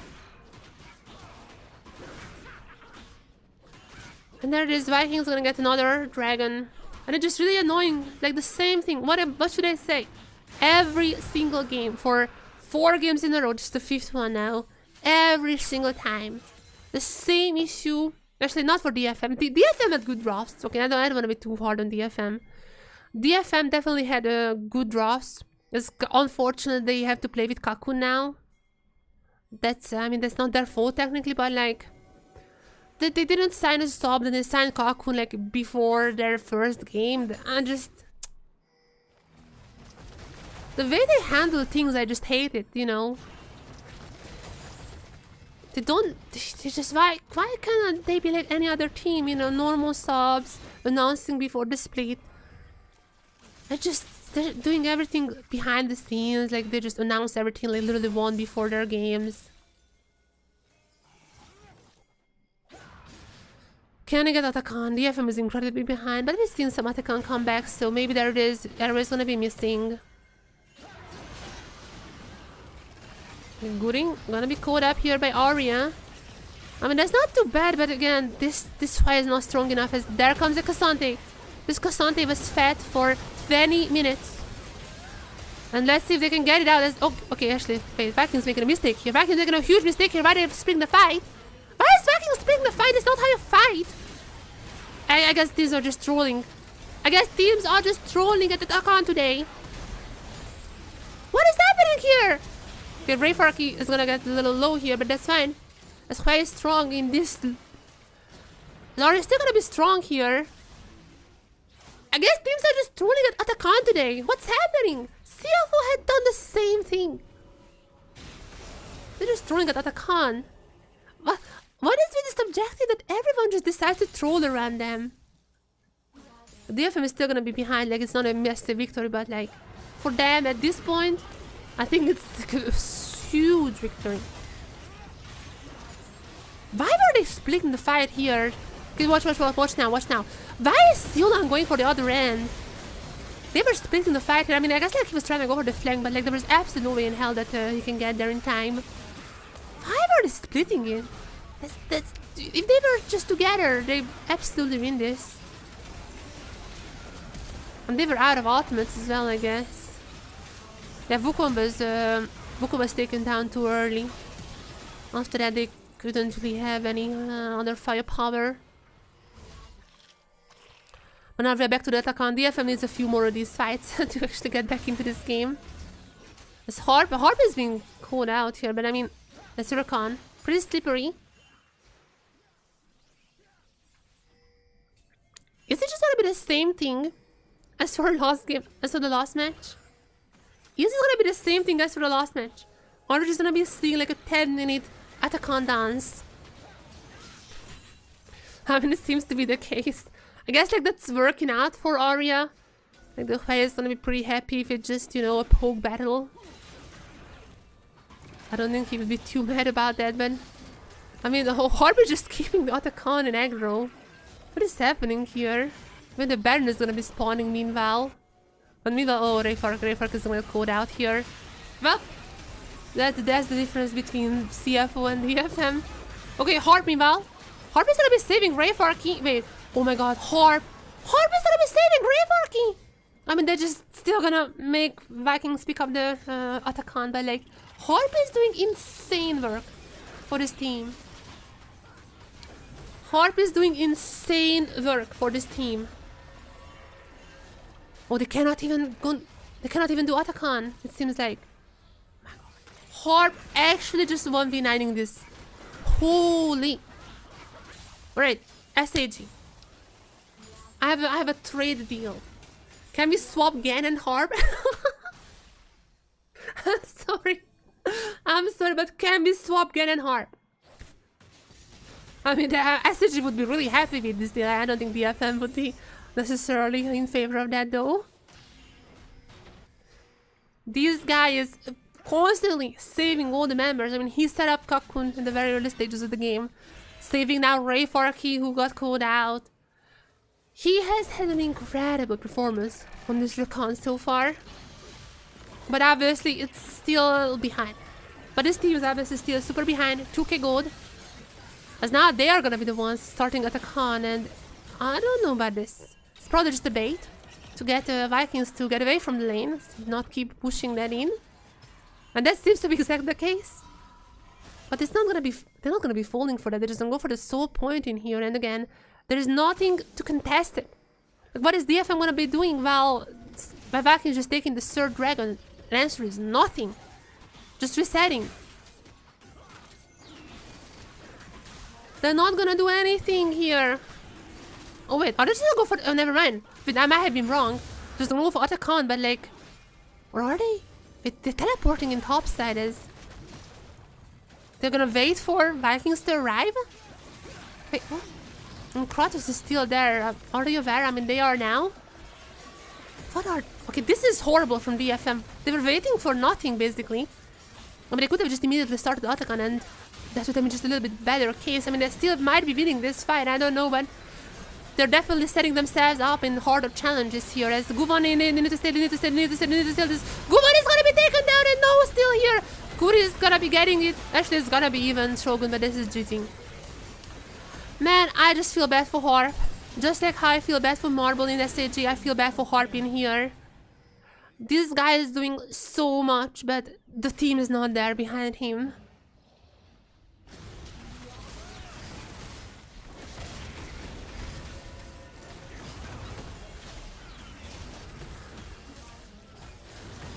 And this is GG. I mean, DFM was kind of lifeless already, except for Harp. But it's just gonna be even more after this Baron. I mean, this is the massive... maybe if Arya... Unless Arya gets the Penta here, but she's like, would be high, but I don't think it's happening. Is it Arya? Okay, no. I was like, maybe. Arya is only on one item as well. Yeah, this is just over.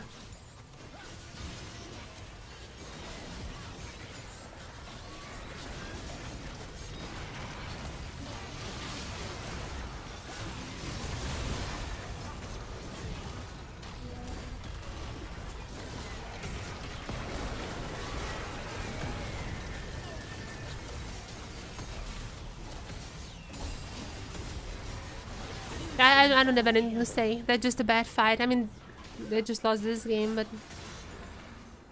why are they... I don't understand. Like, I swear. I wish just like one game, put me in coach. Literally. Just one game, put me in. I would draft this team at a composition that actually work for them. They cannot play carry tops. Rayfarky is horrible this season. I'm sorry. I don't know how to say this as... I don't know how to say this elsewhere. I don't know how to say this otherwise. You guys need like Scion top. Just get Cocoon APCs. And then I don't know, but this is not it. This is like absolutely playing for your worst qualities as a team. Just end the game. I hope I can just end the game. They have Otacon, so... I mean, they might be going for the end actually. 30 minutes in. That timers are gonna be quite long. 40 seconds on Cocoon, for example. So is Arya. Yeah, they're just ending the game here. I genuinely just do not understand what was DFM's plan here with this comp. Like, they lost on the same comp basically a few days ago. I think that time around it was Jackson Rayfark, Jester Rayfark, something like that. Yeah, I mean, they just cannot play normal comps. How many games it takes for them to understand? They cannot play normal comps.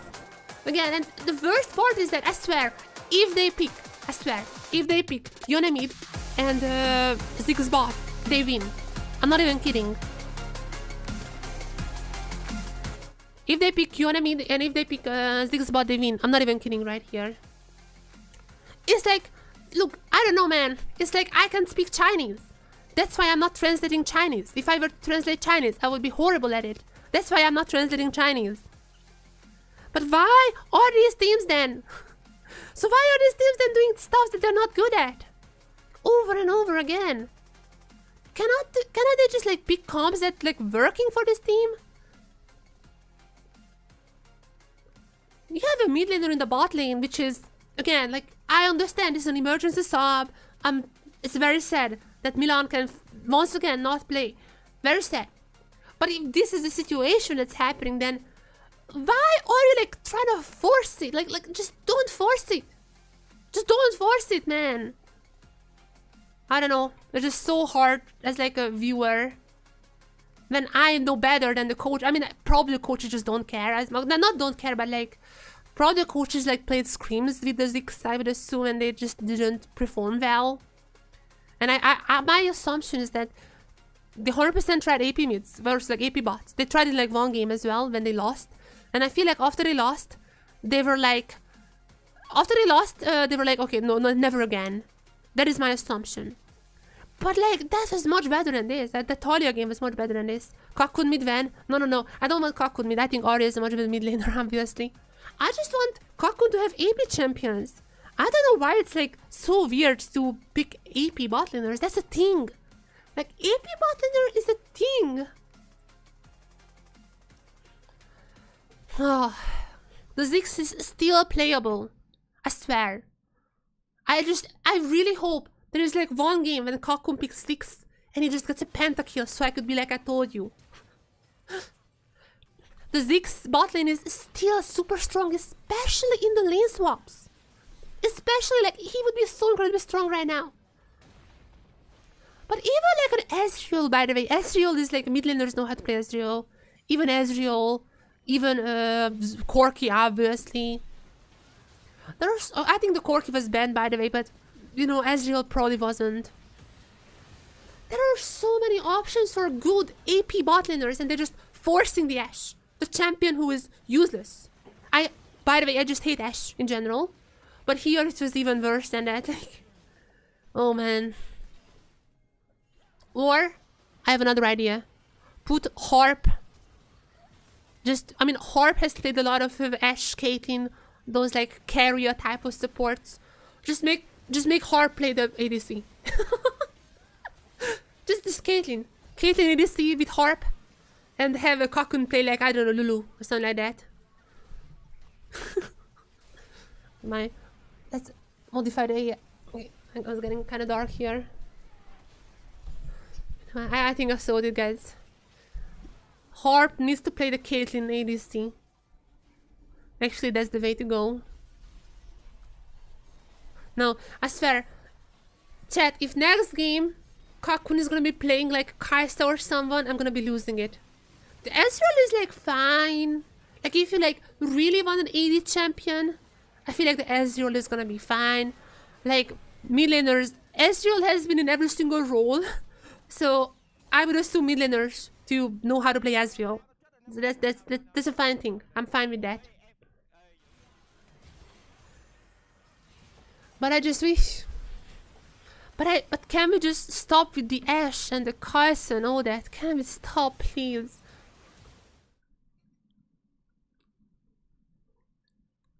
Yeah.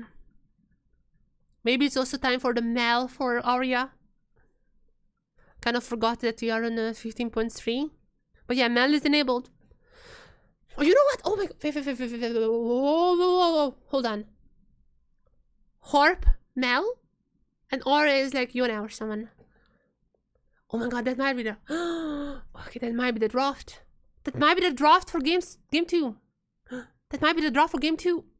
Harp, Mel. Harp has been by far the best performing member today on DFM. So, let's give him the OP champion. Even as a support. I think Mel is OP. Mel is gonna be OP regardless which role. Obviously, she's more OP when she can build like the Black Torch and Leandris and those items. But I guess like Alice support also builds Storm Surge. So, you know, if you're playing a Mel support, I don't think anyone would be mad at you if you pick up like a Leandris and those items. But I think this is it. I think that's exactly what we need right now. The Mel support.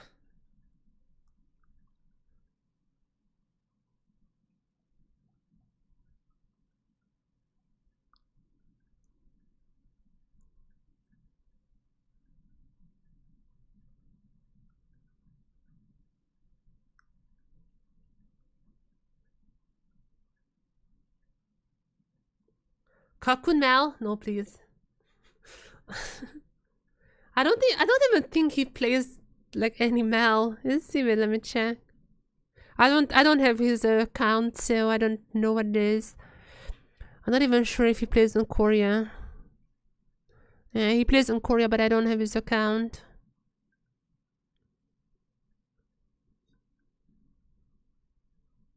Yeah, I don't know.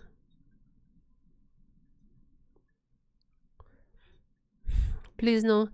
The only player who I wanna see playing the Mel is either Aria or Harp. I'm gonna be honest, the Harp Mel is actually might not even be that bad of an idea. Even though I don't like Mel support, I feel like Harp is like having such a better performance than the other members that just like with the Pantheon, sometimes you kind of want your support to be the carry. Like the Pantheon support is also in like the same idea, which is like your support can still do damage. Also the Alice as well. Alice support is kind of the same. Alice support a little bit Storm Surge. So sometimes it's like supports are a little bit damage dealers as well. Alice and Pantheon coming into mind. And obviously when those supports gonna get killed, you're also just like, that's fine.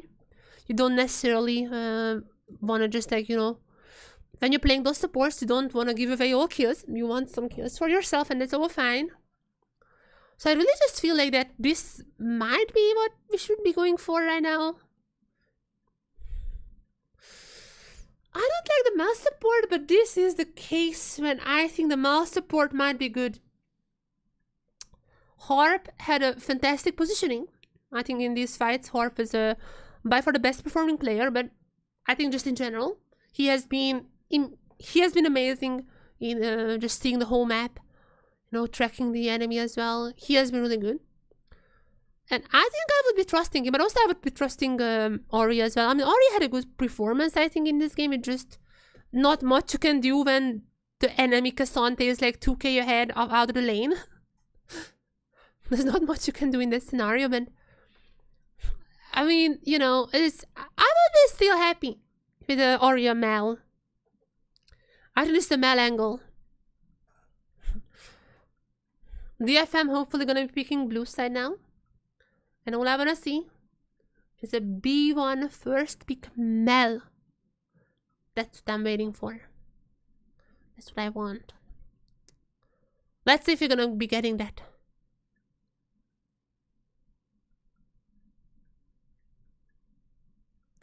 We are still waiting for the draft.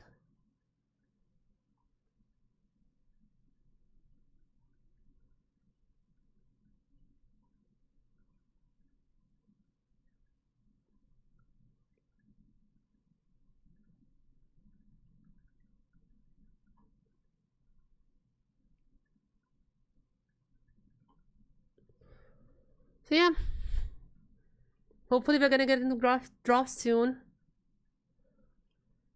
I'm also feeling sad for Guvan because we haven't really seen what he's capable of. I think Guvan would be capable of so much more. It just, again, really hard to play the game when all your lanes are losing. I mean, Arya was kind of equal, but like all the other two lanes are definitely losing. So not much you can do if you're Guvan here. And I guess like same goes for Courage in SHG. When all the lanes are losing, except for bot lane. I guess like Courage still is the bot lane. So he's in a much better scenario than a lot of times Guvan is. Are we gonna get into draft now? Here's my dream draft. Karma top. Hear me out. Karma top.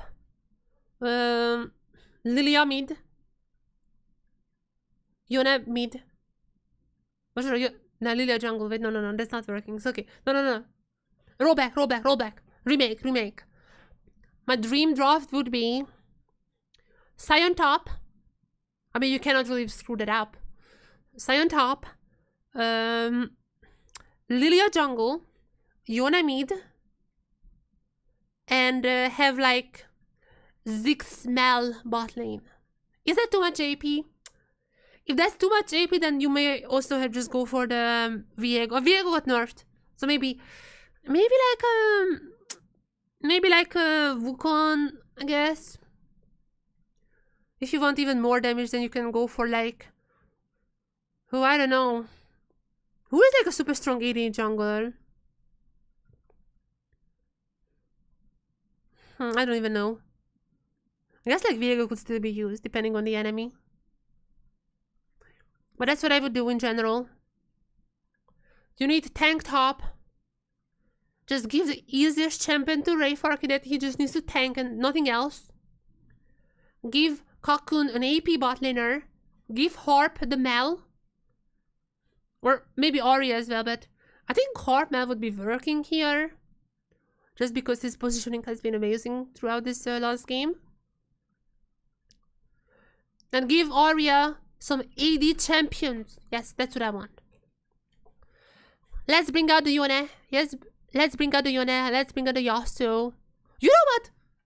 Gragas jungle. Yasuo mid. And you have Ziggs bot and Mel support. With like a Sion top. I'm just saying, I think this comp wins. I am just saying, I think this comp fits DFM the best. This current iteration, I feel like cannot play the normal comps. If you just give them Mbessa Mel, they would still lose. They need something fitted for them. You know, like how there is like a costume tailored draft.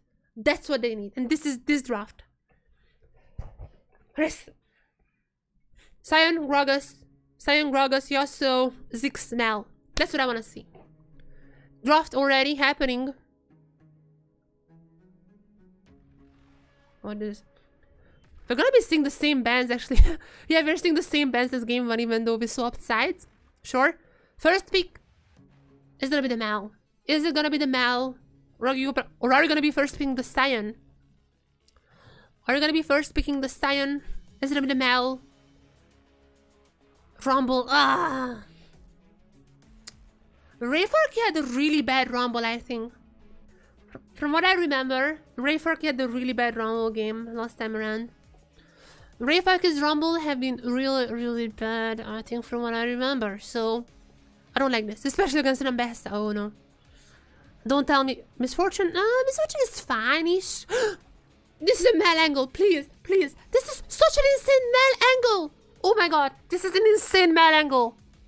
Just go for it, Ziggs Mel. Ziggs Mel. Oh my god, this is a whole. This is such a Ziggs Mel angle. Please, please, please. Ezreal, I mean, that's whatever. I mean, I said Ezreal is fine for Cocoon. Mid laners can play Ezreal, that's fine. Mel. Pantheon support. Okay, that's good, that's good. Even if it's a Pantheon jungle, that's good, by the way. That's good, that's good, that's good. That is a better draft already for DFM. That is already a little bit better. Even though we haven't seen the Mel so far, there is already a pretty good draft for DFM. I'm a little bit scared that Vikings just gonna pick the Mel now because...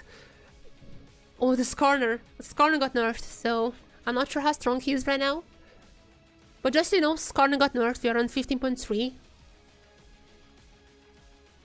But what was even the nerf on Skarner?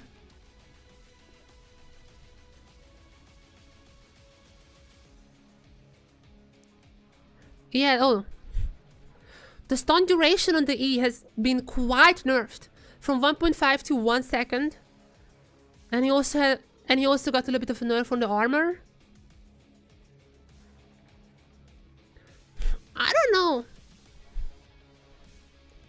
I mean, he is not a bad jungler, but like, definitely not as strong as before. 100%. Those are like some pretty significant nerfs. Wait, Vikings actually gonna be banning the Karma. I mean, to be fair, that's probably Karma would have been. But that was my idea, to just put Rayfark on Karma. Wait a second, Vikings watching my stream. SWFM, are you here? The Leona as well. So they are expecting this. So they're expecting this Pantheon to be jungle. Guan has played a lot of Pantheon jungle, but so is Harp, so I guess this still could be both. I mean, Leona is the most default support with Ezreal, so I understand the ban. But I still think that Horb just can flex it on the support. Let's now into the mid laners. Are we gonna sing the Mel? I'm gonna be honest, Mel is not the worst idea of Rider team here. I'm a little bit afraid that Vikings might be picking up the Mel. Oh, please don't pick up the Mel. Pick someone useless. Like, I don't know, Nautilus. Alice support. I mean, Alice support is kind of falling out of the meta. I'm pretty sure she got nerfed, right?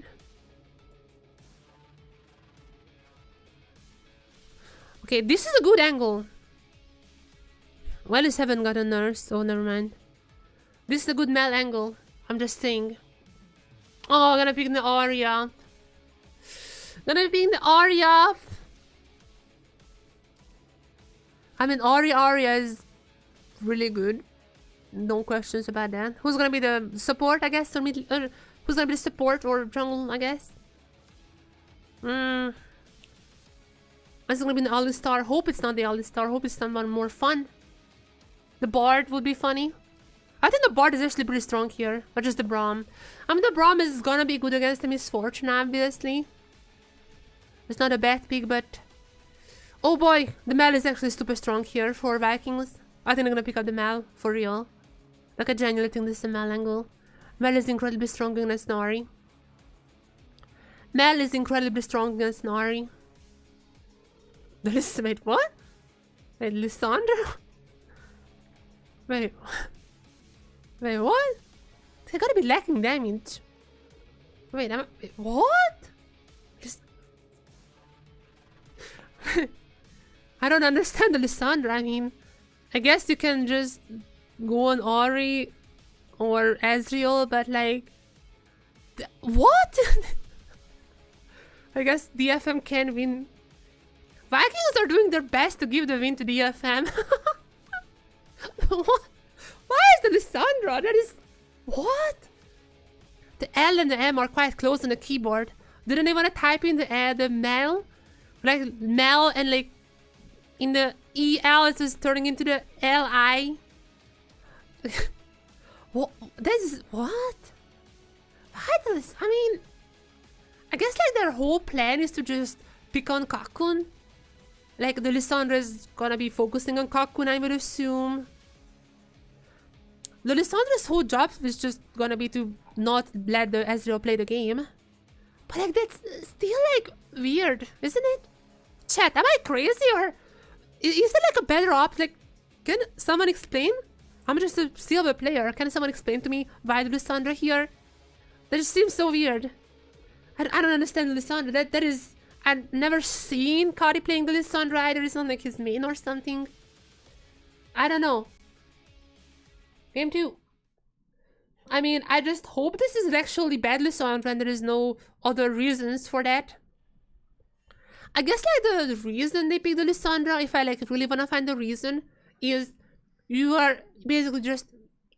Basically is that you have one button, click, Ezreal is gonna be stunned up. I mean, Ezreal is gonna be having the cleanse, so you have to get a cleanse out first, but like after that, Ezreal stunned, then you go in with the Skarner, pull the Ezreal out and like Misfortune ultimate.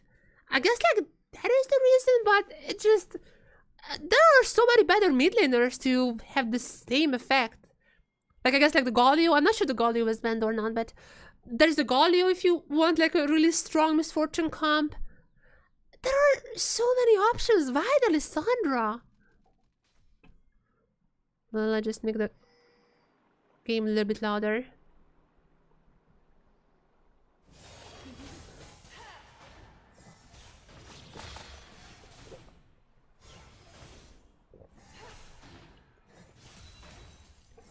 Wow, Ori versus Lissandra. What an old school matchup it is. Also, Misfortune versus Ezreal too, wow. I feel home, you know. Both of them are on the bot lane. Wow, old League of Legends is so back. And now there's Ambessa. Ambessa is gonna be really OP, but I guess like not in this comp. She has been nerfed, I think, quite a lot.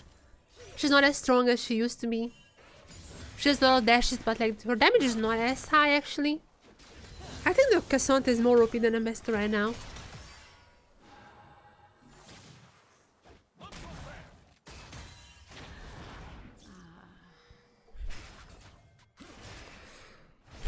DFM has a little bit of a better comp, I think. I also think that Ezreal is just so much better than the Ashe. I don't know why they picked the Ashe game one, but I have a lot more faith in this comp. Now I don't know if they would be winning. That is a little bit of a stretch. But I liking this a lot more. They're not handicapping themselves before the game is okay, they're just gonna be going for the early. Yeah, that is early at least. Immediately taking down Kakun. I mean, this is just to be expected. As long as Harp is that they're getting 1 kill, that's like fine. That is all to be expected with the Elise. But now both of them are out of flash, so I really hope that Guvan is taking notes. Because that was my biggest issue beforehand, they're just not reacting to anything that's happening on the map. It's like DFM is playing in a vacuum and like not looking what Viking is doing. Now here's an opportunity to change that. The Elias Misfortune was always gonna be doing this. But now Guvan has a chance to abuse the fact that they don't have flash. This is always gonna be happening, so... I'm not even mad that this happened. I just wanna see what is the response. There are 2 members on the bot side without flash. What is gonna be the response now? Guvan gonna be clearing up the bot side, it seems like. He's a little bit farther away from level 6. I'm not necessarily sure if he's gonna be in time when the flashes are coming up. I'm not sure if he's gonna be in time, but he is here. He's gonna be going for the golems, I think, first. The Guvan is here. Can you guys abuse the fact that Shogun and Siulang does not have flash? That is what I want to know, because that was what I hated about this DFM. That they just never respond to whatever is happening around you. They just never respond whatever was happening on the map. They always live in a vacuum. They always want to just maybe winning 1v1s, but never look around, never think about what they can do in return. As unlike Guri. Unlike Guri, who's not gonna go in. I'm just gonna go to this is the same DFM. Why do I keep believing in this team? This is so the same DFM as it was yesterday. Not yesterday, I guess. It's the same DFM as it was 2 days ago, as it was last week. Actually, last week was Chinese New Year. I mean, they didn't do anything, so nothing is changing, I guess.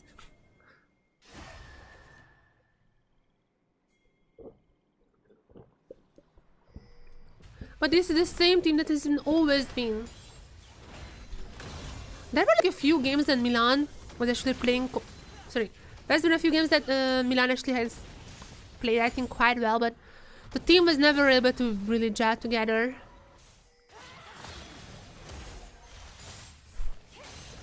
Honestly, at this point, if SAG and DFM end dead last, I just hope that's gonna be like a wake-up call for them. I do think that SAG probably gonna get to playoffs, so they're never gonna learn. But if DFM miss out on playoffs, this should be just a wake-up call for them, that they have to do something. Like, it just, like, they don't do anything, you know? You know that meme?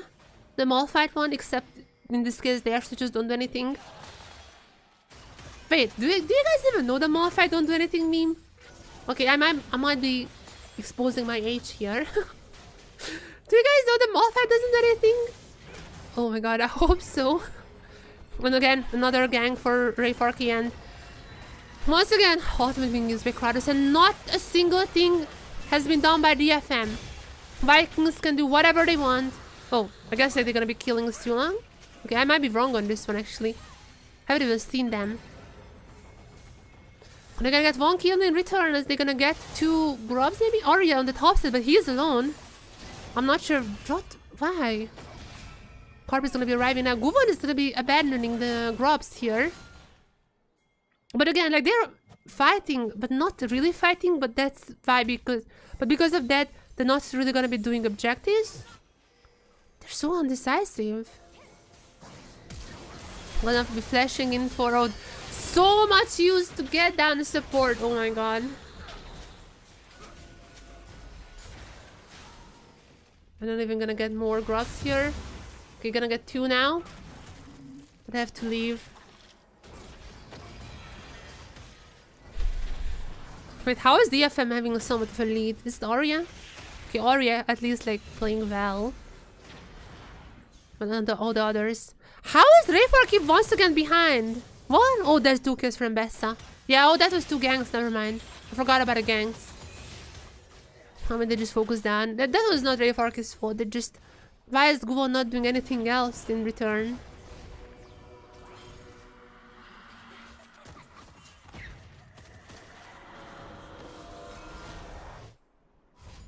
Like, he only got 2 grubs. No dragons.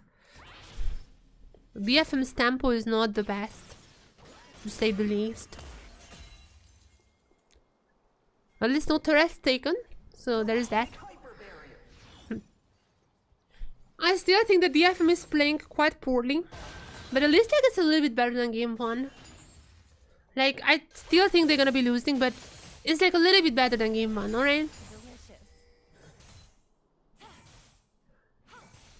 Game 1 was incredibly bad. Hot was like the only one who was doing anything in that game. It's a little bit better here. Not gonna be eating Shogun here. Kakun also obviously a lot more comfortable on the Ezreal. So that's what I wanna see as Rayfark. Yeah, Rayfark is just not falling behind, but again, I mean, Viking just focusing on Rayfark for a good reason. You don't want the Rumble to get ahead, and also just, I mean, it's an easy target. Guan is not really doing much in return. Like, there was no ganks for the Ezreal at all. Because the fact that Shogun and Seolong just gave away the flash at like level 1 or 2. There is nothing done about that.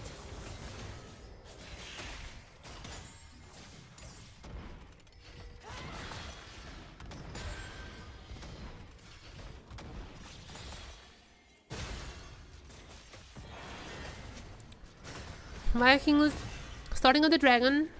There might be a team fight actually breaking out here.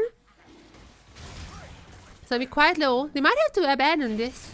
I mean, ultimates available across the board, so are the summoners. Rayfark coming in. Might be a good angle for an ult here. So gonna be actually Guvan with the dragon. Not gonna be a super early dragon, so I don't think that's gonna be a so. However, at least taking the dragon down, that's always good. But what else can they do here? Arya is just gonna be teleporting top. Trying to catch the wave there.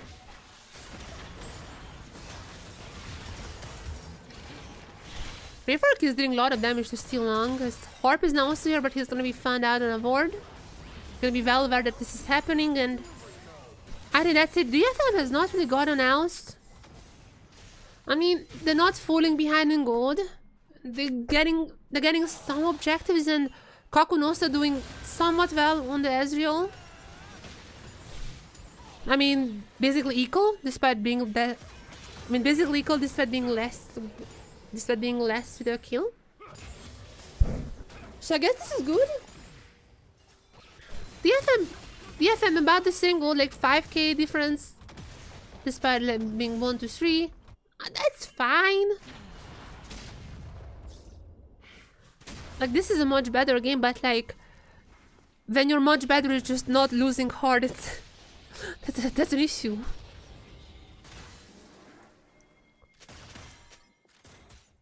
But now, I am just afraid of the first team fight, because DFM's team fights have been quite bad so far. However, we have Kakun here on the Ezreal, who is once again, I think, a much better pick for him than the Ashe. In general, I just like Ezreal a lot more. DFM might be getting some grubs here as well. They're just gonna be leaving it. Really trying to get someone here. That's what I mean, like getting some grubs. Oh no. Or they want to fight. Oh no. They're kind of undecisive here, which I don't like. They got 1 grub already, as now there comes in Kari. Okay, this is just over. Kari is on the backside, going for so many stuns here. But Rayfark actually starting this up with the 2 kills. Rayfark with the, wait, what? Rayfark with the, gonna be a triple for Ray. Whoa. Why is DFM good so far? Hello? Ray Forky? You've been playing me all along? What is happening? Ray Forky? What? I was not even ready for this. My brain is lagging. I'm on painkillers because I have a toothache. What is happening? I just replay. My brain is lagging a little bit because of the painkiller. So yeah, so my brain is lagging. I need a replay. How did DFM win this one? I'm happy now. Am I happy? Should I be happy? I'm afraid to be happy. Oh no, I need to suppress my emotions. How did this happen? Okay, so at this point I thought they're gonna be sandwiched in. I thought Kata is gonna be going for the mega stun. But the Ray, oh my god, look at this landing there. Actually, Ray Forky was expecting that and just taking a goody. Taking out everyone with the ultimate. Oh wait. That was massive.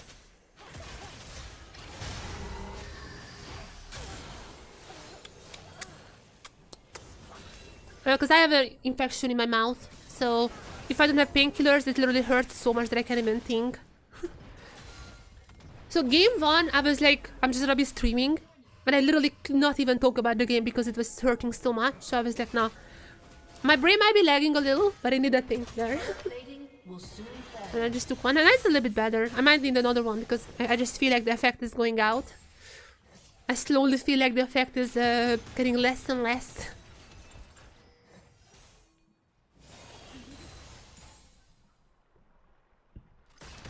It doesn't hurt like too much. It just, you know, when I'm talking, it kind of hurts and it just like takes my brain away from focusing. I also have like focus issues, so if there's anything that's like slightly annoying, I just cannot focus.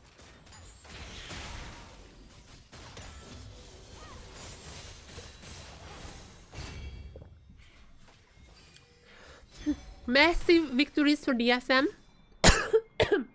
Sorry. Massive victories for DFM, but they only equalized the score. They have been incredibly behind, and all they did was making sure that's equal now. And Ray Forky, gonna get Doma once again. That is not really his fault. I don't wanna fault him. They're just constantly getting Dovan. My only question is, what is DFM doing as a reply to that? What is happening to revenge that? What is happening to do anything else on the map? And the answer is nothing. They're just gonna give away the kill. They're just gonna give away the turret. And even though they just got an ace, even though that was a really good fight, that was a really good ultimate by Ray Forky, I dare to say. Even though that was an amazing thing that happened, the same issues are still here, and now Vikings still have the gold lead. They're gonna be replying with the dragon, which is like, sure, if the game goes on like 30 minutes, that might be important. Who knows? We're gonna have an Infernal Soul, which is also pretty good. But with all that being said, I don't like how passive they are. It's just like, they're playing in a vacuum. They wanna fight, that was nice. They can fight, sure. Harp has been playing well, that's also nice. But it's just like they're not looking at the map as a whole. Something happening on the top side, we need to have something else happening on the bot side, and like, they need to mirror these, they need to get advantages through that.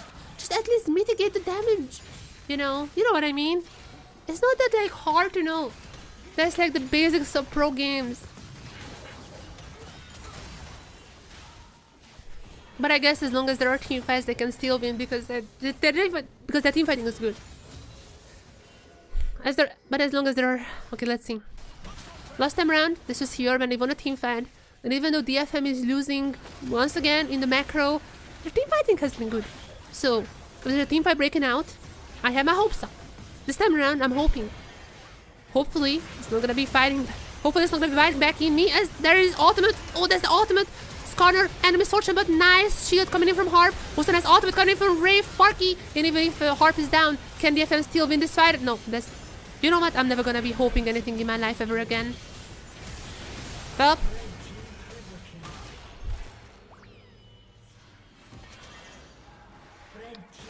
Yeah, alright. So, about that idea that I had before. So, what if we traded again for Harp?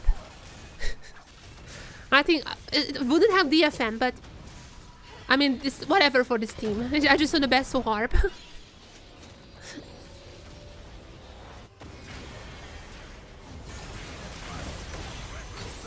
Why? Everyone is... So this is good for Harp. Harp is actually doing his absolute very, very best. Oh yeah, Ray Farky, I mean... This is... Ultimate is not the worst, it just... DFM is very split in this fight. They're not playing as a team. They're actually just playing solo queue. In terms of macro movements, in terms of micro movements, they're really just playing solo queue.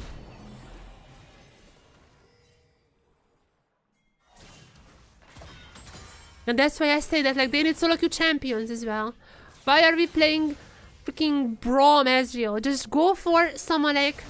just go for someone like a Ziggs Snell.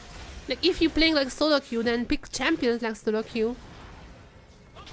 Like, there is no reason to just lose every single game 0-2 by picking normal champions. I would much rather watch this team lose on Ziggs Snell than just losing the 10th time on the normal champions.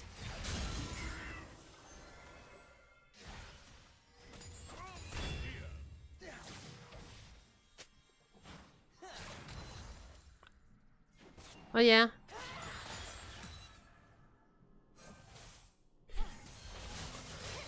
I don't know. Reject cannot come too early. I'm already waiting for Reject to just come into the LCP. It's just painful to watch these teams. Not even like they're bad, it's just like they're not improving. They're doing the exact same mistakes as always. Like, not improve. I don't care like how, like, you know, if there's a weak team or what. I'm getting mad when they're not improving. This is like exact same mistakes and I can recognize them. And it's not just me saying that. Like, the players literally having interviews saying the exact same mistakes that I'm stating here. Every single day, I'm exactly detailing what mistakes the team has. Then, after the game, there's an interview with the players when they exactly detail the exact same things that I was saying. That, like, yeah, we had a mistake here, we had a mistake here, we had a mistake here. Coming in 2 days ago. But sorry, coming in the next match. Exact same mistakes once again. I described the exact same mistakes. The players after the match described the exact same mistakes. And they're just an infinite cycle. Okay, this is a good fight for the DFM, by the way. I mean, not now. Well, Rayfark wasn't even here. Wait, where was Rayfark? Okay, never mind. I thought he was a little bit closer. Well, I mean, this is just so whatever.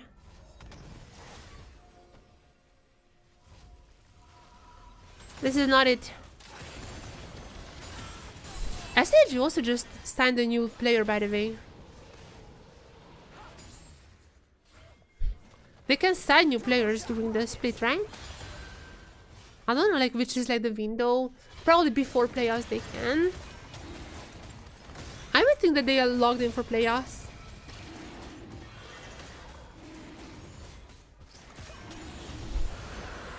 And while SAG had excuses like the environment, like they didn't have a gaming house for the most time, and also they have a lot of new players who don't speak Japanese. SAG had excuses here, however... Wait. Oh my god, no, oh, not even looking. Oh no. Harp is just given up. I mean, I'm gonna be honest. I would have given up like 10 minutes ago. Wait, Dodge is gonna get the turret. I mean, they're gonna be, you know, Zonya, so that's fine. Cut is probably gonna be going down. They're just a Lissandra. So that's like fine. But again, like, it just DFM can team fight sometimes. But it's like the macro is so incredibly bad that it doesn't matter as much. Harp is still good, you know, always keeping up the shield for the Misfortune Ultimate, but yeah, they're just nothing else. I can't even get hype for this days anymore.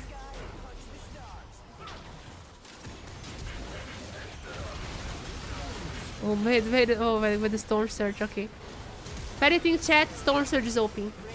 If you have taken away anything from this match, Storm Surge is OP. On support, on mid laners, on everyone. Everyone deserves a Storm Surge. That is it. I am the biggest Storm Surge fan You might know this if you watch my solo queue coverage during before the split. Well, during Worlds, sorry. During Worlds. But that was a showmaker was the thing in the US.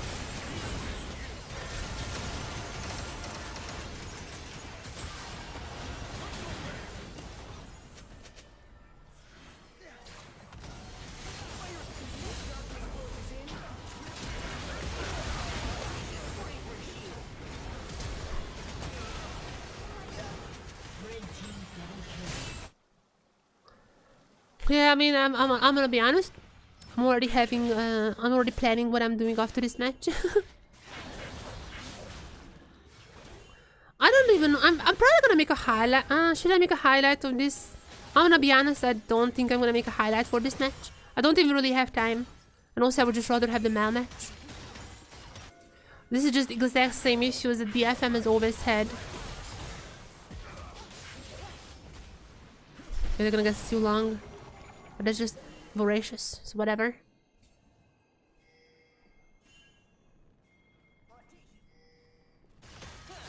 What is even gonna be the match tomorrow? I'm gonna be honest, I just could not care. I could not care less about this game anymore. This is so horrible. Oh wait, tomorrow is SAG versus Chiefs. Finally, SAG is gonna be having a victory. Surely. Surely they're not losing to Chiefs. Surely they finally get a one single win, right? So Talon Gam is actually gonna be really fun tomorrow.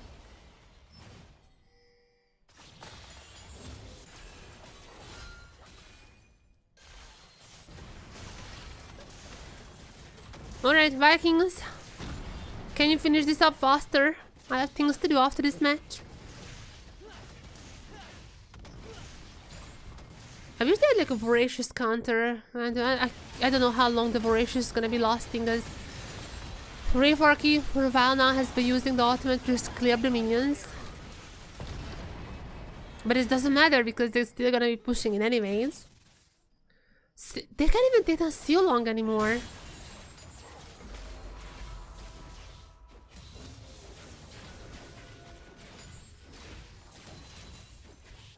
That is support. Showing its power.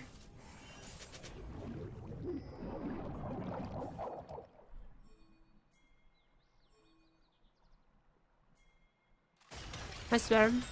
Now if SAG cannot win against Chiefs tomorrow, I'll legit just like please just swap out Harp and Gan. just tomorrow, like immediately. Emergency sub. Just swap out Gan and Harp.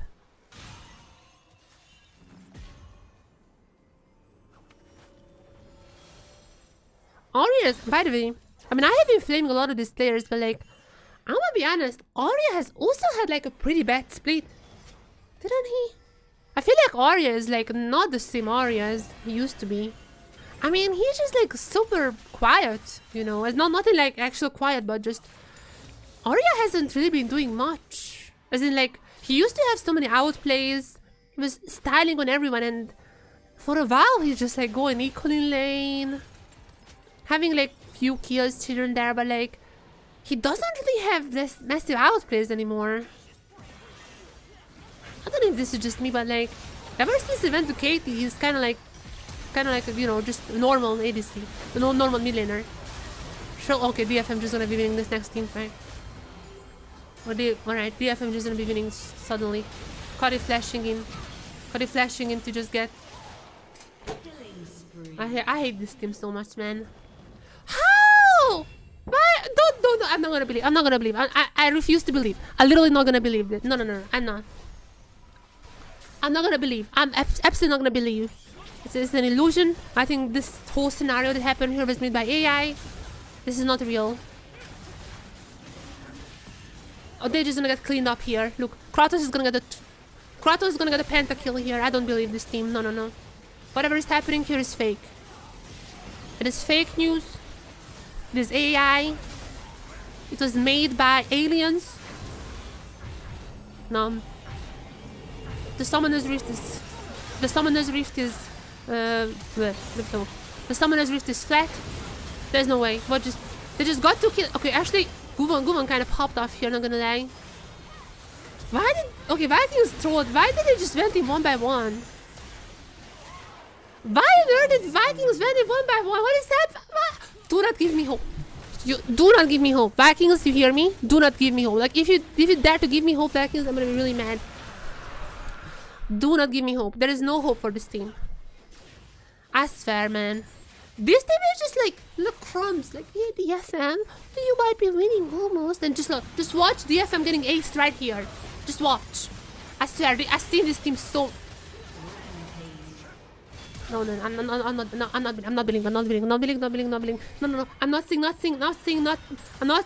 hearing, not speaking. I don't know anything. This team cannot win. I'm going crazy here.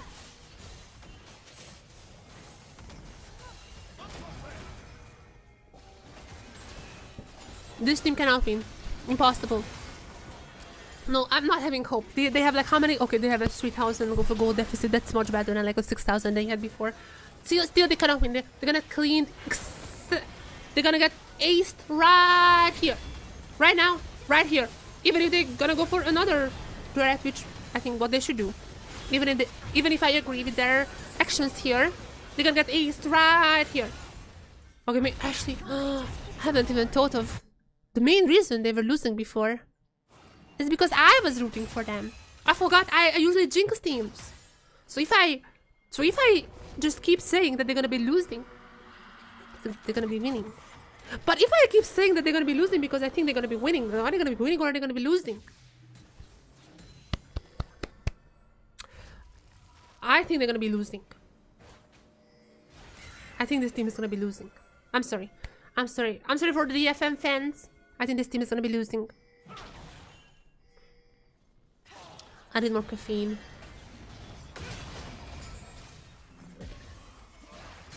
What just happened? I don't know. You asked the wrong person here. I don't know. Viking just decided to go in one by one, and DFM, the 5 of them could take down the Vikings members one by one. Surprise. Shocking, some would say. They were literally just, I'm not even kidding, they were just one by one going in. Pum, pum, pum, pum, pum, pum, pum, pum. DFM is like, I'm sure, 5 of us can kill you. Sure, why not? And it's because like this is literally before the Baron spawn. They just literally went kill the Baron on spawn. Not on spawn, but like almost on spawn. That was crazy, like wow. Why did the Vikings... I mean, Vikings is still gonna be in the lead, like, don't get me wrong. Vikings still gonna be in the lead. DFM's Baron buff is just over now. I'm not trusting this team. This team is just gonna be losing. This DFM, no, I'm gonna get aced here. I trust me. Trust me, this team is gonna get aced here. As they're rushing with, what are they running for? Wait, what? No, this team does not give me hope. No, don't get me wrong, guys. No, I don't have any hope. I don't have any hope. No. They're gonna be resetting now. Guvan has GA. Wait, Guvan has GA. Okay, that's kind of funny. I just realized that Guvan has GA. I mean, they kind of know who's the real carry in this team. Okay, I mean, Guvan has GA. Ori has Zhonya's. Actually, even Rayfork has Zhonya's. Okay, that's... Alright, that's kind of funny, not gonna lie. When Pantheon being in GA, you already know that something is not in the usual sense. They are putting all their eggs into the Pantheon basket.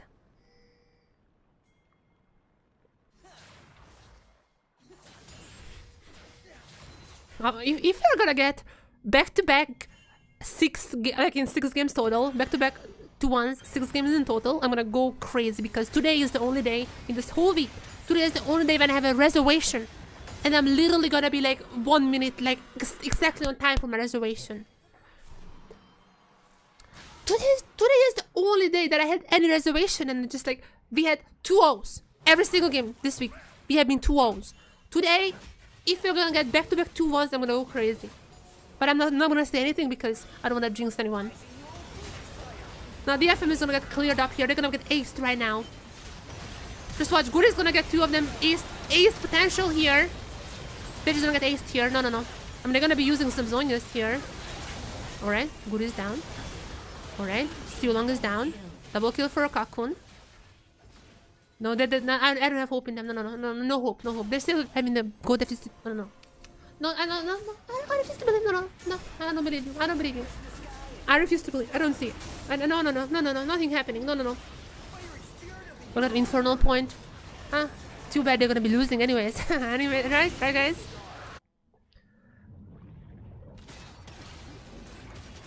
But surely. Oh, there's gonna be the Baron spawning. But Shogun can just like one-shot this Baron. Or not one-shot, but like... Shogun can just solo that Baron, no? Okay, the Grid is a little too aggressive here, flashing in.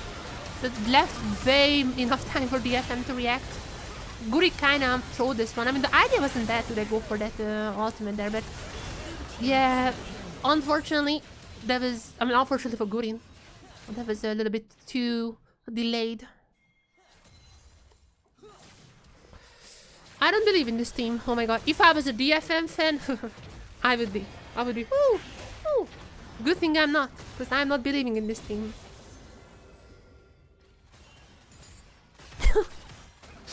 Oh my god, alright, that's not as crazy as some of the gold graphs in the TSW game, but have you guys seen the TSW gold graphs? It's literally just like very colorful.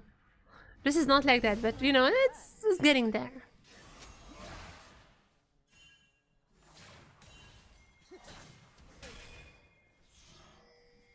I really hate when games go into like 23, not 23, 25 rather. I really hate when games go into 25 minutes. Because at 25 minutes, literally anything can happen. If you win a team fight, you win the game. Like, if you just throw a little bit, the enemy is gonna be finishing. Immediately. It's better than game 1. I mean, that's what I said. Even the early game is better than game 1. So that on that front, I'm fine already. It's just like, come on, like I need some W's today, guys. This week, rather. I need some W's this week. Has been a lot of L's. I'm in a desperate need of some W's. Oh, this dancing around the objectives. I don't like this at all. Shit, I don't like this. I'm literally afraid to see the screen. I'm gonna like do what I do with horror games, and I'm just like, you know, peeking out through my hand.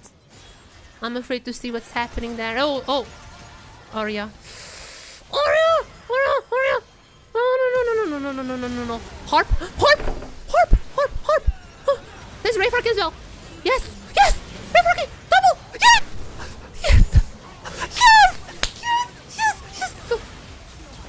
Oh, yes. Oh, come on, one more. Oh. Yes.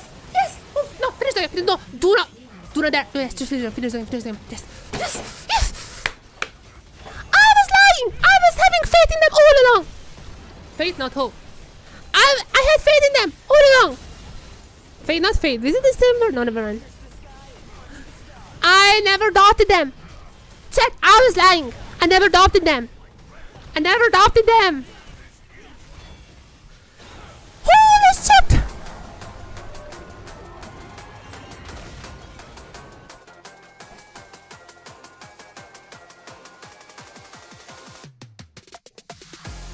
I'm dead. I'm literally dead here, guys. Oh my god. Fate last match was 2-1.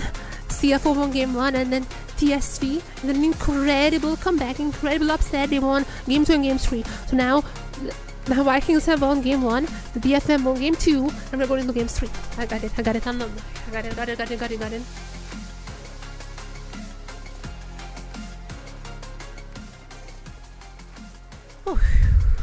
I need to calm down. I need to calm down, guys. I definitely need to calm down here.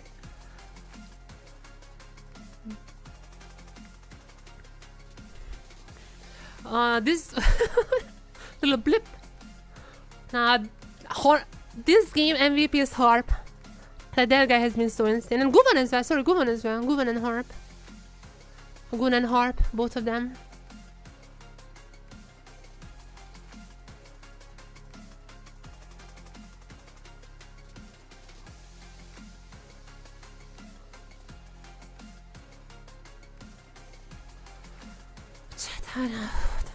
You know what?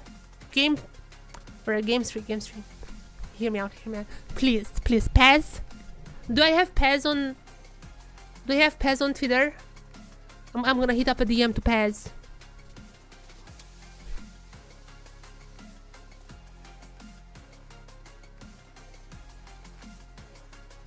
I'm gonna hit up a DM to Pez. I mean, I have Gizmo. I'm gonna hit up Gizmo as well. Listen to me. Sion top lane. Strong front line. Tanky. Boo, boo. You also need Gragas in the jungle. Guvon had insane engages on the Pantheon. You know who else can do insane engages and who is strong? That's right. That is Gragas. Mid lane. I would go for someone like Yuna or Yasuo. Mid lane Yasuo. Hasaki. There's already a Gragas. Just like tie it together. Bot lane Ziggs. Ezreal was good. Mid laners know how to play Ezreal. But we need someone else now. Just give me the Ziggs. Just like from the far away. Bum bum bum bum bum bum. Just get the Ziggs. Such a strong champion still. What else? The last piece in the puzzle. Mel support for Harp. This guy had an insane performance on this bar. This guy had an insane performance on Pantheon game 1, even though they lost. They didn't play Pantheon. Wait, what did they play? Rock on. This guy had an insane performance. Insane positioning on the Rakan game 1. This guy had such a good shielding. Always shielding. Braum shielding. Good shielding on the Braum. Who else is good shielding? Mel. Support Mel. And I'm done. Absolute cinema drafting for DFM. That's what I want to see. That is what I would want to see. I rest my case, Your Honor. Whew.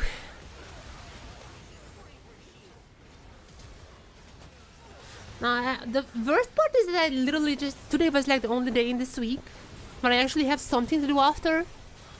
So I might be a little bit later there. Also, I literally haven't had a single food today. I'm not gonna go for dinner, so I guess that's good.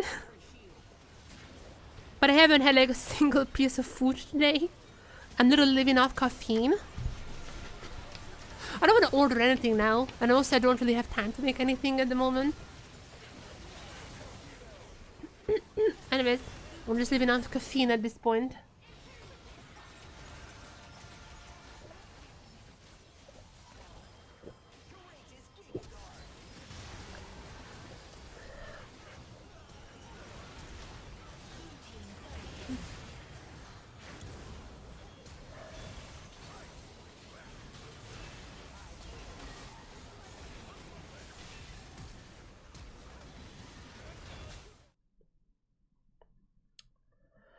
Oh, chat, tell me, chat, what are your preferred picks?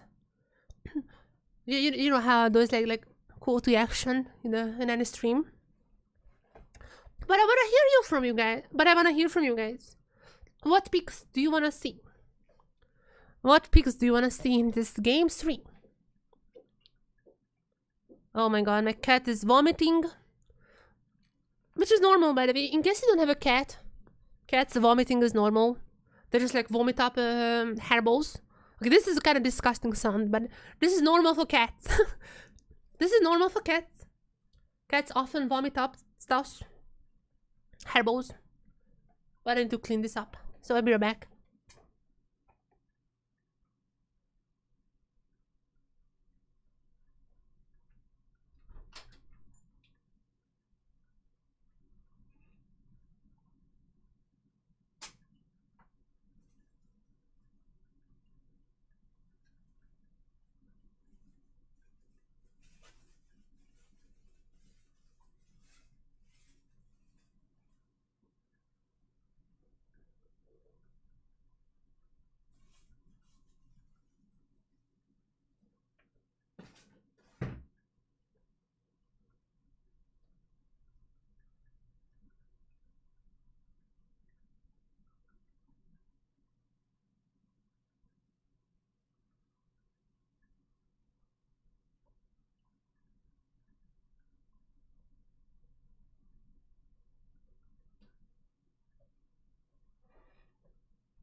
I'm back.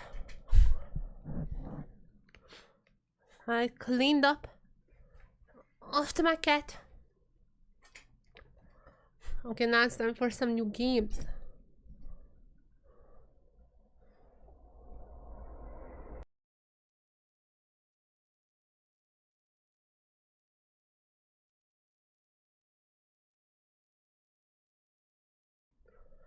One more game. Oh no, just Guvan. Oh no, just Guvan. Never mind. Team is not here. Just Guvan. Guvan himself. One more game. One more game to decide it all. Team Secret Wales have already gotten the upset today.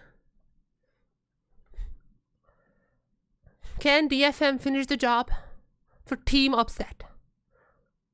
Or, I don't know. I mean, they have taken down one game. I mean, the fact that DFM was able to take one game away from Vikings is already pretty good. The fact that DFM was able to just take one game away from the Vikings, that's something. The only game that the DFM has won so far were up against Chiefs. 2 games, I mean, but still, they lost the 1 game to Chiefs. That is Chiefs' only game victory so far. That's how crazy it is. The only ever game, not a match, not a series, a game. The only ever games that DFM has won so far were 2 games against Chiefs, who are the deadless team. And now, the takeaway a game from Vikings. That is massive. That is already quite massive. But the job's not done. Absolutely not done. And I'm a little bit scared, not gonna lie. Because these are the moments when I'm like, huh, this team is actually doing something. That the set team is just not doing anything in games 3 and losing. Happened a lot of times. So many such cases.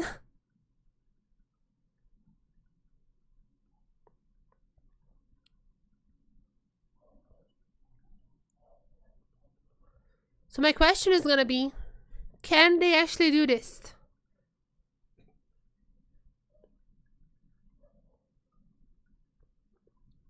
There's just no sound here.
Alright, draft again.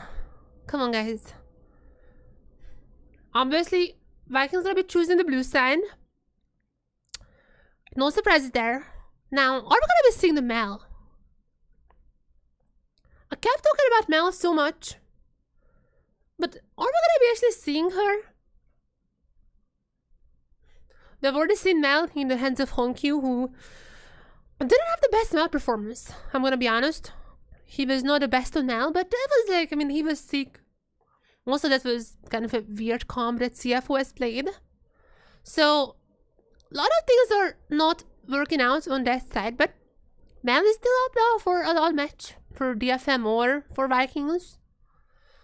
Can they finish the job? Can they finish this job? This is a team who I thought gonna get O2'd by Vikings. After Secret Wales upset So not, yeah. What the secret fears upset CFO. I was like, maybe there is something in the air today.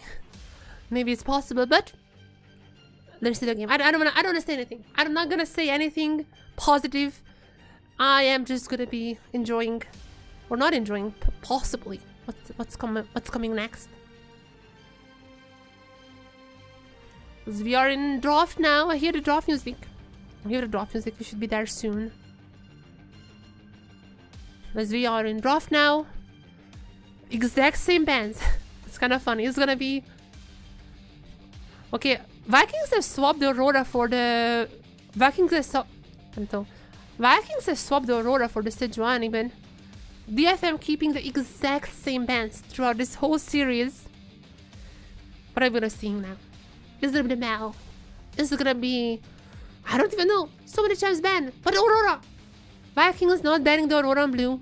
DFM not changing anything in theirs, and there's the Aurora. There is the Aurora! Now, are we gonna sing the Mal?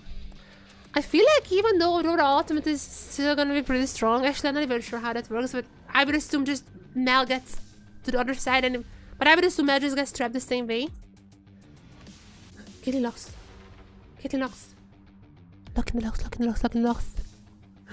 Kitty? Kitty locks. Viego? Oh, I'm not sure about the Viego. He has gotten nerfed. I mean, we're in game 3. Fearless game 3s are always, you know, gonna be a little bit of a deeper in the champ pool, deeper in the OP champs. Viego has gotten nerfs. I'm not sure how important it's gonna be in this game. But just, you know. That's the thing that happened. Is Guri gonna be going for the Lee Sin? Let's see if they're gonna be locking in someone like let's see if they're gonna be locking in Warren, Sion, I guess, are still up. If either team wants to go for some more tankier lines. But it's just gonna be the Jax. Okay, what is DFM's response? I literally don't even know what champions are available. My brain is not the fastest at the moment.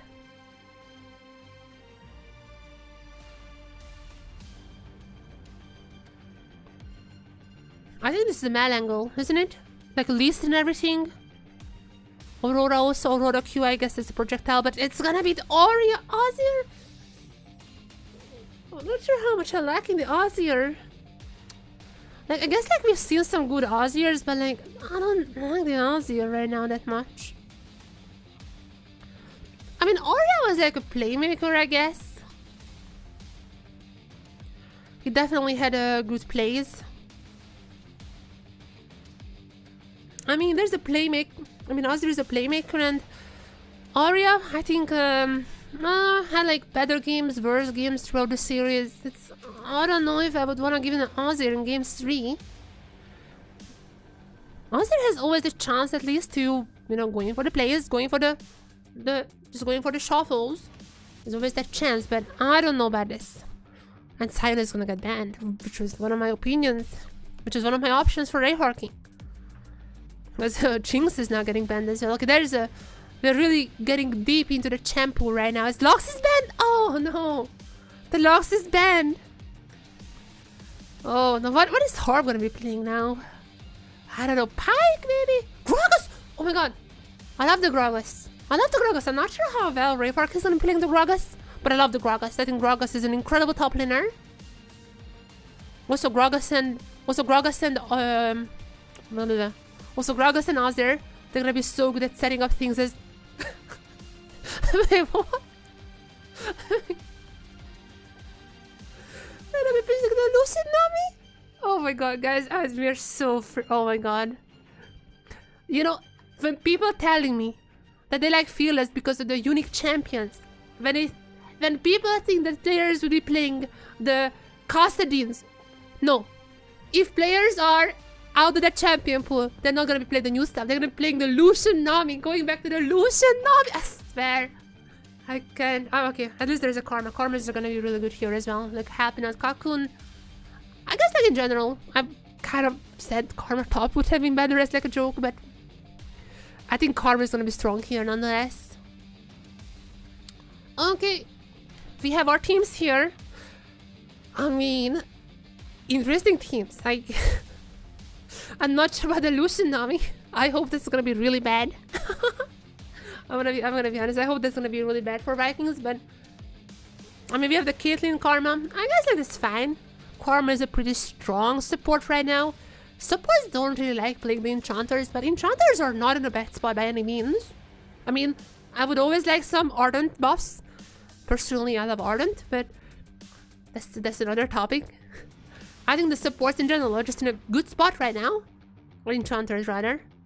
I just think Enchanters are in a pretty good spot right now, and we're gonna be seeing Harp on an Enchanter as well. I mean, Karma requires you to have like good movements and everything, so at least that part of Harp is also gonna be shining once again. But yeah, as you're entering Game 3, everything is ready for a phenomenal Game 3. As now we're seeing the last of today's matchups. Vikings versus DFM. Game 3. What picks? What the comps on both sides? We have Lucian Nami. We have the Karma back again. The nerfed Viego. And the Ozir. Because why not? Ozir is always going to be played.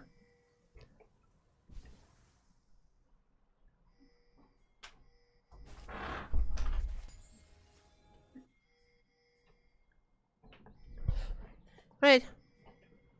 We're not gonna see Mel. We're not gonna see Mel from DFM, but okay, surely we're not just gonna go for the one. Surely we're not just gonna go for the level 1. Okay, I guess you're just gonna go for the level 1. Well, I mean, if DFM wins this one, that's a good idea, but oh, Ray Farky? Oh. I mean, okay, they're not gonna be going for him. That going for a level 1 at like going for a level 1 at basically, I mean, at Game 3, that's quite crazy, not gonna lie. The Harp is still sticking around. Ooh. Oh, are they gonna go for the mid swap? Actually, both teams are gonna be going for the mid swap. I think it was Vikings the most who were doing it, but all the Vietnamese teams, so Vietnamese special, the mid swap, when you swap your ADC support to the mid lane, and you can have the others in other lanes. It seems like DFM is going to be running top lane top, mid lane bot, and it's going to be the opposite for Vikings. But as for the mid swap, this is something that the Vietnamese teams have been doing. And this is going to be the case here as well. DFM hopefully prepared for that. I mean, this is the thing in LCP, pretty popular. So they should be aware of this is happening. So they should have been aware of this. They should have hopefully prepared for this. And so far, I mean, it's looking good. You know, Kakuri is gonna get the lead here. Gonna be pushing out the Lucian. I mean, it has been a long time since I've seen the Lucian Nami. That is good though. You have to be a bit careful. Oh, we gotta have a flash. Oh, Kakun! We're gonna go to the first one as well. Oh my god, yes. I'm not gonna hype. I'm not getting hyped. Guri is still around. I'm not hyped. Guri is still around, but that's so good. Okay, the Caitlyn. Maybe that's this mid laner. Maybe the Caitlyn. Maybe that's the option here. Maybe I was too harsh on him. But DFM kept putting Kakun on Ashe. He was not a good Ashe player. So much better so far on the Caitlyn. As, I mean, to be fair, he's also against the Lucian Nami, which is like... this was playing Lucian Nami. Come on. I mean, there were leagues that played the Zero Yumi before Lucian Nami. I'm shocked to see that even being picked up here, man. I mean, oh, 3v3, Harp had to flash out, but oh, Good is not gonna be that. Good is not gonna be able to catch Harp with the damage, and it seems like everyone's gonna be surviving it for now. As Ray Farky not gonna be matching the lanes. DFM, no, shut up. No, I didn't happen. Wait, Harp just died? Wait. How did Harp die? Wait, what? Why? What? Did Harp think that he was still a recon or some tankier support? What just happened here? Wait, what? I'm genuinely curious. Ultimate is very far away from each member. Wait.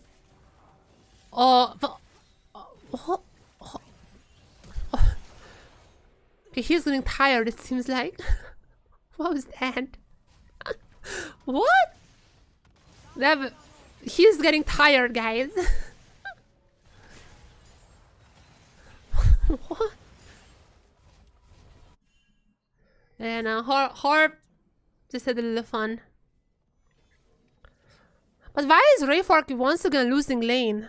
Like already 11 CS. I know that he has to like swap back to bot because like he couldn't really lane on the top side. But like why is Rayfork every single time losing incredibly hard in the lane? Like just don't swap then. I don't get it. Like you always put this guy up for like the worst possible matchups and then like have him swap around. DFM, give me Harp, that's true. I believe in Harp. I don't care. I don't care if he's feeding. I believe in Harp always. He's the only one who's actually I'm believing in.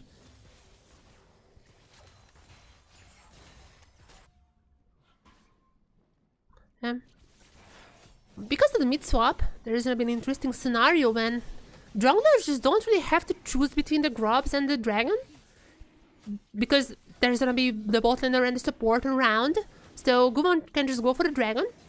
And he can also just go to the Grubs now, like, if he wants to. I mean, I guess, like, he's not gonna be there in time, but if he would want to, he would have the time to bulk up. It seems like he's just gonna go and clean. It seems like he's just gonna go and finish up his camps. But that's gonna result in a very early Dragon. I'm not necessarily sure if the Dragon would be the win con for DFM, but it's gonna be very early on, so that's not bad. As so much damage from Cocoon. Oh my god, on those traps, on those little nets from Caitlyn, incredibly strong. Guvon coming in into the mid lane, not gonna be catching up the Grubs. Unless Rayfork is doing something like this. Ultimate not available for Rayfork, however. There is now 2 versus 2. There's a stun coming into Goody. Goody's gonna be incredibly low, but Rayfork is pulling up. Rayfork should be getting this kill. Rayfork gets the kill, and there's Harp as well. Kratos has to flash away. 1 kill for Rayfork, that's nice. Lucian Nami coming in. Lucian's gonna get Guvon probably. Yeah. However, Kakun is a little bit farther away. Can he get at least Nami? No. Okay, 2 for 2, that's fine.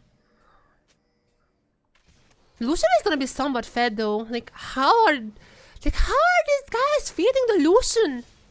How? That's insane. How's this champion being played in 2025?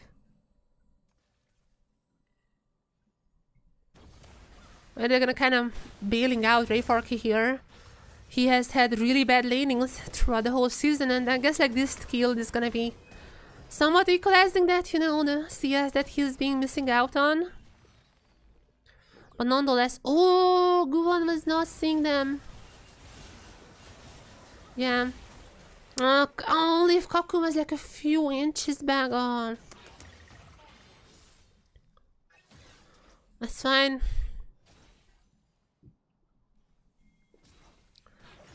I mean, the situation is still not as bad. 800?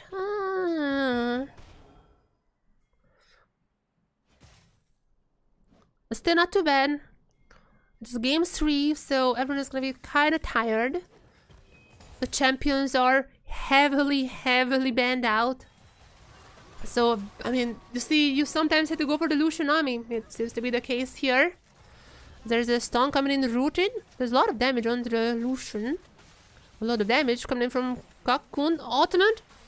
Gonna be almost taken down, still long, but there is Guri. Guvon is around though as well. That might be a 3v3, which is gonna be good for DFM, I think. If they're gonna go for Shogun. Oh, the stun is not coming through, but there is Guri. Onto Harp. Guvon is covering for him. Well done by DFM. At least they're gonna be averting the disaster.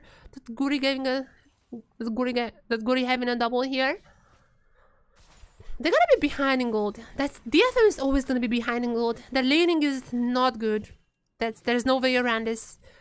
The laning is just really bad. However, I mean, they can do fine in team fights as we have seen before.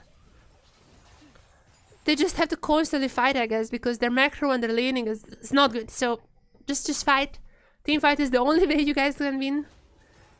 Just be aggressive, always fighting. That is the plan. And I guess like the Arya, and I guess like the Azir is gonna be helping that respect a little. Like with the Azir, you can go for some of these crazy shuffles. Also, same goes for the Gragas ultimate. All of those can be used quite aggressively. While Cocoon just dealing the damage from the back, so it can work. It's not lost. I'm just a little worried because DFM has not really shown me anything to be hopeful of. Their only victory was like from a miraculous throw after throw after throw from Vikings. I don't think they have a... Even when they had like a little bit of a lead in the early game, did they even have one? I don't think so. Wait, did they have a lead? No, they didn't, right? But did they? I don't even remember. They had like a game when they had a little bit of a lead, I think, or was it? Actually, I can't even remember. It was them or the other team, like our TSW. Whatever. Okay, DFM being a little active here, a little proactive. That's what I want to see, but Guvan is just gonna give it up. Gonna give more minions to Cocoon. That's not necessarily too bad. However, I'm just a little afraid because while Guvan was trying to do something and didn't do anything in the end, Guri is now gonna be picking up 6 grubs for Vikings. Guvan is just gonna be waiting for the dragon so much time it takes that. And I know that's not enough time still to just go to the grubs and go back in, but like it's still like not gonna be worth DFM by any means. Vikings are absolutely out macroing DFM in all the games. And when the dragon spawns, as much as Guvan wants to get the dragon on spawn, now there's gonna be a delegate here for Vikings because they have more than enough time to just engage in here as well. And Guvan didn't even go for the dive, didn't even really gonna get the dragon as well. So basically, DFM once again gave away everything, and I'm just gonna keep on hating this team because again, there's nothing to be hopeful of this team. Their only win so far was like from a miracle throw from Vikings. I cannot believe this. Like, at this point, I kind of hope they lose because if they win this match, they're gonna be thinking that this is the right way to play the game. There is no way in hell it's a good idea to give everything away for so long. Wait, there is one grub still. Wait. Oh, Guri left the grub to pick up the dragon. I'm not even gonna keep going back for the grubs. That is a masterclass from Guri.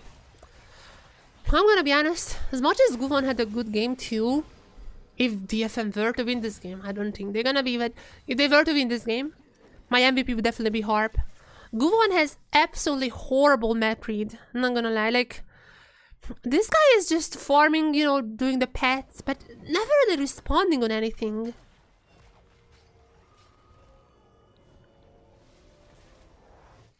Like, sure, there are times when his lanes are losing, which is most of the time.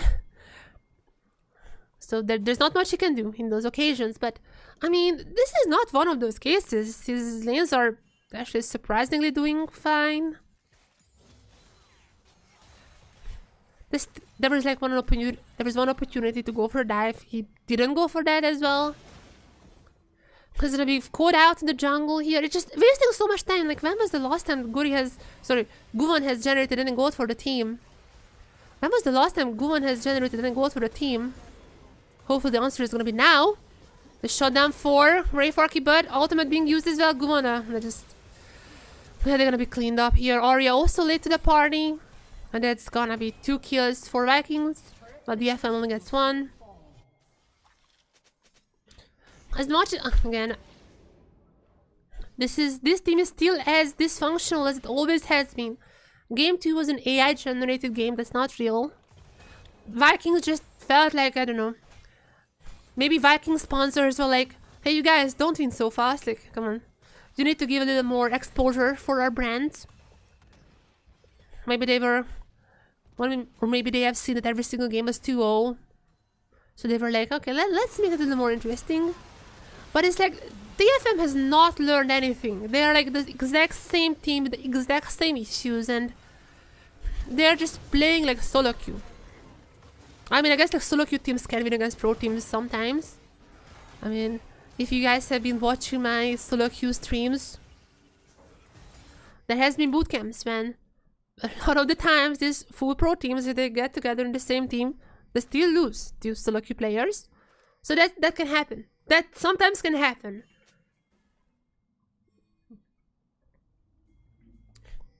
But unfortunately, most of the time, it's not the case. And this is exactly what I am feeling right now. I mean, Horror can, I guess, still carry this game.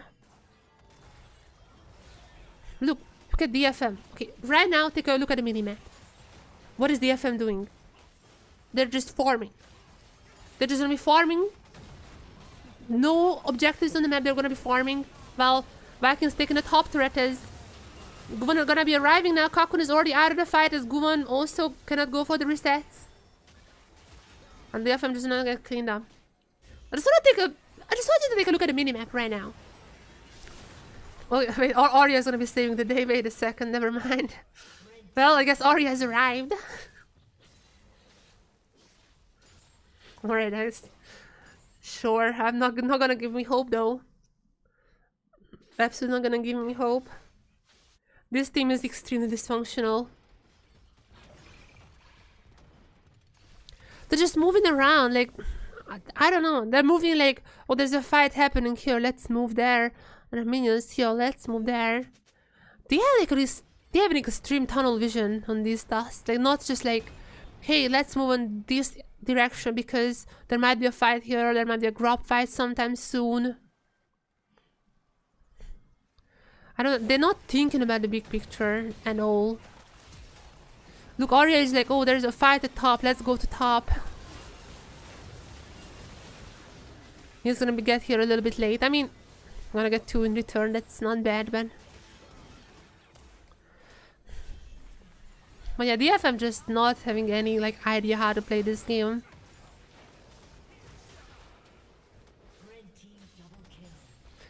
They are already a dysfunctional team, but now with the whole fearless draft, they are gonna be playing random champions who doesn't really have like an inherent synergy in terms of team comp. And they are gonna be even worse than usual. That's just... They're more behind, by the way, now than game 2. It's nearing game 1 type of horribleness. And how can they lose against Lucianami? I don't know, but somehow, even after Kakun was set up for success, he's now gonna be behind like 1.7k. This Lucian is incredibly ahead, while Kakun was just farming. That's it. Just farm, farm, farm.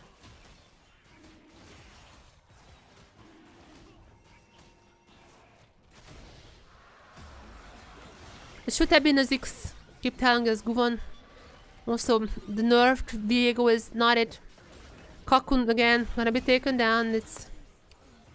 Well, yeah, this is a nice pick. Rayfork, funnily enough, Rayfork is the one who's actually kind of been saving these games, both game 2 and game 3 sometimes. The Rumble was doing some work, I cannot lie about that, but he's 3-0. I'm not sure that's the right person to have the gold on.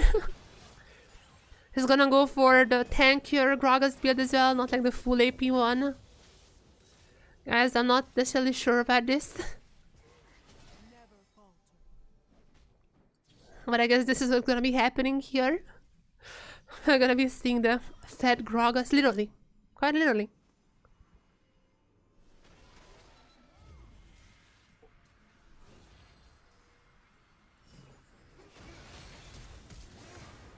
Arya is still insane though. I have to say that just Arya is incredible.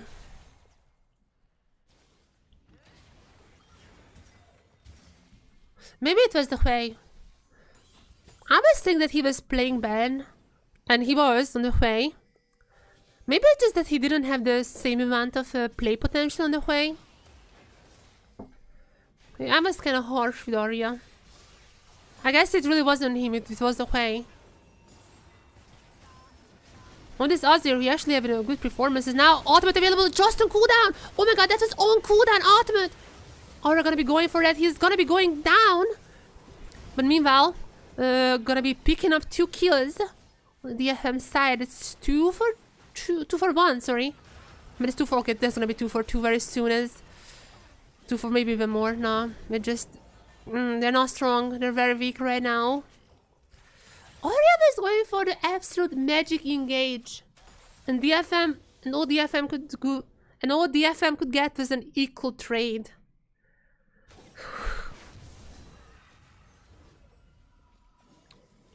That is not good. They're also losing in Dragons, so that's not gonna be the case here.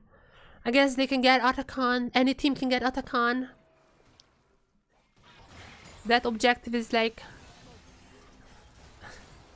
you know, anyone can just do that. There's always a chance to steal Atakan. Even if you're losing extremely hard, Atakan still is always a chance.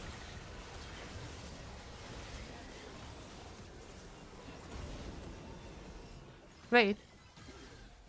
Oh, now I'm in that. That bit of mistake from Ray Farky, but he was trying to like get the Nami closer. Can't really fault him for that. But it's also out of range, so didn't wanna. Close predicting there. Oh, goody. We try to go on Cocoon. I mean, there is a fair amount of backup for DFM here. But oh my god, Harp. How is Aurora so fed? I guess like Aurora was laning against Ray Farky for the most part. Arya coming in with the TP. Now the whole team reunites. Is gonna be taking down this Vikings gonna be taking down 1 turret. Vikings have 6 grubs and 3 turrets to DFM's 0-0. Just let that sink in. This team has no macro. Like literally this team is a solo queue team.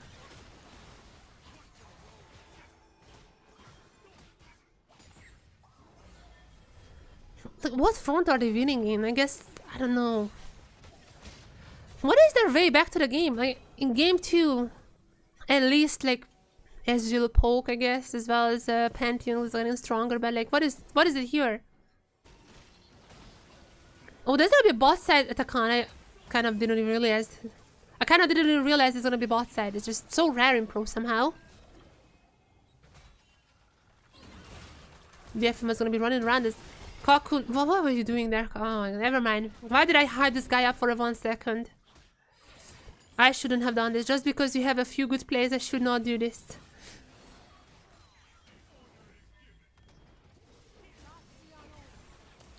I don't know what was he doing there. That was... I'm just gonna give away the Atakan. Put this guy on Ziggs, come on. Why is he playing Caitlyn? Just because he had like a good early combo against a Lucian Nami. Why is Lucian Nami winning against him? That should be illegal. Wait, Guan is gonna go for the steal, just watch. I mean, he is the only one who's saving out DFM's extremely horrible laning. Can he even do that? Or is it even lost in that part? We have seen so many Atakan steals actually these days that might be happening as well. Wait, what? Oh, back and just wanna let Atakan respawn. That's fine. DFM gonna be countering the Atakan. I mean, they're so behind. That's like their only chance back into this game. Is Ray Farky gonna be caught out here? He's gonna be going down. Ultimate, I'm not sure what the ultimate was trying to do there, but not much. And yeah, DFM is just losing. Cocoon is back, but like, I mean, he's just a 300. I mean, he's just a walking 300 gold. Vikings gonna get the Atakan. Absolutely nothing that DFM can do here, and they're finally gonna be losing this game. I don't know why I was thinking that this team was good. This team deserves to be lost together with Chiefs, kinda. I mean, I don't think... Yeah, they're better than Chiefs, alright? They're not lost. They're better than Chiefs. There is nothing. It's like a solo queue team. You get like 5 challenger players from Korea. They play the same thing. There's no coordination between them. Nothing.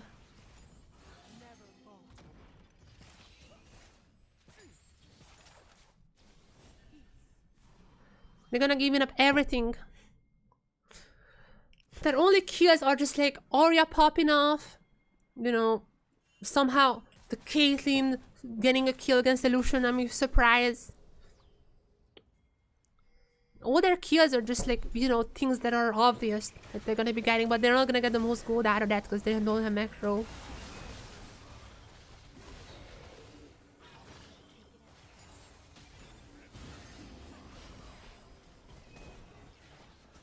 I think they just gave up this whole thing. They were happy with game 2. They're like, okay, guys.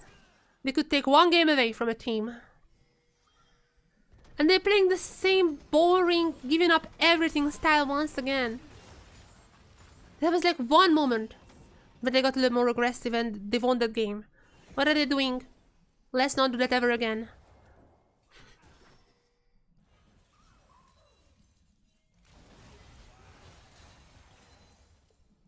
Even in this game, there was like a few moments. Actually, in Aria 7, there was also like a defensive play when Aria got the double.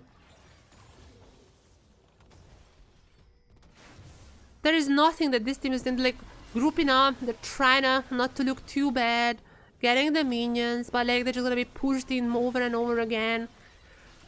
They don't have any tier 1 threats, and the mid lane tier 2 is gonna be falling as well. Kakun is dying once again, surprise. They're just losing more and more gold. And it's like Arya gonna go for maybe the shuffle here. Gonna get 1 kill. But that's also gonna be voracious, so whatever. That's literally solo queue. Like, I watched a lot of Korean solo queue. Spectating that a lot. And I've seen solo queue teams with more coordination than this DFM. Actually, just no map reading. Nothing. It's like, I see a play, I'm going for that. If the enemy throws that, that's good. Literally.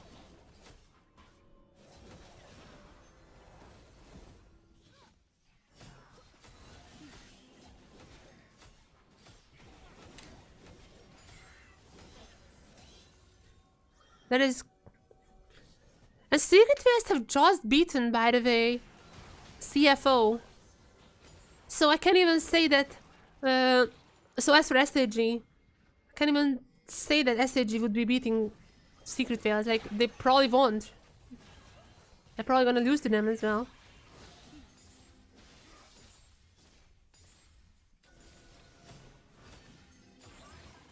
Like, I don't know.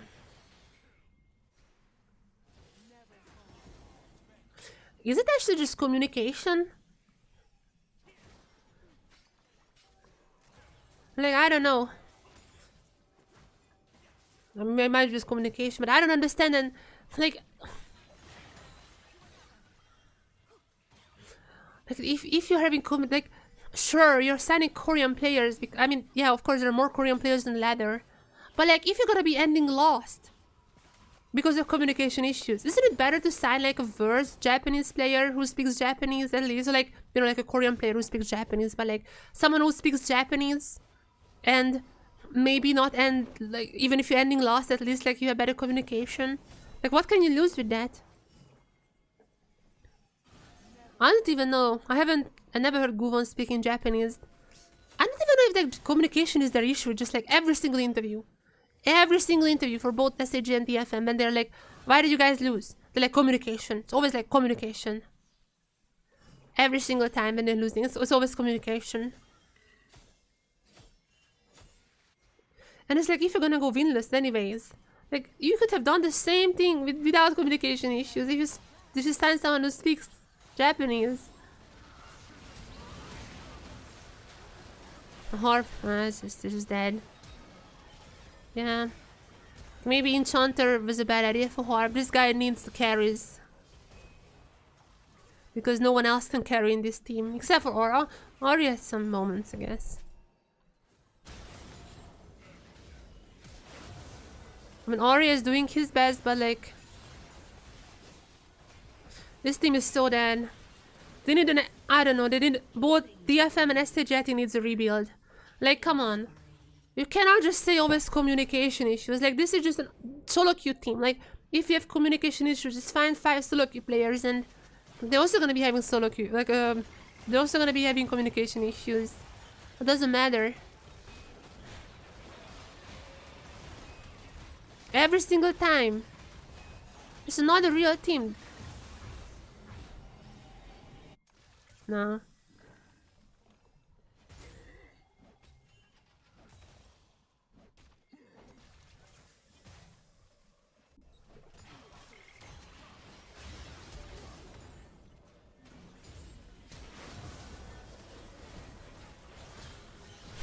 Yeah, I don't know.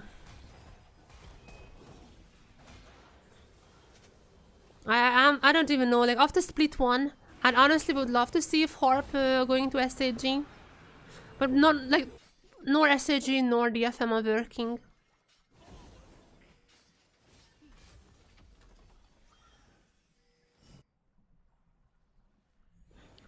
Honestly, I just don't see these teams working. Like, there is no hope in either SAG or DFM. It's like, they keep saying communication issues since, DFM kept saying this, oh sorry, SAG kept saying this since December. And there's no improvements. DFM is the same. They have an emergency sub, sure, but like, I mean, they're not playing, like, why, like, if you know you're gonna be playing Verse because you're an emergency sub, why don't you play for that? Like, why are you picking this guy at Caitlyn and going 1-6-3 against the Lucian Nami in 2025? Like, how? Why? Like, first of all, why are you signing a mid laner as an ADC sub, even if he rose up to ADC, never played even in tier 2 ADC? Why are you signing someone who has never played in any capacity professional ADC as an ADC sub when you know that your ADC having a hernia? I mean, he literally just like was already out in the first day. Well, that was a flu, but like apparently Milan had the hernia for quite a while and he just didn't get better throughout the season. I don't understand this team. It's like, why?